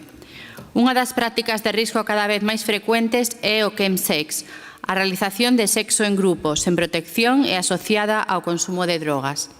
O Goberno municipal non pode vivir dándolle as costas a esta realidade. Mais, tendo en conta que este Goberno fai caso omiso, reiteramos o seguinte rogo: convocar canto antes ao Consello de Saúde para coñecer de primeira man a realidade ca que nos atopamos na actualidade e procurar medidas preventivas no curto, no medio e no longo prazo dende o eido municipal. Rogo oral relativo á accesibilidade no Concello. Solicitamos, e xa imos polo segundo ano, o cambio do elevador da entrada que non permite o acceso a moitos usuarios de cadeira de rodas automáticas debido ao seu tamaño, instalando un máis moderno que permita unha maior autonomía. A instalación dun timbre na entrada accesible para usuarios en cadeira de rodas que permita avisar ao persoal correspondente. Facilitar a orientación nas SAS e no edificio a través de pictogramas ás persoas con discapacidade cognitiva, e a todos tamén. Facilitar os desplazamentos dentro do recinto, así como os contidos e a información usando braille, audioguías e vídeos audiodescritos a aquelas persoas con discapacidade visual. E instalar un sistema de bucle magnético no salón de plenos, así como dispor de equipos de frecuencia modulada para persoas con discapacidade auditiva. Rogo oral relativo ao Consello de Inclusión Social. Tendo en conta que este Goberno municipal fai caso omiso, reiteramos o seguinte rogo: convocar canto antes ao Consello de Inclusión Social para coñecer de primeira man as necesidades das entidades e procurar solucións no curto, no medio e no longo prazo. Rogo oral relativo á necesidade dunha memoria específica do Servicio de Igualdade e Benestar Social. Dentro das obrigas que ten o Concello, unha das máis importantes é a de render contas á cidadanía coa máxima transparencia, máxime nunha área tan sensible como é a de benestar social. Por este motivo, dende o Grupo Municipal do Partido Popular presentamos o seguinte rogo: pedimos que o Goberno municipal realice as xestións oportunas para formular a memoria específica correspondente ao Servizo de Igualdade e Benestar Social que permita entender con claridade as prioridades e distribución dos recursos nesta área. Máis nada pola miña banda, moitas grazas. Buenos días. Ruego oral relativo al acceso peatonal entre el barrio de Las Flores y el barrio de Monelos. El vial de acceso al desde el barrio de Las Flores al barrio de Monelos y por extensión al mercado del Viña, el cual finaliza en la calle Pablo Neruda, es en la actualidad completamente inaccesible para las personas con movilidad reducida, así como para cualquier viandante que quiera atajar entre ambos barrios, debido principalmente al grado de inclinación de las escaleras allí situadas. Sabiendo que la accesibilidad en esta ciudad es otra de las asignaturas pendientes y olvidadas de este Gobierno, y ante las numerosas quejas por la falta de comunicación entre ambos barrios, teniendo en cuenta la constante exaltación de proyectos de urbanización en otras zonas, ruego que se estudien las vías posibles para lograr una mejora en la actual situación de ambos barrios, evitando barreras arquitectónicas totalmente inservibles y haciendo entornos con más utilidad con el mayor servicio, en el transporte de los vecinos de sendos barrios. Ruego oral relativo a la eliminación de la mediana de cemento en la avenida de Glasgow. La mediana en la avenida de Glasgow, en estos momentos, y tras haber realizado otras obras de reestructuración en la vía, constituye un obstáculo para el acceso de los vehículos a los edificios de la avenida. Como ocurre en otras zonas afectadas por la implantación de un carril bici sin consenso ni diálogo con los vecinos, la estrechez de las aceras y la merma de visibilidad en muchos casos hace que el acceso de los vehículos sea peligroso tanto para usuarios del carril bici como para los vecinos. Por este motivo, ruego que se analice la mejor forma de reestructurar la zona de la vía mediante la eliminación de la citada mediana, con el fin de evitar que se puedan producir accidentes de circulación por falta de visibilidad, pudiendo favorecer de este modo una movilidad mucho más segura y, por tanto, más eficiente. Muchas gracias.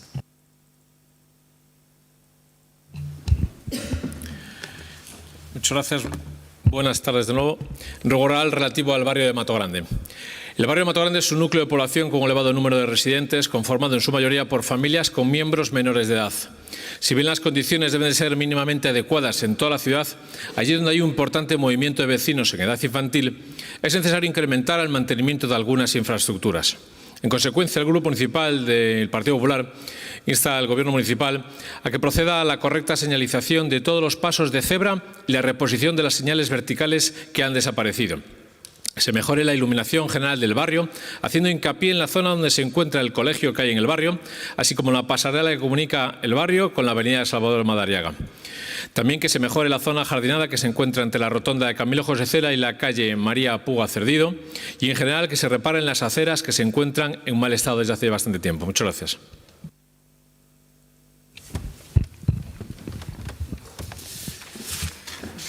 Ruego oral relativo al otorgamiento de distinciones a Luis Suárez. En Monte Alto nació una de las leyendas del fútbol, Luis Suárez, primer español en recibir un Balón de Oro. El 2 de mayo se cumplen 90 años del nacimiento del arquitecto, de Luisinho, en el número 20 de la avenida de Hércules, frente al Campo de Marte. 90 años después, este coruñés, quien llegaría a conquistar el fútbol europeo tras su paso por el Deportivo, el Barça y el Inter de Milán, debe ser rendido con homenaje por parte de esta ciudad. Por ello, ruego que la Alcaldía inicie el procedimiento de otorgamiento de las correspondientes distinciones, entre las que se propone la denominación del Campo de Marte como Campo de Marte Luis Suárez. Muchas gracias.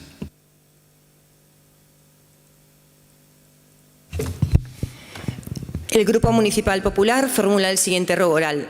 21 bancos, 21, 17 de madera y 4 de piedra, cada uno de 2 metros, 12 pivotes y 8 grandes jardineras, todo ellas en un estrecho espacio, el carril banco, como lo denominan los vecinos y comerciantes de la plaza, al final de la avenida Linares Rivas, que colinda con Ramón de la Sagra. Viviendas, garajes y establecimientos comerciales conviven a diario con un grave problema de accesos desde la última reforma y colocación del nuevo mobiliario urbano. Problema de acceso al quedar un carril único de entrada y salida de coches de los garajes, siendo el mismo carril para los vehículos privados o especiales que paran unos minutos a recoger a personas mayores o que las llevan a centros de días, con el consiguiente atasco o si aparece una ambulancia o un coche de bomberos, con el riesgo, urgencia y gravedad que todo esto provoca.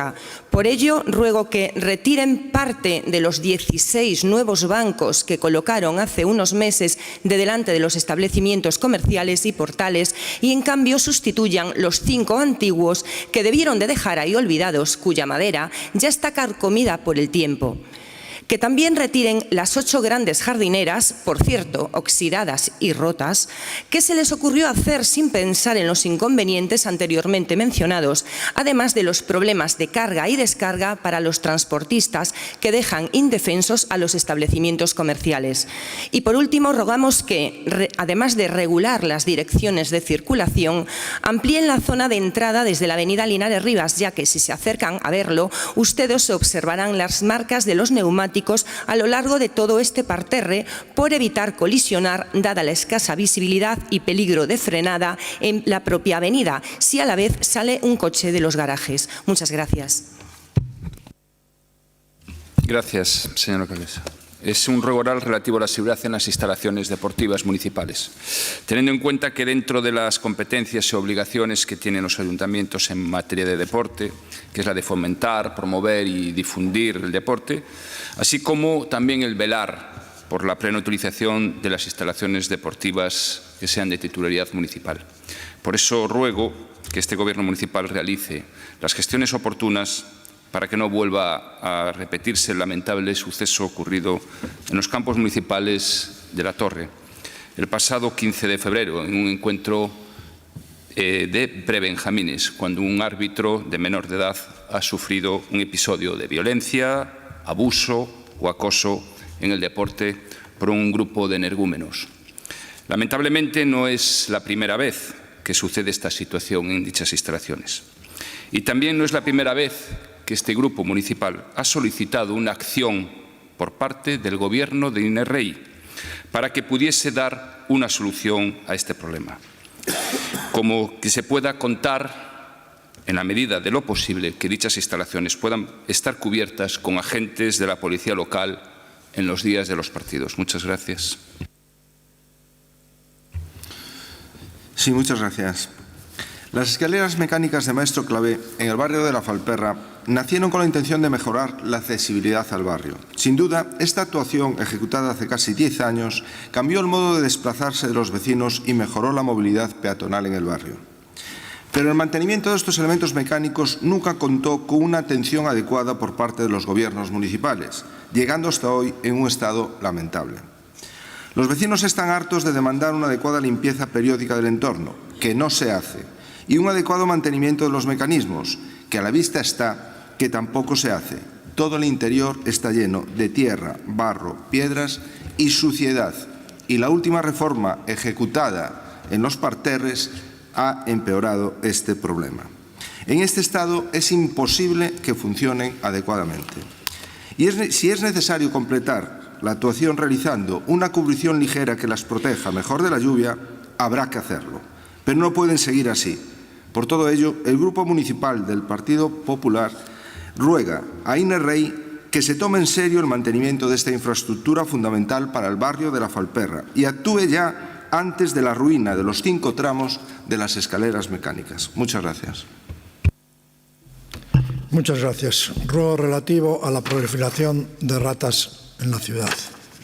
Los vecinos del patio de manzana de muchos solares que se encuentran abandonados en la zona de pescadería, muchos ellos de propietario desconocido, se quejan reiteradamente de que estos solares abandonados se convierten en espacios llenos que acumulan basura, suciedad y todo tipo de malezas, lo cual lo convierte en un espacio y un entorno muy adecuado y muy propicio a la proliferación de roedores. Esto, además de representar un problema de salubridad, pues ocasiona daños en las impermeabilizaciones y en los cableados que pueden incluso provocar cortocircuitos en zonas, en manzanas enteras que sabemos que están constituidos básicamente por edificios de madera. Por todo ello, el Grupo Municipal del Partido Popular ruega a la alcaldesa Inés Rey se encargue a los servicios municipales las medidas oportunas para erradicar las ratas de estos solares abandonados, localizando a los propietarios de las fincas y exigiéndoles que tomen las medidas adecuadas y, si no, que el propio ayuntamiento, de forma subsidiaria, por una cuestión de seguridad y de higiene y de salubridad,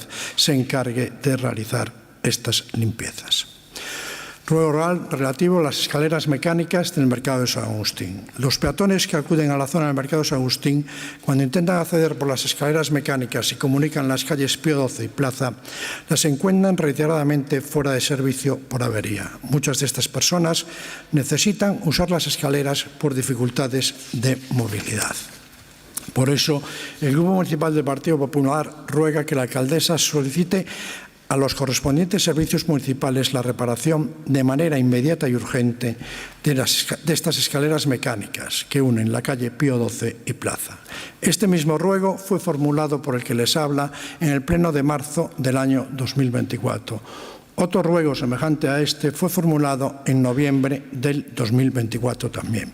Podríamos decir que 1 año y 3 meses después, Y después de tener ruegos, todo sigue igual. Después de tener, además, como nos contestan hoy por escrito, este ayuntamiento, un contrato de mantenimiento de escaleras mecánicas que nos cuesta 64.000 euros al año. Parece absolutamente increíble que no seamos capaces de arreglar unas escaleras mecánicas para uso de nuestros vecinos. Muchas gracias. Ben, moitas grazas. Grazas ao Partido Popular por estes rogos. Ata aquí chega o pleno ordinario. Moitas grazas a todos por tan interesante debate. Despedimos xa o señor secretario xeral, señor interventor xeral, quedan dispensados da súa presencia. Toda vez que pasamos xa ao escano cidadán, o primeiro deles. Chamamos a dona Margarita González Montoto. Benvida, Margarita, ao Pleno do Concello da Coruña, ao escano cidadán. Moi boa tarde.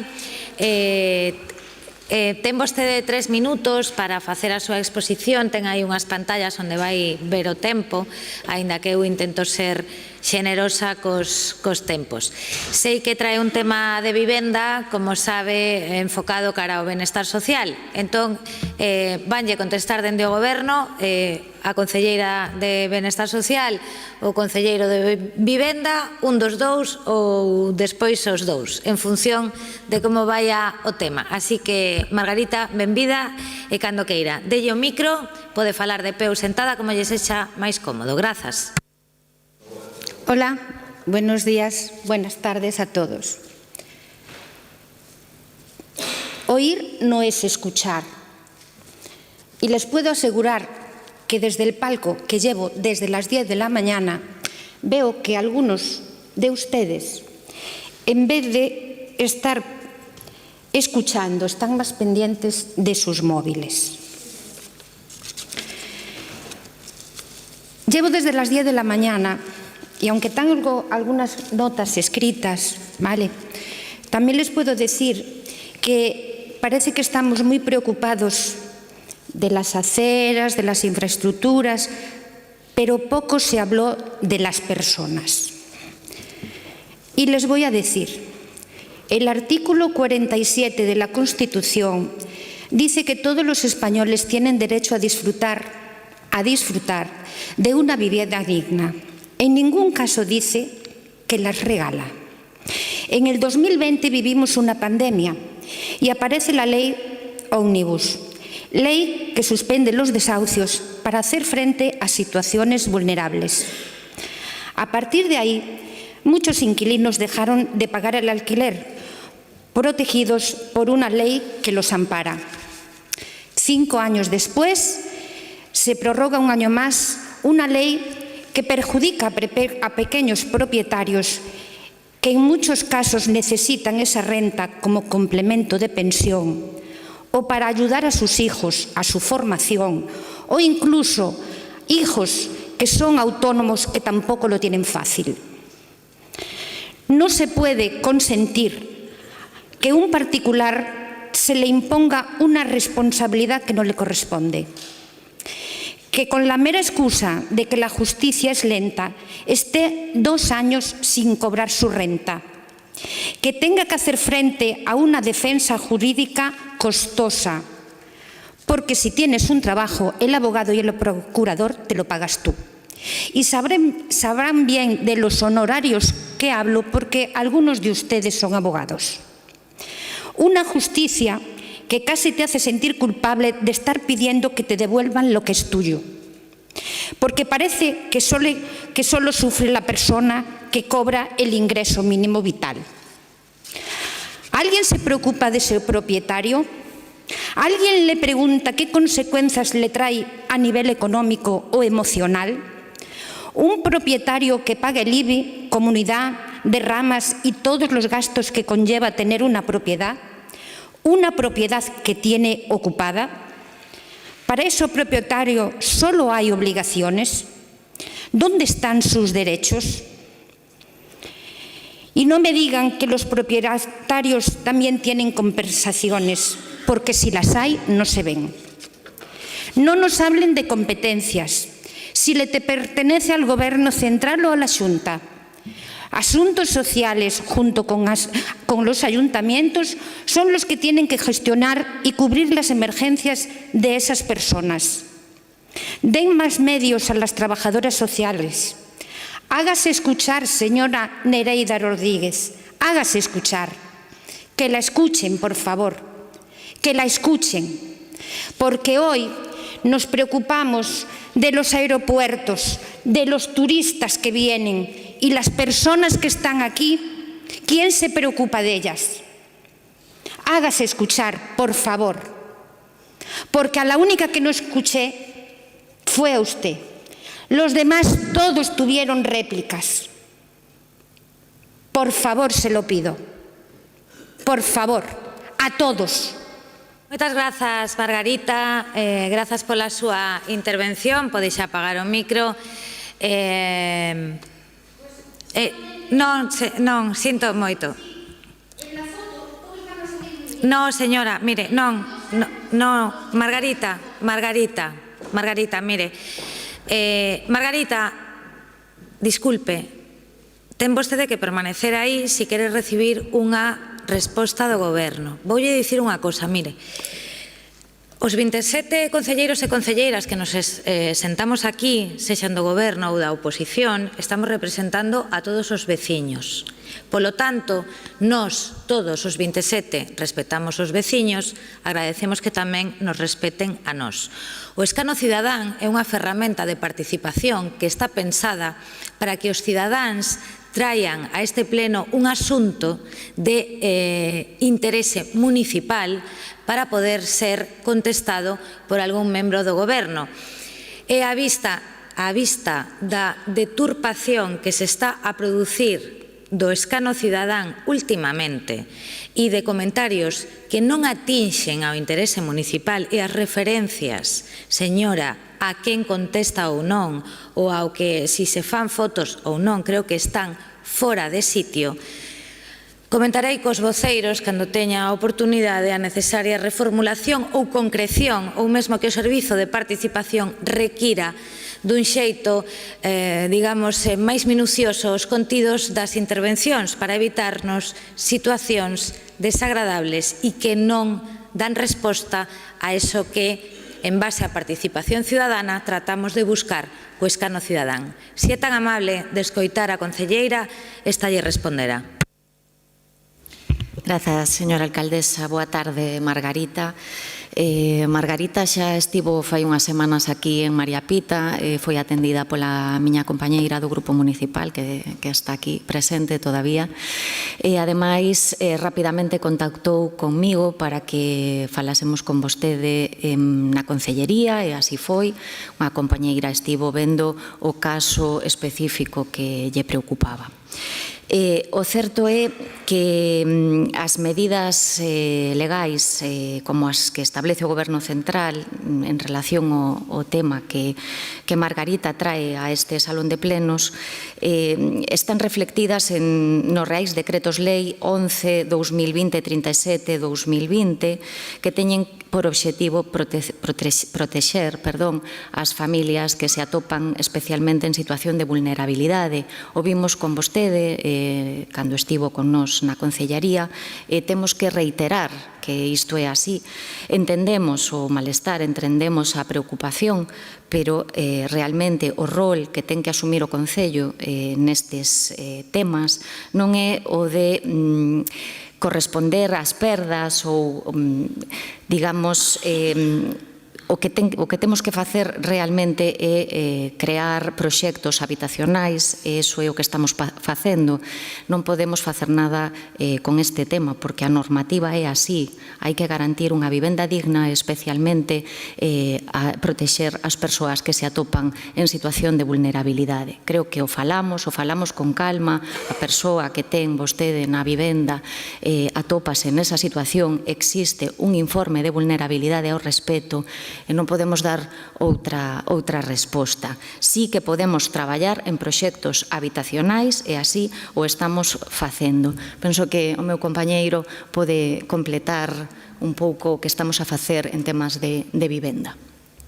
Sí, bueno, solo por apuntar lo que dice mi compañera Nereida Canosa en relación a lo que comentaba de las atribuciones del Ayuntamiento. Efectivamente, nosotros tenemos como atribución, junto con la Xunta de Galicia, desde luego la promoción de la vivienda pública, que es la vivienda que a lo mejor tiene que dar, desde luego, satisfacción a las necesidades de gente que tiene problemas de acceso a una vivienda, ¿no? Que no es algo que tenga que asumir ningún particular. Y entonces, bueno, en ese sentido, solo comentarle que desde el Ayuntamiento de A Coruña estamos promoviendo las viviendas de Xuxán y las viviendas de Pontejos, que se van a ser gestionadas por la empresa municipal de vivienda, precisamente para aquellas personas que tienen menos recursos y que tienen más problemas de acceso a la vivienda, y que últimamente también hemos llegado a acuerdos, desde luego, con la Xunta de Galicia, tanto para potenciar ese gran barrio nuevo de Montemero, en el que habrá vivienda pública y protegida y que tiene que dar respuesta a la gente que busca vivienda y busca vivienda a precios asequibles, como con la cesión de parcelas municipales, parcelas que son de propiedad del Ayuntamiento, en las que la Xunta de Galicia construirá vivienda pública también para atender a esas personas que, como digo, tienen problemas para acceder a una vivienda digna y que, desde luego, las administraciones tenemos que responder. Y en ese sentido, yo creo que tanto las tres administraciones implicadas, Ayuntamiento, Xunta de Galicia y Ministerio de Vivienda, estamos trabajando de forma bastante intensiva. Gracias. Ben, moitas grazas, señores concelleiros. Moitas grazas, señora González. Pode retirarse xa e chamamos ao escano cidadán ao señor Moreno Díaz. Benvido, José María, novamente a este pleno. José María trae a súa intervención relativa á Praza Pintor Laxeiro. Bueno, encenda o micro. Ten micro, non fai falta que berre moito. Vale? Non xa berrei bastante. Non, xa por eso. Digo que ten micro, que lle escoitamos todos, e a concelleira Noemí Díaz, que lle vai contestar, fenomenal. Benvido ao pleno do Concello novamente, José María, un gusto velo. Ten aí o tempo para a súa intervención. Moitas grazas. Hola, buenos días. Eu veño para falar da Plaza de Pintor Laxeiros, porque, se fan as cousas por fascículos, polo menos neste pleno, neste Concello. Eu penso que, cando hai que gastar un diñeiro, é mellor invertilo ben que non malgastalo. Porque aquí parece que se preocupan de moitas cousas ou de nada. Entón, a miña cousa é que ustedes quedaron en sacar os árboles. A primavera está á volta da esquina ou xa estamos nela. Van a soltar o algodón e non podemos abrir as ventanas nin eso. Resulta que cortaron 6 ou 7 árboles, talaron e os sacaron e replantaron outros. Quedaron en ampliar a acera e plantan un árbol na línea que amplía a acera. Eu non sei se alguén deste Concello mira as obras, ve as cousas, ou veñen aquí, aproban e fan o que lles dá a gana.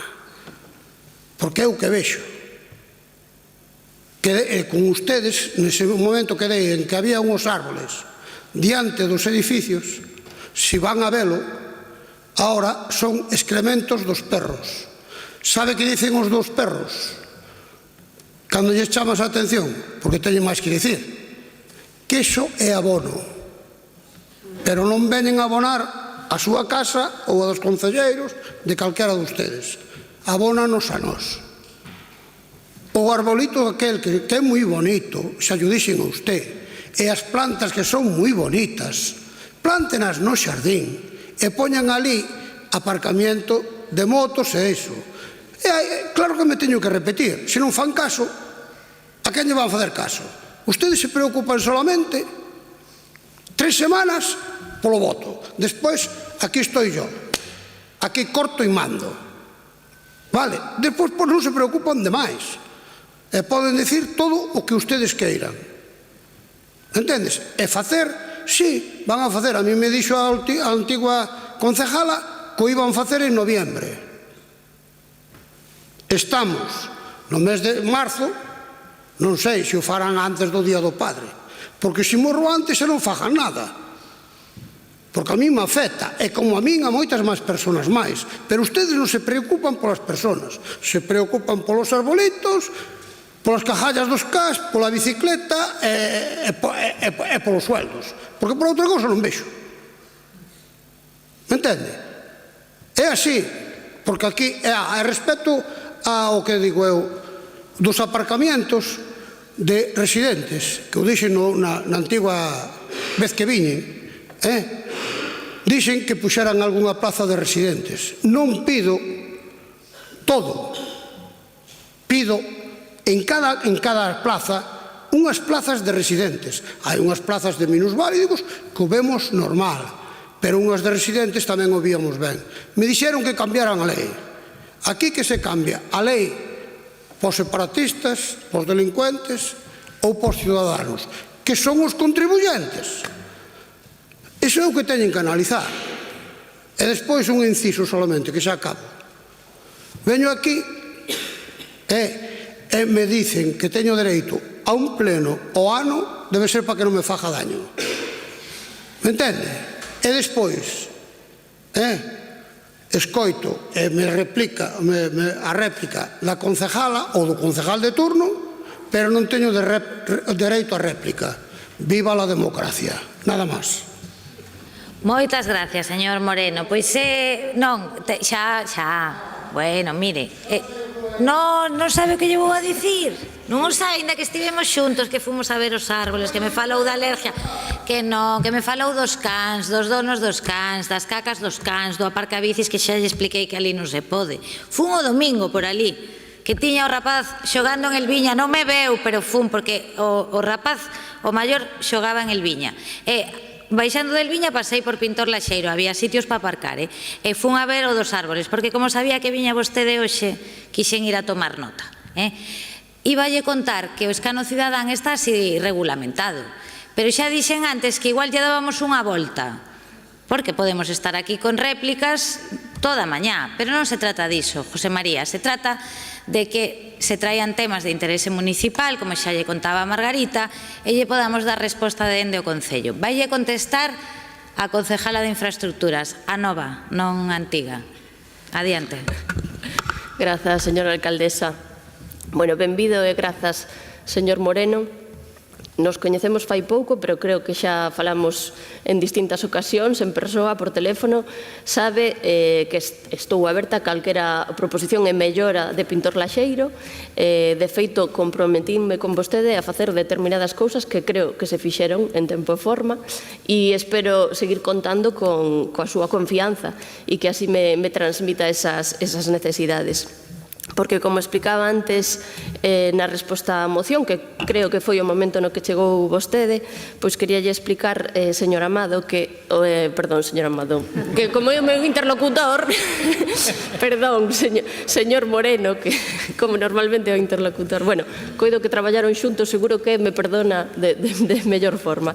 Quería dicir, señor Moreno, que escoitamos as necesidades da veciñanza e, de feito, ali en Pintor Laxeiro non estaba incluído no proxecto, pero sí que se ampliou a beirarrúa ata o Portal 9 precisamente para dar acceso a bombeiros e demais. Entón, sempre escoitamos e, como dixen antes, dentro de criterios técnicos e baixo seguridade, todo o que se pode cambiar e mellorar, faise. Entón, neste momento a obra está en garantía, así que se atopase algunha deficiencia, eso se ten que subsanar, e a partir de aí o que non está dentro do proxecto, pero se pode facer, analizámolo e non hai ningún problema. Con respecto ás prazas de residentes que dicía, actualmente as prazas de residentes están reguladas pola ordenanza das zonas hora. Entón, mentres non se modifique a ordenanza para ampliar esas posibles zonas hora, non se poden establecer máis prazas de aparcamento de residentes. Pero, en calquera caso, como estamos a piques de sacar a nova ordenanza de mobilidade, aí xa incluímos unha ampliación de posibilidades de zonas hora. Así que, no seu momento, cando este aprobada a ordenanza, podemos falar con vostede e coa veciñanza do barrio para establecer unha serie de zonas residentes no seu barrio. E sen máis, sabe que ten o meu teléfono, calquera cousa pode chamarme e quedamos e vemos e analizamos. Como? Que quedáis despois, dice. Quedamos despois, vale, sí, pero o meu número teno, que o chamei. A ver, grazas, señora. Sí, moitas Arias. grazas. Grazas, don José María. Outra cousa que me olvidara, que falei cos bombeiros tamén, dá o giro, sabe? A ver, o giro, o camión de bombeiros, que según usted non giraba, o camión, que sí que gira, que xa falei con el, sí que gira. Que sí, que gira? Bueno, non, a foto non, que xa me dixeron os bombeiros, que gira o camión. De verdade, Bueno, moitas grazas, señor Moreno. Non, sí, pero que eu falei cos bombeiros. Pero si falei cos bombeiros. Que falei cos bombeiros? Pero me está escoitando ou non? Vale. Veña, pois... Grazas. Veña, José María, non se enfade, que non é o seu carácter. Que non é o seu carácter, José María. Veña, que lle toca ao señor Silvosa. Veña, que lle toca ao señor Silvosa.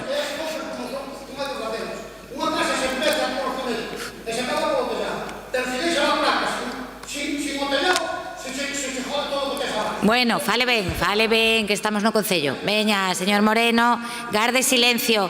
Señor Moreno, garde silencio. Agora sí, estou de bo en humor, pero garde silencio, por favor. Don Fernando Silvosa Ulloa, benvido ao Pleno do Concello da Coruña. O escano cidadán, como xa me escoitou, ten 3 minutos. Vostede ven a falar concretamente do barrio de Ciudad Jardín, así que adiante, cando queira ten a palabra. Bos días, señora alcaldesa, miembros da Corporación Municipal. Me dirijo a ustedes para trasladar las peticiones y necesidades de los residentes de Ciudad Jardín y Riazor, zonas de nuestra ciudad que requieren atención para mejorar la calidad de vida de sus habitantes. En primer lugar, en Ciudad Jardín solicitamos un plan de mejora para las aceras, firme y pavimento de las calles, priorizando la reparación, mantenimiento y accesibilidad para todas las personas. Además, la iluminación en diversas zonas del barrio debe ser mejorada, dada su escasa luminosidad en determinados puntos, lo que genera inseguridad. Nos gustaría también que se enterrase el cableado de postes eléctricos, lo cual ya debió de haberse realizado, dado que en los últimos años se han abierto numerosas veces las calles y actualmente representa un peligro para la zona. Proponemos también un plan de reforestación urbana con la instalación de más árboles con especies arbóreas adecuadas o al menos replantado de los árboles que se han ido eliminando, lo cual contribuirá a mejorar la calidad del aire y embellecer el entorno. Es esencial la recuperación de las papeleras en toda la zona, donde anteriormente existían, así como la mejora en la señalización viaria, incluyendo pasos de peatones elevados en calles con alta circulación para mejorar la seguridad de peatones y conductores. Además, consideramos fundamental un estudio de accesibilidad para la instalación de rampa mecánica adecuada para sillas de ruedas y carros de bebés en el paso de los puentes, facilitando la conexión entre barrios. Sería la tercera vez que se rebaje el gran badén montículo de acceso desde Avenida Finisterre a Paseo de los Puentes, en el que los vehículos bajos continúan tocando y rozando. Ante las quejas recibidas de vecinos y taxistas en la zona del Hospital Modelo con Ronda Enelle, solicitamos la recuperación del doble sentido de circulación en la calle Andrés Martínez Salazar, dado que siempre ha tenido esta configuración y su cambio ha generado inconvenientes a la movilidad, accesibilidad y confusión para los usuarios. Solicitamos la finalización de la urbanización en zona de la Iglesia de los Franciscanos y la implementación de medidas de mayor seguridad vial en los entornos escolares, mejor señalización y sistemas de calmado del tráfico. En cuanto a Riazor y su entorno costero, solicitamos la rehabilitación y acondicionamiento de vestuarios y aseos para bañistas y viandantes del paseo marítimo, una necesidad evidente para quienes disfrutan de la playa y el paseo durante todo el año. Esas peticiones reflejan las necesidades de nuestros barrios y el interés de sus vecinos para construir un entorno más accesible, sostenible y seguro. Agradezco a toda la Corporación Municipal la atención y quedo a disposición para cualquier información que requieran. Muchas gracias. Moitas grazas, señor Silvosa.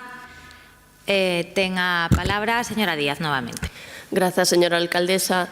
Moitas grazas e benvido, señor Silvosa, por todas as súas achegas e por esas anotacións e indicacións que nos din que tomamos moi boa conta. Con respecto a todo o que nos plantexa, por comezar, non é que non existe como tal un plan de melloras de beirarrúas, o que si é que imos resolvendo as incidencias que se van atopando. Por exemplo, actuaremos próximamente en Andrés Martínez Salazar, Eduardo Dato con reparacións puntuais, ampliando alcorques, nivelando os bordillos e as plaquetas. E tamén en Pérez Lujín vais a actuar próximamente porque Fenosa ten que abrir unha zanxa e renovarase a beira rúa e se eliminarán algúns árbores porque xustamente onde pasa a zanxa. O que si lle podo dicir con respecto aos árbores, este ano destinamos por primeira vez para un plan de reposición de arbolado no que se plantarán 1000 árboles ao ano durante 3 anos e que cada árbore que se abate é unha árbore que se vai repoñer, pero non unha, sino que se repoñerán 3 por cada unha que se abata. Con respecto á mellora da iluminación, en principio cumple a normativa vixente según criterios de eficiencia enerxética, pero revisaremos e faremos as medicións pertinentes por si houvese algún punto que non cumplise. Con respecto ás papeleiras, me confirma a Concelleira de Medio Ambiente que esta mesma semana se repuxeron todas as papeleiras que faltaban. A mellora da sinalización viaria, pois neste sentido podemos estudar todas as melloras do barrio que se podan levar a cabo con respecto á sinalización e calmado do tráfico. Neste sentido, pois priorizaremos tamén a seguridade nos entornos escolares. Tamén falaba de accesibilidade e vamos licitar próximamente un plan de accesibilidade, pero de toda a cidade, moi ambicioso, no que obviamente se repasarán todas as rúas, todas as prazas da cidade e teremos en conta, por suposto, as súas suxerencias. Con respecto que falaba da finalización da urbanización, isto forma parte dun polígono que está en desenvolvemento, que de feito me comentaba agora mismo o meu compañeiro concelleiro de urbanismo que xa se está a tramitar. Na finca dos Mariño é unha competencia de costas, o que si podemos enviarlles unha carta facéndolles a suxerencia de que melloren.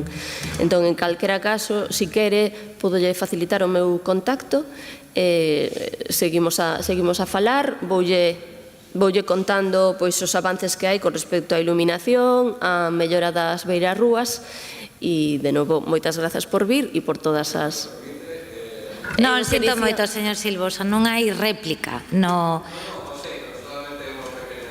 Sí, agora, se quere, cando saiamos, falamos. Sí, falan agora, mentras lle dá o contacto. Moitísimas grazas a todos e a todas, que teñan moi boa tarde.